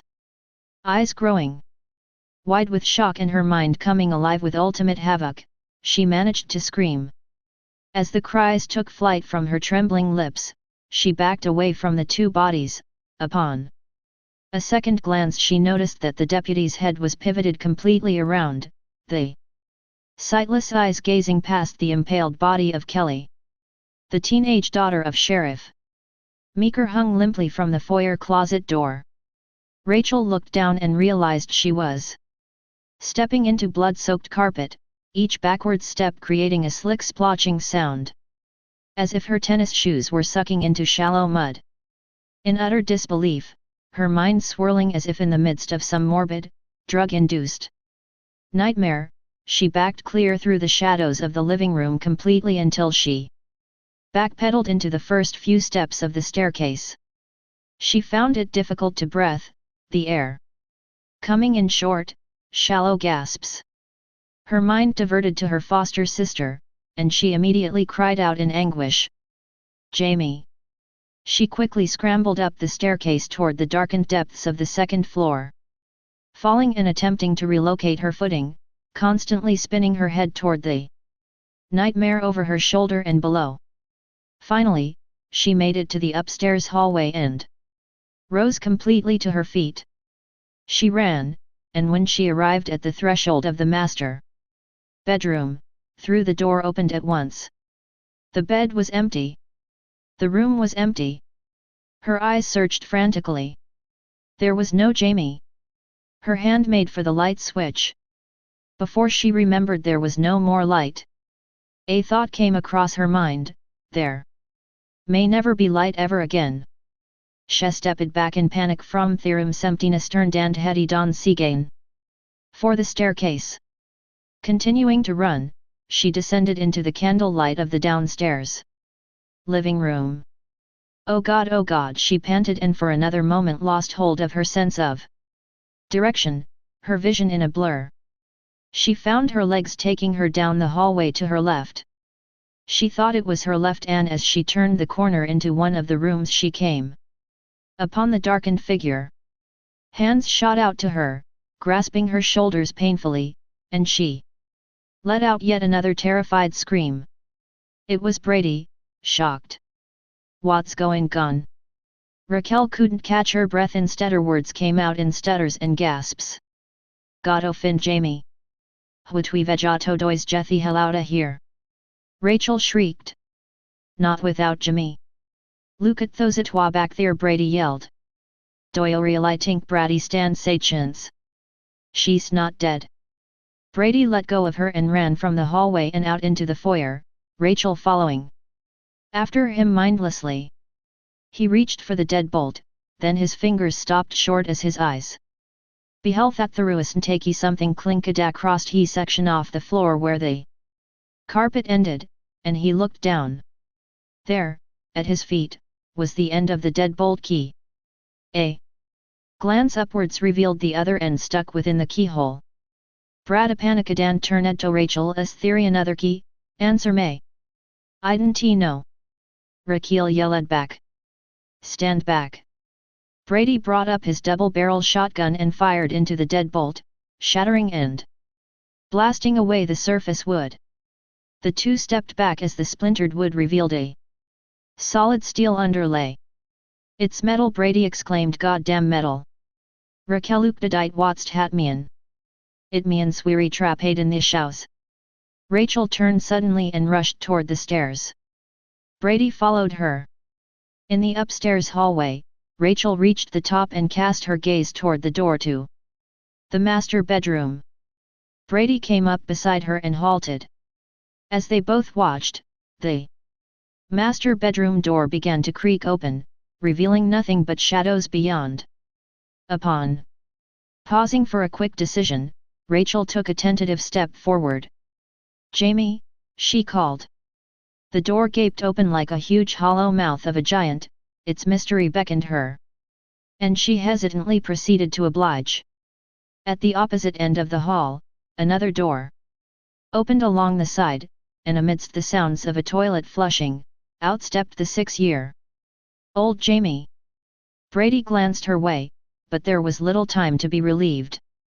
At the master bedroom threshold stood the motionless figure of the shape as if he simply materialized. Jamie screamed. Get back, Brady shouted, motioning Rachel get back. Rachel stumbled away as the towering shape began to advance upon them.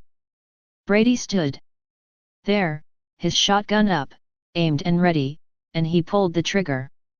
Nothing but dead clicks. He forgot to reload. Shit. The shape continued down the dark hallway rather quickly now, and Rachel scrambled over to her foster sister and grabbed her into her arms desperately. Just as desperately, Brady removed shells from his front jeans pocket and fumbled with them clumsily, hands shaking, until he finally broke down the shotgun. Turning he managed an final glance Ajamius the little girl shouted up, Rachel, go up. Rachel saw the attic stairs behind her and immediately began to climb them as fast as she could, her feet stumbling over empty space, her hands helping the little girl in front and above her. Just as Brady managed the shotgun ready, the shape was upon him. It was too late. A shadowy hand reached out and fingers quickly grasped the muzzle as Brady fired into the side wall, creating a wooden crater to the things left. Without further pause, the shape heaved the teenager into the wall, a single powerful thrust, and Brady felt instant, sharp pains as ribs snapped inside him. He wailed. Using the shotgun stock as a club, the boy managed a furious swing through the air which cracked across a dark figure's temple, rocking the shape on his heels. Brady sprawled sideways, his world a fearful frenzy. whirling in every direction, his mind barely being able to issue a single thought. Son of a bitch. All he could do was swing the double barrel, using the might of both hands as he did so. Blindly at first, hitting through the air and creating a short whistling sound. His thoughts began to form gradually once more, and he thought he managed another fortunate strike. Until he realized that the shape had caught the gun once again in its grip, and within the same moment it was out of his hands completely and flinging through the air. Before he realized it, something, perhaps the gun itself or the shape, shardened fist the coudental. What dove into Brady's face, snapping his jaw and breaking teeth. The teenager then reeled into the hallway, scarpet at the shape's feet. With his remaining strength, Brady brought himself up along the side of the wall and staggered back upright. He brought a quivering hand to his face and felt the thick wetness of his own blood. Leaning forward and facing the shape, he stood there, frantic, wondering what the hell to do next. If he didn't do anything, he would surely die. If he did something, he would find himself dead anyway. But if he managed to do something right, if, by the grace of God, he managed to kill the thing, he would become the town hero.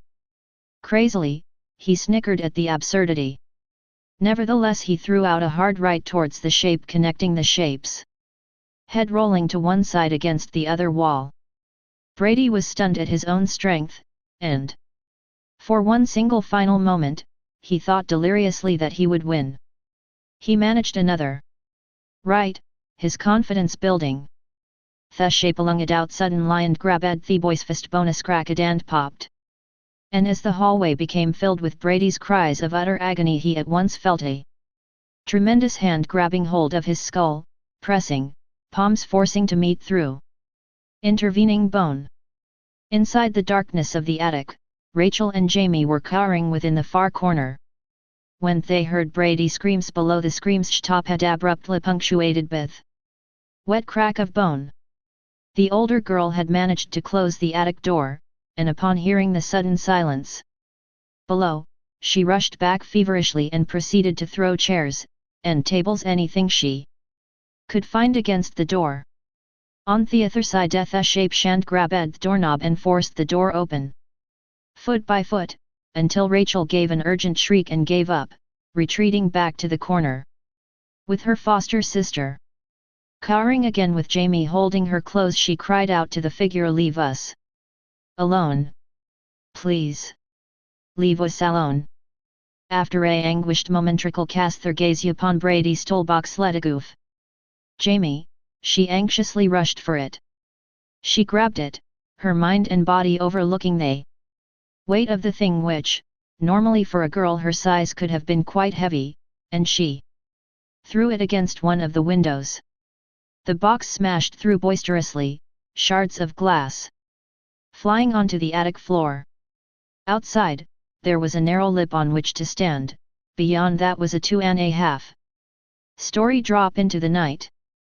Carefully, Rachel leaned over and grabbed Jamie, pulling her up and onto her back. Desperately, the little girl held on, clenching. Behind them, the shape loomed up the attic stairs, his dark figure rising slowly like the shadow of death itself, methodically and soundlessly. Rachel called out to Jamie before they set out to flee. "Hang tight, Jamie." As quickly and as carefully as she could, Rachel stepped out the attic window and balanced on the ledge. She straightened herself, mindful of the tenuousness of the wooden lip, gazing warily at the steep upward slope just inches away. She leaned away from the window and pressed her body against the cold slate roofing tiles, the brisk wind coming down upon her from one side bringing with it a bitter chill. Jamie weighed her down a bit, clinging to her back the way she was, gripping with her life, but Rachel forced herself to get used to it. She couldn't fail to fail me into the end for Humayatodi along with her. As soon as she acquired a reasonable foothold, she glanced around her and caught sight of the chimney and the aerial. As swiftly and as steadily as she could, she proceeded to attempt to climb toward it. When she was reasonably beyond the forefront of the broken window, she chanced to look back and in doing so nearly lost her handhold. Startled, she saw the voluminous effigy of her pursuer as he emerged from the shattered attic window and stepped over onto the roof. With mechanical precision, he made his advance toward the two girls, climbing. Gaining. Rachel continued climbing upwards and to the side, growing nearer and nearer toward the roof. Jimmy turned and gazed back down just as the shape reached a large burly hand for Rachel's left hang cleath and shequiclider ned back to Rachel. Your left foot, moveo your left foot. As soon as the hand came down, Rachel moved it away briskly, the hand clasping empty air. Finally at last the girls reached the roof. Raquel sat Jimmy down momentarily as she glanced frantically around. There was nowhere to run. They were trapped. And there, before them, was their murderer. Halloween night had never been this cold. Perhaps it was merely the circumstance, rather than the weather. Nevertheless, Rachel and Jamie were quite helpless there, on the very top of Sheriff Meeker's roof, and Jamie sun cluas directly before them readido. Kill. There was absolutely nothing for them to do, nowhere to turn, nothing to fight with. Rachel lowered herself and scooped up her foster sister once again into her arms and held her close. She could feel Jamie shaking from the chill of fear, and she realized that a great deal of the shaking came from her own self also. Rachel. Jamie called in panic. Raquel watarwa going todo. The shape slowly advanced, towering over them in shadow. Rachel tried to keep her foster sister calm, brushing her fingers gently through her hair. Nervously tried to go to sleep, sweetheart. Jamie laid her head on Rachel's shoulder and shut her eyes. It was then that Rachel looked out into the darkness and spotted something. A tree branch. It was over the roof's far side, a bit marathan a stretch away, boot close. Enough for a slim chance of escape. Quickly, just as the dark figure moved upon them mere steps away, Rachel hurried Jamie over to the branch and turned her over towards it. Jamie, she told her, I went out, grab the branch and climb down. That tree, I went out, hurry. Jamie reached and strained, Rachel gripping her as close to the branch as she could. The shape was almost upon them. A few yards more, and Jamie's fingers brushed against a laves just she of solid wood. I can teeth, the little girl cried out. Try. At last, Jamie found a firm hold on the branch and pulled away from Rachel, scrambling to the tree trunk. She looked back, screaming. Jump, Rachel! Just as the shape came upon her, she took to the air toward the tree. She managed somewhat of a hold, but it was the firm grip of the dark man behind her, yanking hard at her right ankle, which caused the fall.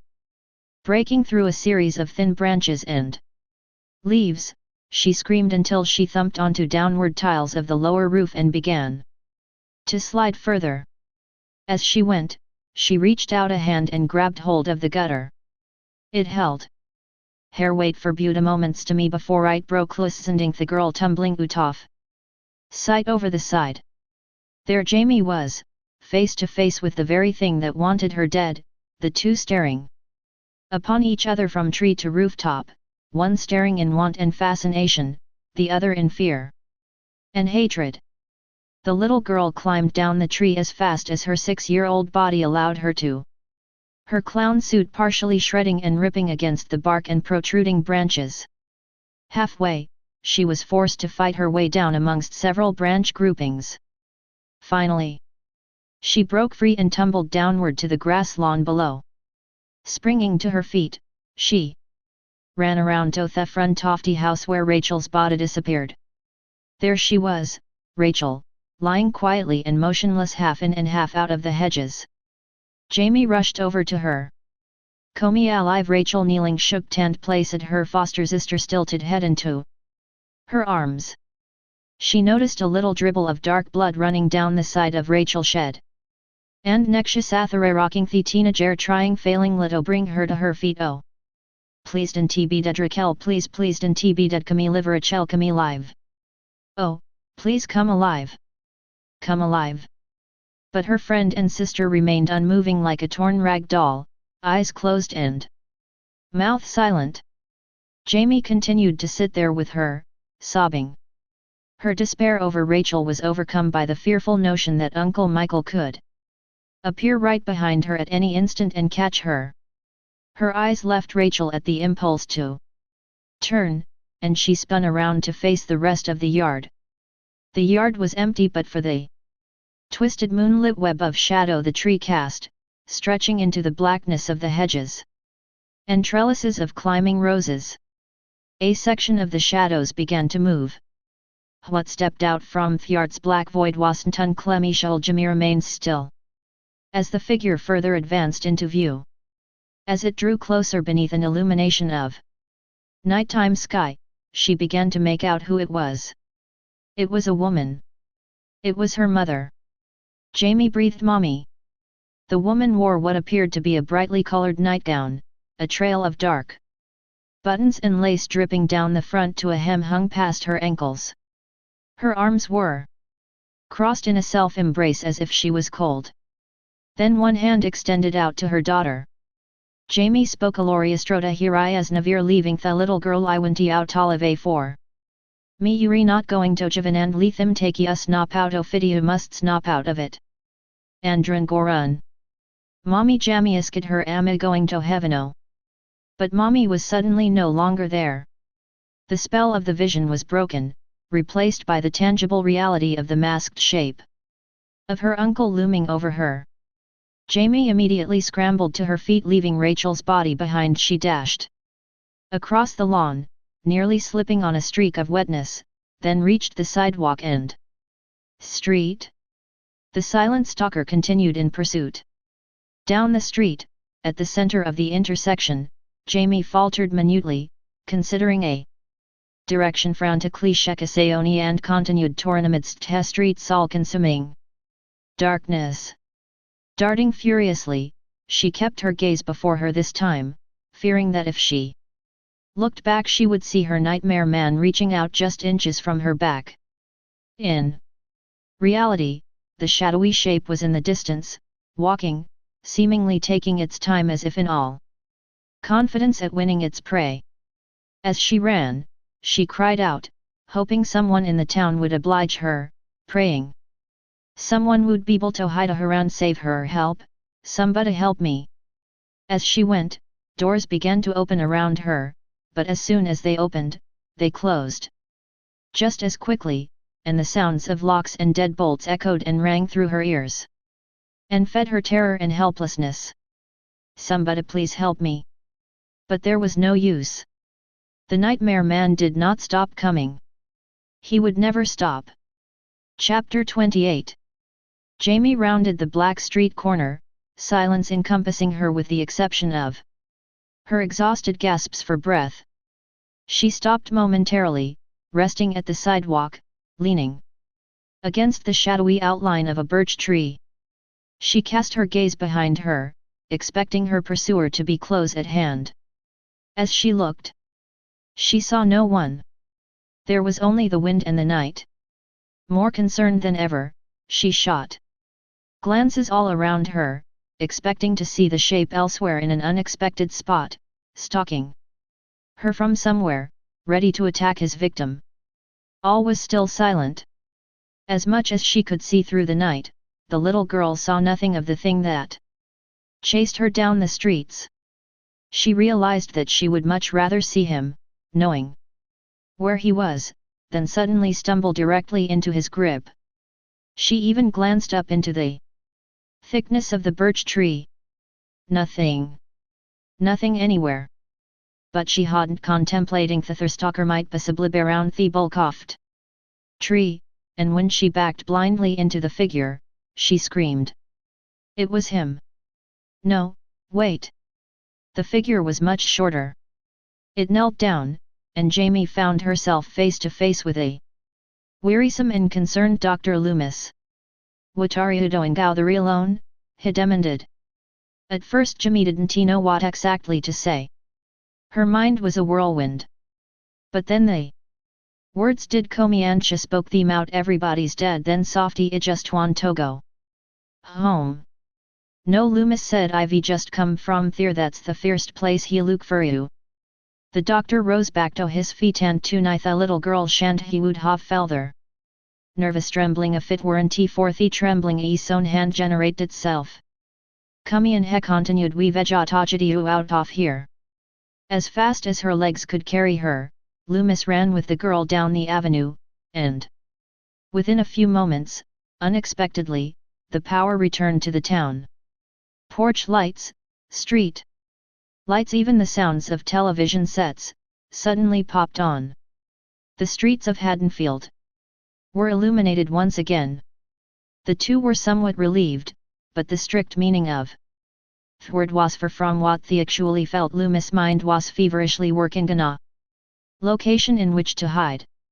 He knew, in reality, that there was no such place. Reaching into the inside of his overcoat, he pulled out his 9mm pistol and held it firmly, expecting anything. As they went, Jimmy called out to him, is me uncle really th boogie man? I missery Jamie. Loomis told her, beauty, our uncle is a mething fair worse. Chapter 29. A few lights came alive at Haddonfield Elementary School. During the night most of the usual lights clicked off by the commands of a timer, leaving on a few outside entrance lights. The school was illuminated just enough now as the city's power returned driving away two young lovers from the bushes near the kindergarten classrooms. It wasn't merely the sudden appearance of light which spooked them into dressing as did Brady and Kelly, but the presence of people. What looked like an older man in a shadowy overcoat with a little girl at his hand. They made their way under the light, the two heading their way indeed turned out to be what they had guessed. The man and girl were actually hurrying, running in the direction of the main entrance. As Dr. Loomis and Jamie made their way across the sidewalk, passing a short, chain link fence, toward the grade school building, they slowed, nearly exhausted. The night wind blew the swings on their chains in the playground beside them, the sound of shackles ringing through the darkness. The main doors were chained and padlocked. Using his gun muzzle, Loomis broke the glass window on and off the doors, setting ga face and arouse alarm. Jamie Shantz went to her ears. She stepped back as the doctor aimed the gun at the chains and shot them apart. He pulled the doors open. Loomis turned to Thegirl Kumian. Inside, the school was sectioned by long hallways, complete with endless trails of lockers, glass display cases with various trophies, pictures, and lopsided artwork, and never-ending classroom doors. Frightening shadows and engulfing darkness accented the eerie scenery. The alarm continued with its boisterous wailing. We'll hear sirens soon, Loomis continued. Jimmy looked at them as they moved down the corridor, then Wilbsov. Yes.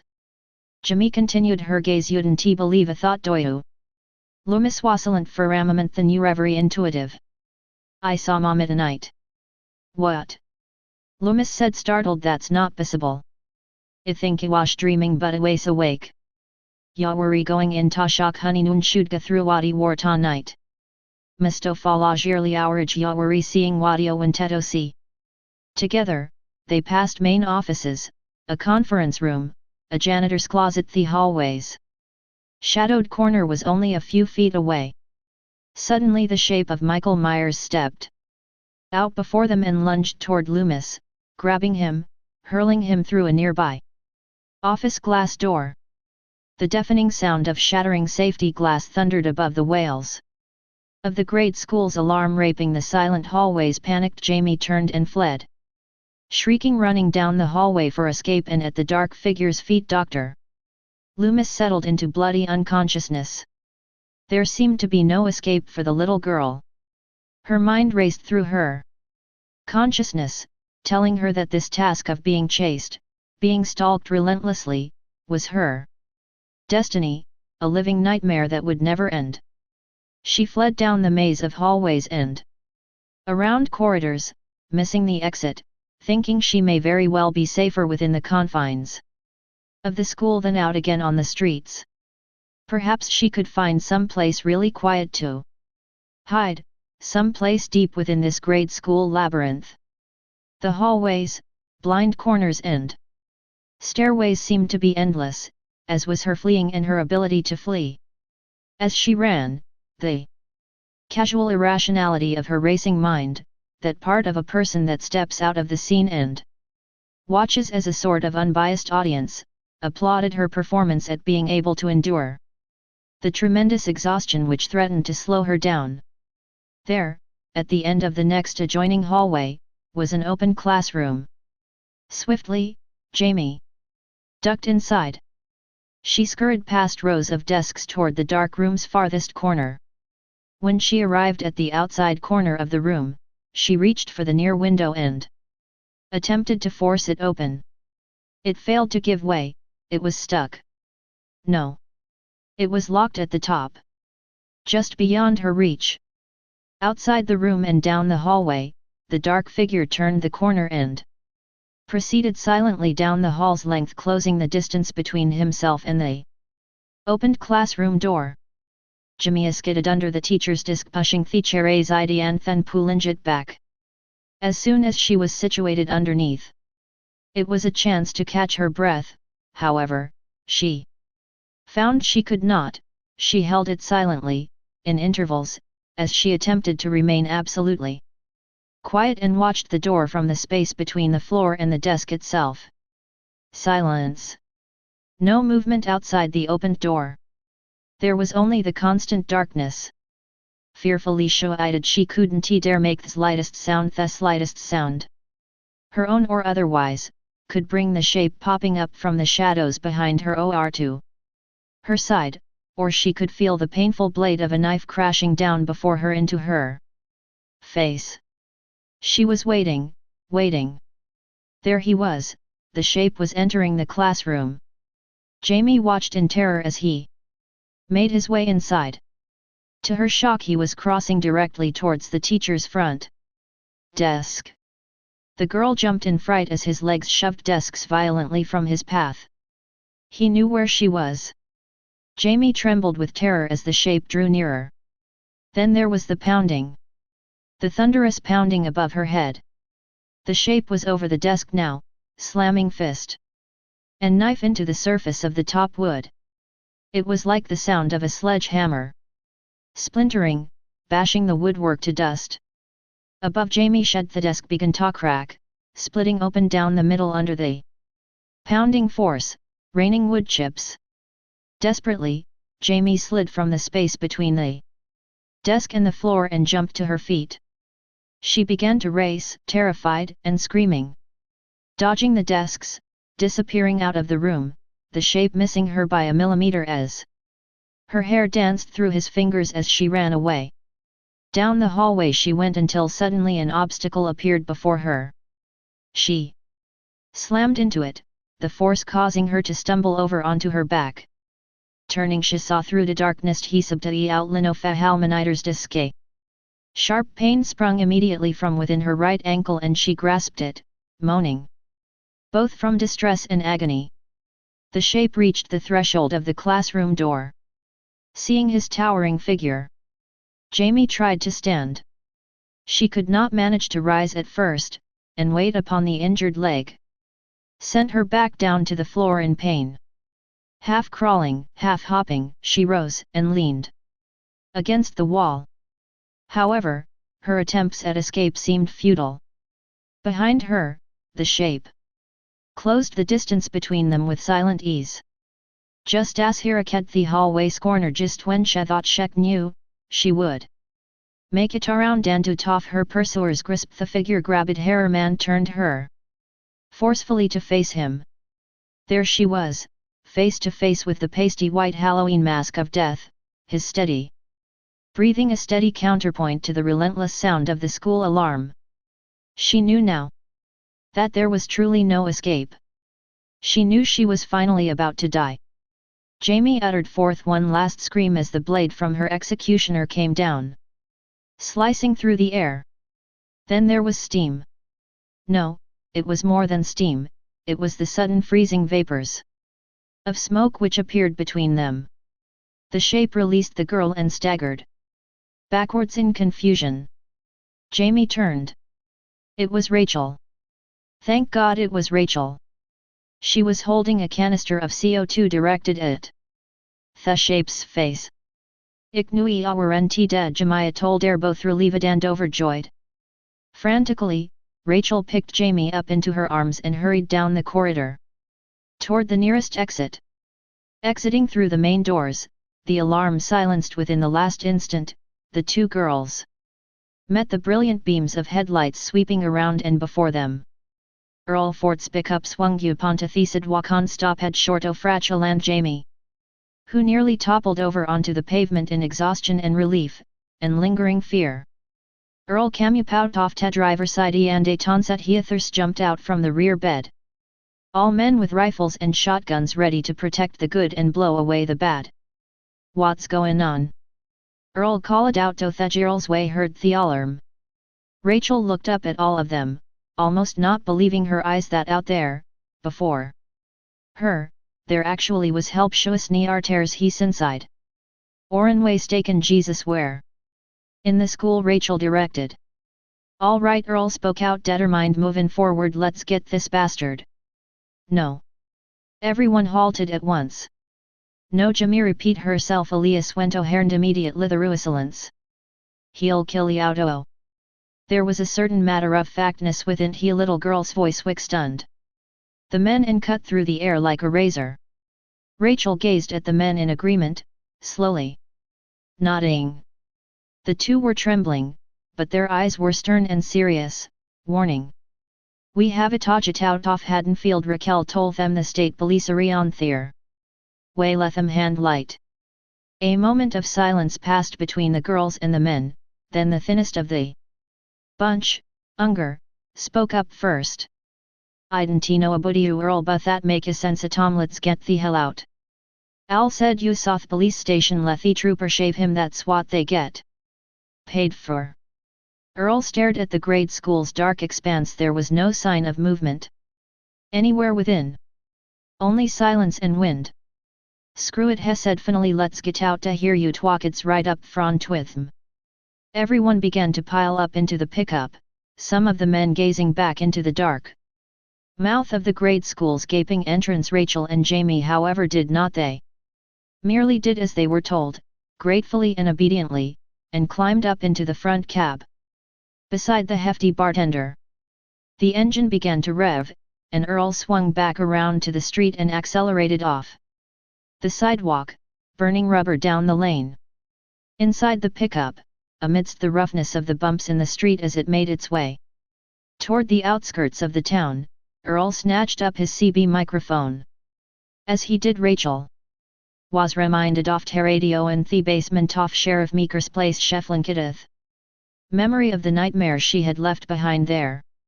All patrols Earl said speaking into the Meek got Rachel Carruthers and her sister in the truck I'm taking him out at Don 410 route. State police are on the way. Pakanite Cami deep voice from the radio speaker good beer joint out 410. Maybe they get power. The night passed outside the pickup as Rachel held Jamie, gazing out into the blackness. Remembering, knowing that for some ungodly reason the horror was not over yet. Far from it. Chapter 30. Now leaving Haddonfield. Come again soon. The road sign read Earl's pickup was no in the town's outskirts en route 410. Rachel held Jamie tightly in her arms, rocking her softly, letting her know that they were finally safe from the nightmare. As she thought to herself, Rachel realized how lucky they were, coming face to face with death as they did and escaping with their lives. She did little worrying as to what effect this sort of thing would have on Jamie for the remainder of her life. The little girl seemed to be, surprisingly enough, taking the whole matter like a real trooper. As for her own self, well, she'd rather not give it any thought, try not to think about how traumatic this all was, she told herself. Right knowledge, just think about good things, nice things, and not about what just happened. Okay, Ratch? And speaking of real troopers. Ahead, a convoy of headlights rushed toward the pickup from out of the darkness on the other lane in the road. Sirens grew in volume as the state police cars began to approach and race past on their way to the town which held the nightmare. There's the cavalry, Earl declared, and de tons hong ket the pickup shorn tajet. Their attention. At the same time, the men in the back bed began to wave their arms and shout, and Oren took his shotgun and fired 2 shots into the air. Athase matimet haturals pickup kamato halt athaside oftero dunoft. Trailing state police vehicles did the same, turning. As soon as the 2 vehicles met, Earl proceeded to roll his window down and push his head out, calling to the trooper in the passenger side of the other car. Hey! You comin' out of Haddonfield? The trooper yelled.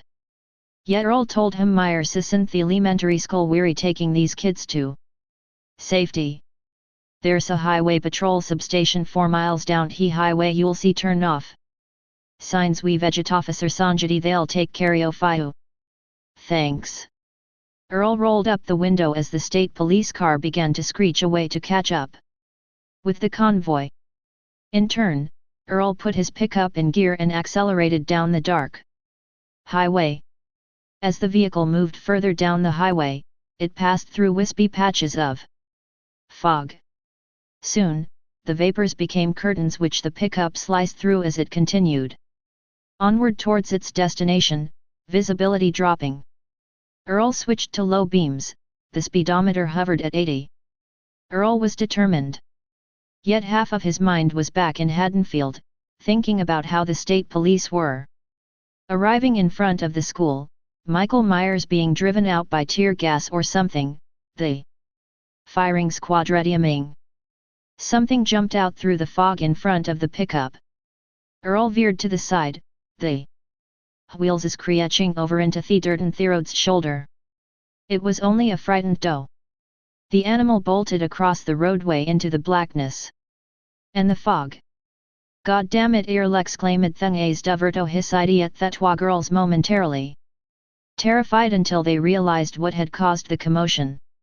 No one noticed the set of fingers closing over the tailgate in the rear, or the hint of white Halloween mask as it rose.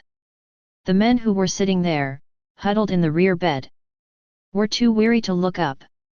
When they did, what their eyes beheld still didn't register within their brains until it was too late. Pulling himself up from the pickup's undercarriage, the figure of everything they thought they left behind rose to his terrifying fullness, towering above the exhausted men. It remained there, even as the truck began to move. Oren turned. The others turned. But their reflexes were too slow, the sudden appearance was too unexpected. One by one the shape grabbed them and flung them over the side like flimsy rag dolls' arons. Shattered body rolled and settled limply into the thickness of the roadside weeds, eyes staring widened into nothing but darkness. Necks snapped, backs broke against asphalt. The truck continued down the highway, the 3 in the front cab unaware of what had happened behind their backs. Casually, Earl glanced into his rear-view mirror. His eyes registered an empty bed. His gaze quickly returned, and it locked onto the reality of what he was seeing. No men. What the hell? He turned to see for himself. Suddenly, a hand smashed through the driver's side window, shocking Rachel and Jamie out of their half-sleep. Earl shrieked in unexpected horror, his hands losing control of the vehicle and his body losing control of his mind. The truck swerved violently. In one swift movement, the shape's hand gripped the bartender's neck and broke it bone. Snapping, body twitching uncontrollably. The girls screamed. Raquel pushed aside Earl's body and grabbed for the steering wheel, shoving the corpse out the side door and then closing the door immediately. The shape shan search as for a new victim. It searched for Rachel. Rachel veered back and forth across the highway, swerving erratically, trying desperately to shake loose the figure of their attacker. A fist swung down hard against the windshield, smashing, creating a webwork of cracks the shape's inverted masked face.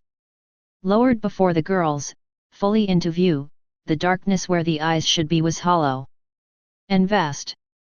Rachel slammed both feet onto the brake pedal, the pickup's wheels locked up. Instantly screeching, throwing the dark figure from the truck's roof. The terrified girls watched as he slammed down onto the surface of the road pavement before the truck and into the brightness of the headlight beams. It rolled 30 yards or so before it finally splayed out, face down. Rachel gripped the steering wheel nervously, her mind racing within her head, her knuckles widening. Beside her, Jamie cowered on the floor in front of the passenger seat. Trembling, eyes wet with tears. Eyes at avir yet, she spoke out their voice wavering, "Is me uncle dead?" "I hope so," Raquel replied, half whispering. Then, through the windshield cracks, Rachel beheld the shape as it began to rise to its feet. Rachel shook her head in a fit of frenzy and disbelief, her face evolving, twisting with new anger. As the figure proceeded towards the front of the pickup, its movements zombie-like, Rachel threw the vehicle into gear and gunned the engine. "No more," she shouted out, "a thing before Uranto all the power sulfate no more." The truck raced directly toward the shape, speeding relentlessly, high beams reflecting off the pasty white Halloween mask. The shape continued forward, making no attempt to avoid the collision. The pickup then slammed with full force into the shape, accompanied by a horribly loud and sickening sound, like something to the extent of a hand slamming palm down onto the fullness of a tomato. The shape sailed backwards into the night, bouncing and rolling as Rachel made the truck come to an abrupt halt. Rachel watched, Jamie continuing to cower beside her, eyes closed to the outside world. The shape rose. Rachel slammed down hard on the accelerator, the engine roaring once again. The pickup's rear wheels screamed on a cloud of blue smoke. Suddenly the entire vehicle fish-tailed, swerving, the rear end spinning forwards as the truck became a projectile, slamming into the shape once again, thunderously. The shape was sent flying backwards over the road shoulder onto a narrow dirt road, into the darkness and the fog. The pickup raced after it, plummeting off a small, narrow embankment and onto the dirt road. The truck shy beams found the shape on Sige coming to his feet. Raquel did not slow but rather continued slamming the truck hard into the shape's bulk, his body crashing violently with the truck's grill. The shape came to his feet again. Wham! The body tumbled and crashed to the soil face down, unmoving. Rachel panted like an animal, eyes wide, unblinking, expecting more. It was her will versus his, neither relenting until the very end when, finally, one must give up to fate. The shape once more began to move, rocking to his knees slowly, rising up and moving again towards the truck within the beams of the headlights, advancing one step at a time. Rachel shifted into gear and planted her foot on the gas, burying the pedal into the floor. Face full of cold determination. "Die, son of a bitch!" The pickup rammed into its target head-on. The grille dented with the impact, penetrating the radiator. The hood broke loose from its mountings. The shape wheeled backwards through the air, crashing hard, with enough force this time to break bones. This time, the dark figure did not rise. Spread eagled on his back, his fingers uncurled from the knife in which he held. Panting exhaustedly, Rachel rested her head against the sweaty steering wheel. Weeping with both utter relief and misery, her nerves completely shot. She wondered what it was like to have a nervous breakdown and she figured the tief schuisten thaven it hen. She probably never would know. Jamie slowly got up from under the glove compartment. Sitting up, she stared out the shattered windshield onto the motionless configuration of her nightmare man. The shape rested beyond the truck under a cloud of settling dust. The pickup's Headlights just within his range. No sign of life. Nothing. Nothing but silence. The sounds of engines announced 2 towny vehicles and state police cars rushing down the embankment and the dirt road, slowing to a stop behind the pickup, bringing a darkened trail of dust along with them. Loomis climbed out of the lead patrol car, Sheriff Meeker along with him. Truly relieved, Rachel climbed out in turn of her own vehicle and walked over to meet the arriving convoy. At the same time, at first unnoticed by the others, Jamie climbed out and proceeded to walk towards the unmoving bulk of the shape. When she arrived, she slowly and reservedly knelt beside him. She saw that the body lay just shy of an abandoned well shaft which seemed to have been long since boarded over. She leaned over quietly.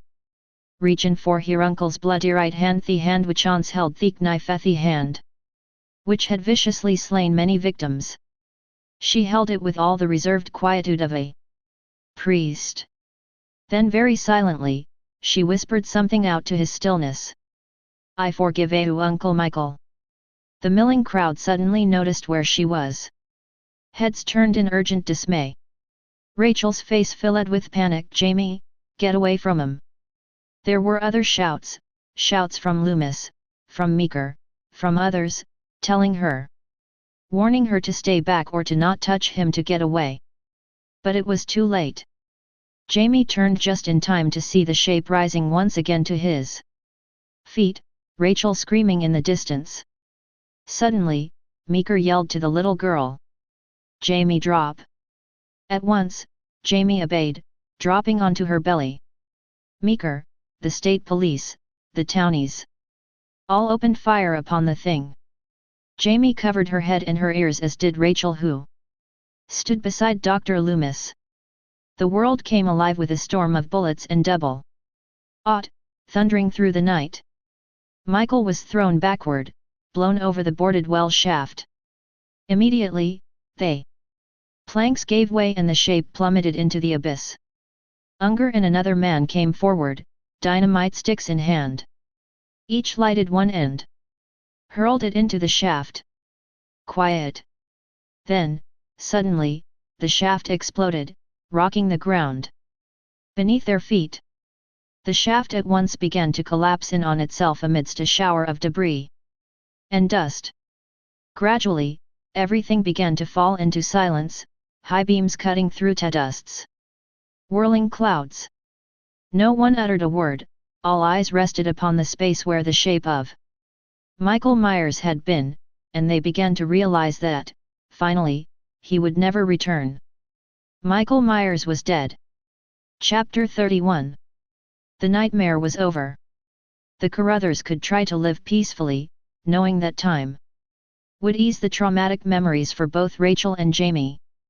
Darlene and Richard each took turns holding and hugging the 2 girls, exchanging and offering love where death had once stalked. Tears began to flow amidst the sounds of relief and joy. A state trooper helped a battered Loomis into the front hall of the home, over to Meeker wo sherdinaviri once relief answer our remembering e son daughter. Hiterned to the Dr. Isadaver Loomis. Loomis was to awektos mile Michael Myers in hell where he belongs I hope. Can forget about him now. Meeker motioned to the family and he living room those kids aren't likely to forget. The restaurant Loomis said they survived the ordeal, they'll survive its memory. Rachel collapsed on the living room couch while Jamie wandered off towards the kitchen. Darlene stood up and proceeded towards the stairs, speaking to her husband as she went. I'm going to Toranabath for whom I attacked Oracle. Richard got up and went over to his wife. They embraced. He watched her as she ascended the stairs. Ricard turned and moved to her. Rachel sat taking his daughter's hand, he sat beside her. They held each other, and Rachel suddenly began to weep. Upstairs, Darlene began to run the water in the bathtub. She gathered fresh soap and towels, humming something that sounded like I'm forever blowing bubbles. A mask was raised. Feet climbed the stairs to the second floor. The figure eased its way Down the hall to where Darlene was, her back turned towards the door. A small pair of hands clutched scissors from the vanity. Darlene turned to her daughter, offering her a warm, maternal smile. Her high-pitched screams echoed throughout the upstairs rooms, finding their way downstairs to the startled souls in the living room and the front hallway. Desperately, feet raced up the stairs at the end of the hallway at the bathrooms threshold. All eyes beheld little Jamie, her hand clutching the pair of scissors, her body and hands stained with fresh blood. And there, inside the bathroom, was the blood-drenched body of Darlene Carruthers. Quivering until she finally dropped into a silent, horror-stricken gaze into nothingness. Forever staring as wasp the little girl, little Jimmy Hiraya soulless. Just like her uncle, just like the evil. The pure evil. Loomis stared in horror. Mindlessly, his hand reached for the pistol within his coat. Meek around the troopers clutched at him, trying to stop him. The doctor screams echoed into the night, outside, into the streets of Haddonfield. For in Haddonfield, the horror never dies. Epilogue. Author's note: this is the original epilogue. Omitted from previous versions because I felt the story was better served without it.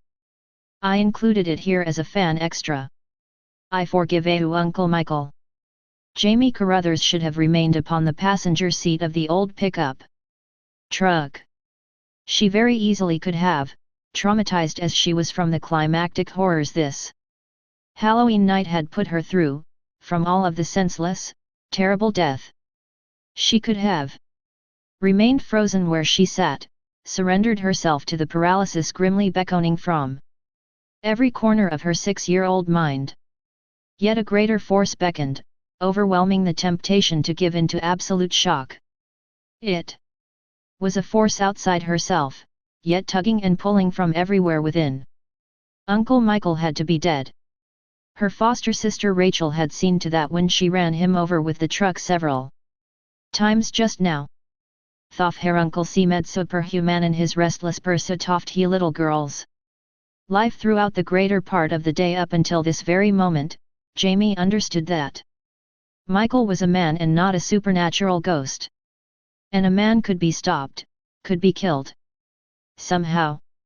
But even after the police and the other townies, Sheriff Meeker and Dr. Loomis arrived seconds afterwards, Jamie knew the nightmare would not be over unless she vacated the truck. And made it so. Rachel wasn't available to protest. She'd abandoned her to greet the rush of vehicles arriving at the scene. She pushed open the passenger door and her feet dumped onto the asphalt. Before she even realized she'd taken her first step forward, the pickup's front headlights were already several paces to her rear and her feet brought her to the ravine where her uncle lay. Uncle Michael. The nightmare man. The very embodiment of unstoppable evil, now vanquished by a repetitive collision by a beat-up old Ford. He lay there bloodied and motionless, ragged and sprawled upon his back against tall grass and shards of weathered wood trailing from a darkened obstruction only a few yards ahead. She knew what that obstruction was with what she'd heard about and seen of the old mine shafts in the outskirts of town from the frightening tales whispered by Rachel's friends of the wicked hermit of the Haddonfield mines and nonsense like that. The culmination of everything frightening about the small Illinois town of Haddonfield was right before her now, and, without even contemplating, Jamie knelt down and took it by the hand. I forgive you, Uncle Michael. His hand was oversized against hers, hardened with calluses and laden with scars of twisted flesh, just the way Frankenstein's monster had been when the doctor reached for it. It moved forth a fierce timey-wily hesh out its alive. She did not linger long. She returned her uncle's lifeless hand to his side upon the wet grass. She lifted herself up, turned to head back to the truck. After only the first step or two, but too quickly for even that, Jamie raised her gaze before her in the direction of the truck and found herself facing a congregation of the entire cast of the townies and officers who just arrived.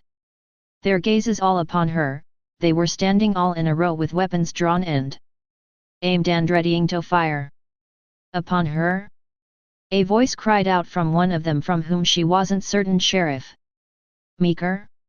Jamie drop. No time to think, and it all happened too rapidly after that, her spinning to catch a view of Uncle Michael towering above her, arisen from death, knife poised and readying to strike her as it had meant to all weary night long. Jamie threw herself to the ground. Gravity's aid sent her tumbling away toward the asphalt at the edge of the grass.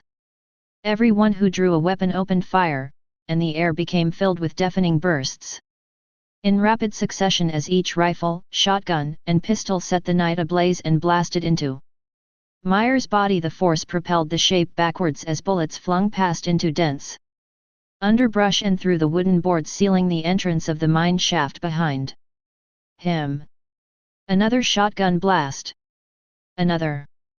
The boards gave way as Michael's body spilled onto them against the impact of firepower, plunging him deep into the abysmal mouth of the shaft. The air grew silent in the aftermath. Two of the townies approached just then, lighting dynamite sticks and hurling them into the shaft after Michael. More blasts cataclysmic disturbing resounding into memory. She recalled one lingering thought before she collapsed backwards into her own horrible abyss, finally surrendering to her body's desire to lapse into shock. One thought. One damnable, awful, unspeakable thought. Michael live so me howl away live even if he didn't survive a the salt off gunfire. And the fall. Mitchell live lives because now lives in. The next thing little Jamie knew was the sensation of standing at the head of the stairway. Back home, back at the Carruthers home, fully garbed in the Halloween clown costume she'd worn for what was to be fun frolic off trick-or-treating before all hell had engulfed her world. Dr. Loomis ways at the foot oft hestairs facing upward sather shouting in terrified desperation Ishidra his pistol from beneath his coat. She could feel her own breath from beneath the cheap masquerade mask which covered her eyes and the cotton ball red clown nose glued upon the tip of where her nose should be. She could feel the rubber band which held the mask around her head pressing against her hair. She could even feel the handle soft scissors clenchedites blades dripping with the blood of Mrs. Carruthers, her foster mother. The falling. Author's note: this story was inspired by my experience at the Halloween 25th Anniversary Convention in Pasadena, California 2003 and mentioned in an interview at HalloweenMovies.com. Sometimes when I used to dream of falling, I dream of never hitting the ground just before I would always wake up. And the only day hit the ground and I didn't think I was dreaming that time. It was at the La Harridan Hotel on Halloween night when I learned to bleed, really bleed. Doing just that. Falling. I had been attending a convention that day, a grand horror industry extravaganza, showcasing such fanfare as horror films, film industry icon artists, costume contests, and little old me. 37 years old, and I'd finally made a good name for myself. I'd written a handful of successful novels that reached enough readers in the world to fill a convention. And most of them had been there that day. I was treated like a celebrity from the time I introduced myself to the guests in the hotel lobby, and things only got better throughout the duration of my stay, which in the very least placed my shoulders a few inches above the poor persecuted soul I was in high school, and yards above a theonis that insisted I'd never amount to anything.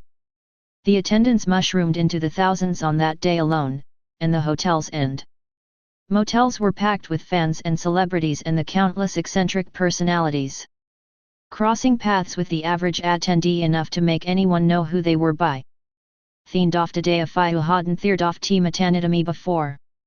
Given the nature of what brought us all together to this specific geographic section of the earth and the nature of the people that gathered there, this was indeed Halloween. What's more, I'd heard whispered rumors from passers-by that the area was haunted o' fall thing shunted bethegast off some poor soul who'd taken applaje from in. umpteenth floor hotel room window. Or something like that. It was believable, because shit happens. It certainly made for great lore, considering the conventioneers and the basis. Oft weekends festivities. The convention itself begot parties the likes of which no convention could shake a stick at, except perhaps a biker convention or one hell of a rave. From hotel room to room I wandered that night, a two-fisted drinker of whatever beer, can or whiskey glass fell into my hands, until a bottle of tequila eclipsed my vision. I was on the 18th floor, my final social call of the night. By the look of my watch that time I'd say it was past last under public circumstances. My last call was just moments away. I was seated out on the balcony of a room a few levels higher than my own, a room complete with a king-sized bed, cable television with channels exhibiting movies still in theaters, refrigerator bar cock full ofteny bottle soft he finestilka hold hadiud havito. Pay for at checkout time for each partaking, and a little more than 3 dozen young adults. From an age range of high school until the point where they were no longer in the category of being a young adult. I was quite comfortably intoxicated, slouching back within a cushioned metal-framed chair and smoking the last cigarette in my pack, overlooking what seemed to be the entire city of Pasadena and beyond, when someone slid open the sliding glass patio door beside me and an arm extended the accursed tequila bottle to obscure my view. I grasped it. I guzzled. You'd have it obesious and drink or for a fet like that. I continued with my ramblings on to some enthusiastic unpublished writer, encouraging him about Tuhal writing what you know cursathadalofus writer shave to deal with now and again. To the opposite side of this person assembled a group of 4 post-teen individuals taking part in smoking the most elaborate hookah, questioning one another as to whether they were actually getting a weed high or if what they were smoking was really incredible tobaccotated and cm toke no force retain.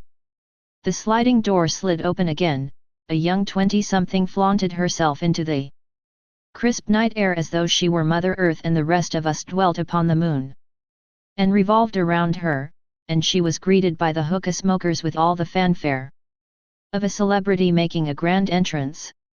If I had been born a blonde-haired little sweet thing, and flaunted Mijelfatharipe engage ein titan frilly which slinger a wouldn't they've had to sell books to be in such a status quo. For some reason beyond my day-to-day etiquette, I stood up and offered her my seat. Something happened just then. There was no time to reflect on events just then, or even to prevent what happened next. Perhaps the young woman merely tripped and collided into me by some clumsy half-ass accident, or it was some morbid twist of fate that sent me with such force off the balcony railing. There was no time to reach out for a flailing grasp at life itself, for that panicked rush of adrenaline which courses through one's reflexes towards the red alert/survival instinct mode which would cause hands and fingers to lash out at anything to hold on to for dear life to make best of those urgent seconds of nightmare. No time for reflexes to kick in, no time to think. I fell 18 floors. That gave me less than 18 seconds to live, like a bungee jump without a cord, and I thought no last thoughts. There was wind against my chest, battering my dime store black windbreaker and assaulting my face and blurring my eyesight like a videotape on fast forward. I remember the impact. My body splattered like a tomato thrown by a Major League Baseball pitcher with a game at stake, my bones shattered like glass.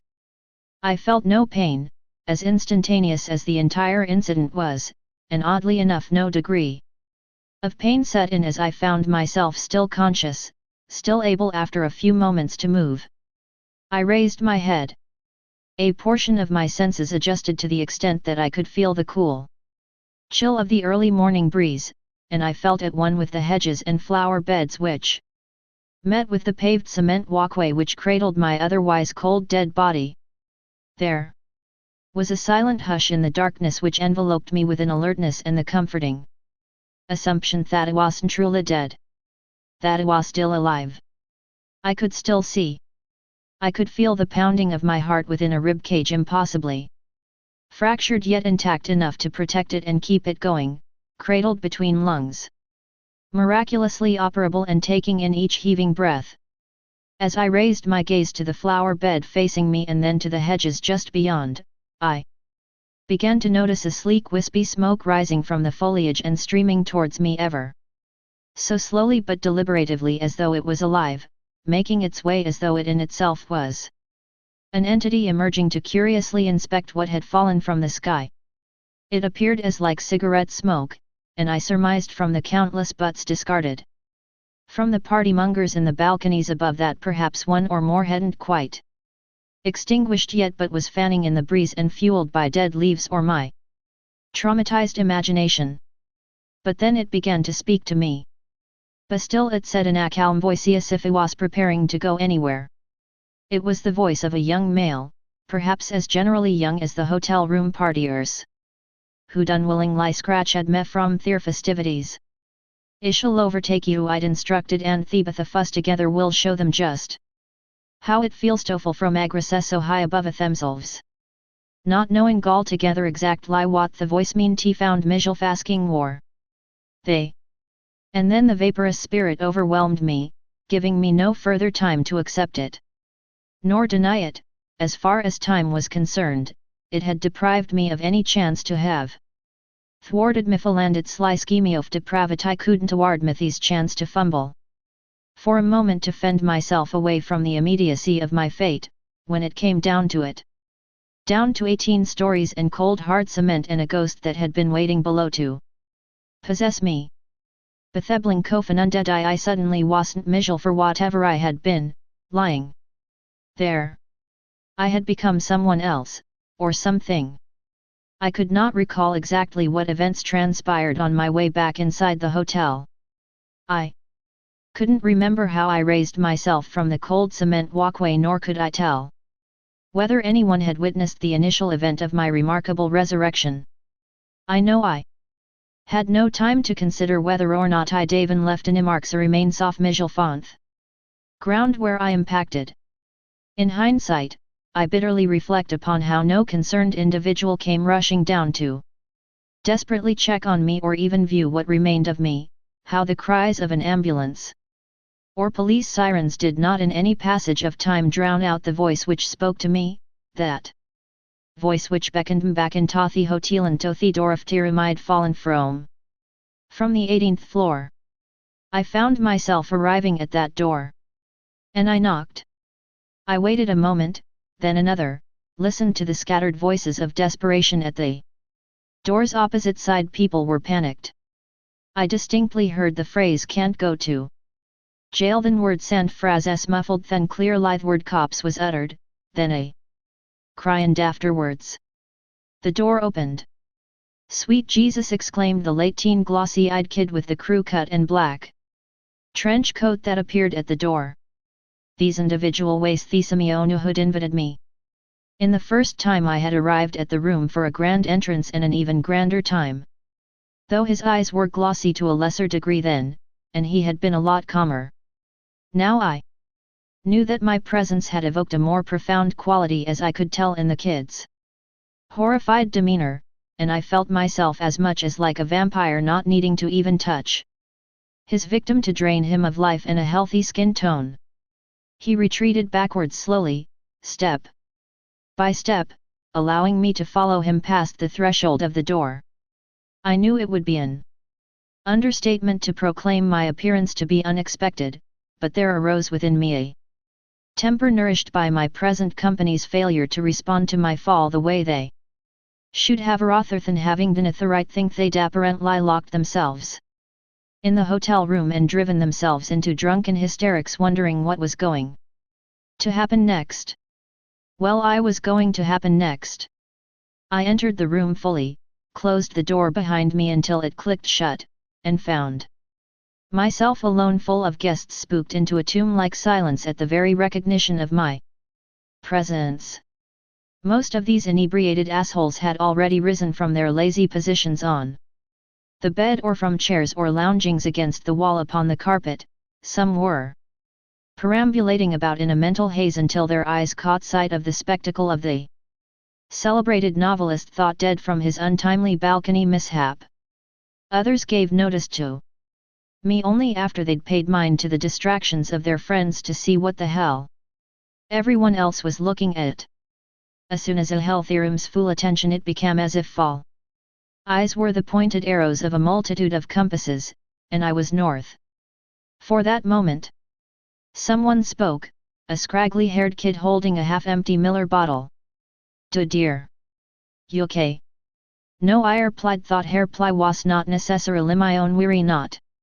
It was then when I lost myself completely. The misty spirit I'd encountered in the aftermath of my fall overtook me fully, possessed me powerless as a puppet to the hand, reaching upwards within me to control, though I remember every moment of what transpired afterwards. With a single downwards thrust off my hand, I severed the stikna of Theorem's door, and it thumped against the shaggy carpet, rocked to a halt. The guy in the trench coat continued with his cautious attempt to back away from me, backed further as I continued my approach through the room amidst all onlookers aghast. The sliding glass door to the balcony yawned into the outside night, and he backed further into the open air until his backside met the balcony railing. Before he appeared even remotely conscious of where he was, I took another few broad steps towards him and he toppled over to his doom. This inspired more of a panic than when I had went his way. The panic pissed me off, and only added to the strength of the force which manipulated my actions. I turned to face them all, and I was genuinely and uncontrollably enraged. The entity which possessed me spoke out, exclaimed through my lips and with my voice, "Now that's what I'm talkin' about. Quite a rush, ain't it? Wodan tweel javitatri." A despicably young paltry mass of a girl for such a gathering cowered beside the section of patio where the hookah had been abandoned, and my inward spirit drew me towards her until the distraction of a woman to my left swung me over to face her.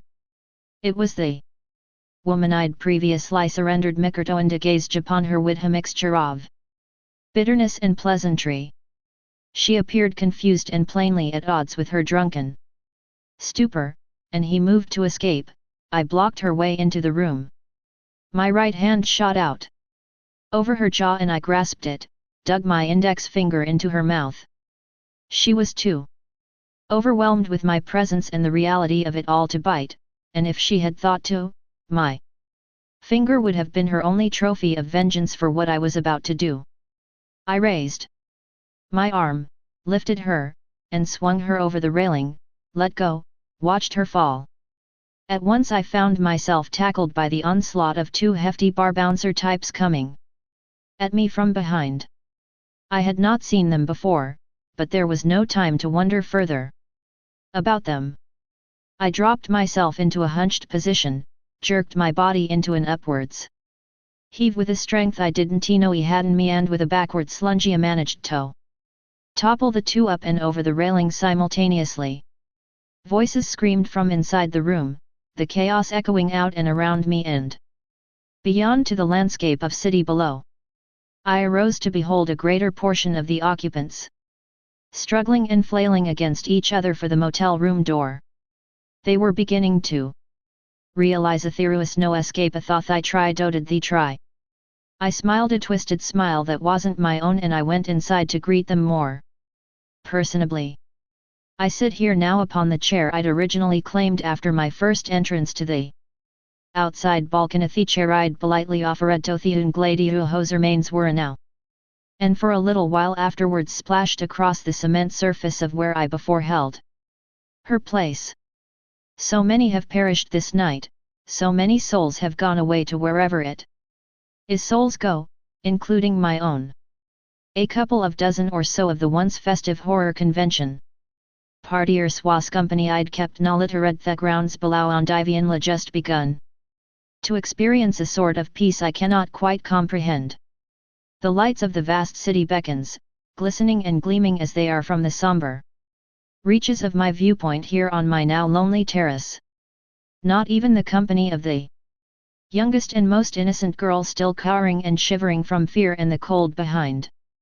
The hookah can add to the comfort that I feel, and I vaguely give notice to her incessant scribblings into a notepad as though drawing a caricature of what was left of me. Of what was fading away. I became aware of the sounds of sirens, growing ever close, and a voice inside me told me that it was about time those sounds were heard, after all this tragedy. I agreed. The next sensation I was aware of was that of my own flesh shrinking as I sat, seeping dark, thick blood, my own bones crackling in rapid decay and what remained of me sinking deeper into the confines of my chair. It was as if I had fallen again, and the impact returned upon me ever so morbidly. Graceful and painless. My body was limp, I was bleeding even more profusely, bloody. Broken. There came a voice from the depths of my being, a tranquil inflection from a departing soul growing more distant until it could only produce feelings rather than words, feelings of a vengeance now fulfilled, perhaps not as much a retribution as a release somehow, from a spirit kindred to my own in that we suffered the same fate. Perhaps the only way to free ourselves was to free our mutual angers, and to impose the same fate on the morally irresponsible whose ignorance directly or indirectly evoked our mutual demise. Whatever the case, the spirit's departure left me with parting fleeting words, the clearest words. Words that made the most sense. I can still bleed. And though having died once, and dying again just now, I gazed down upon my rotting self and indulged in my own last thoughts. I can still bleed.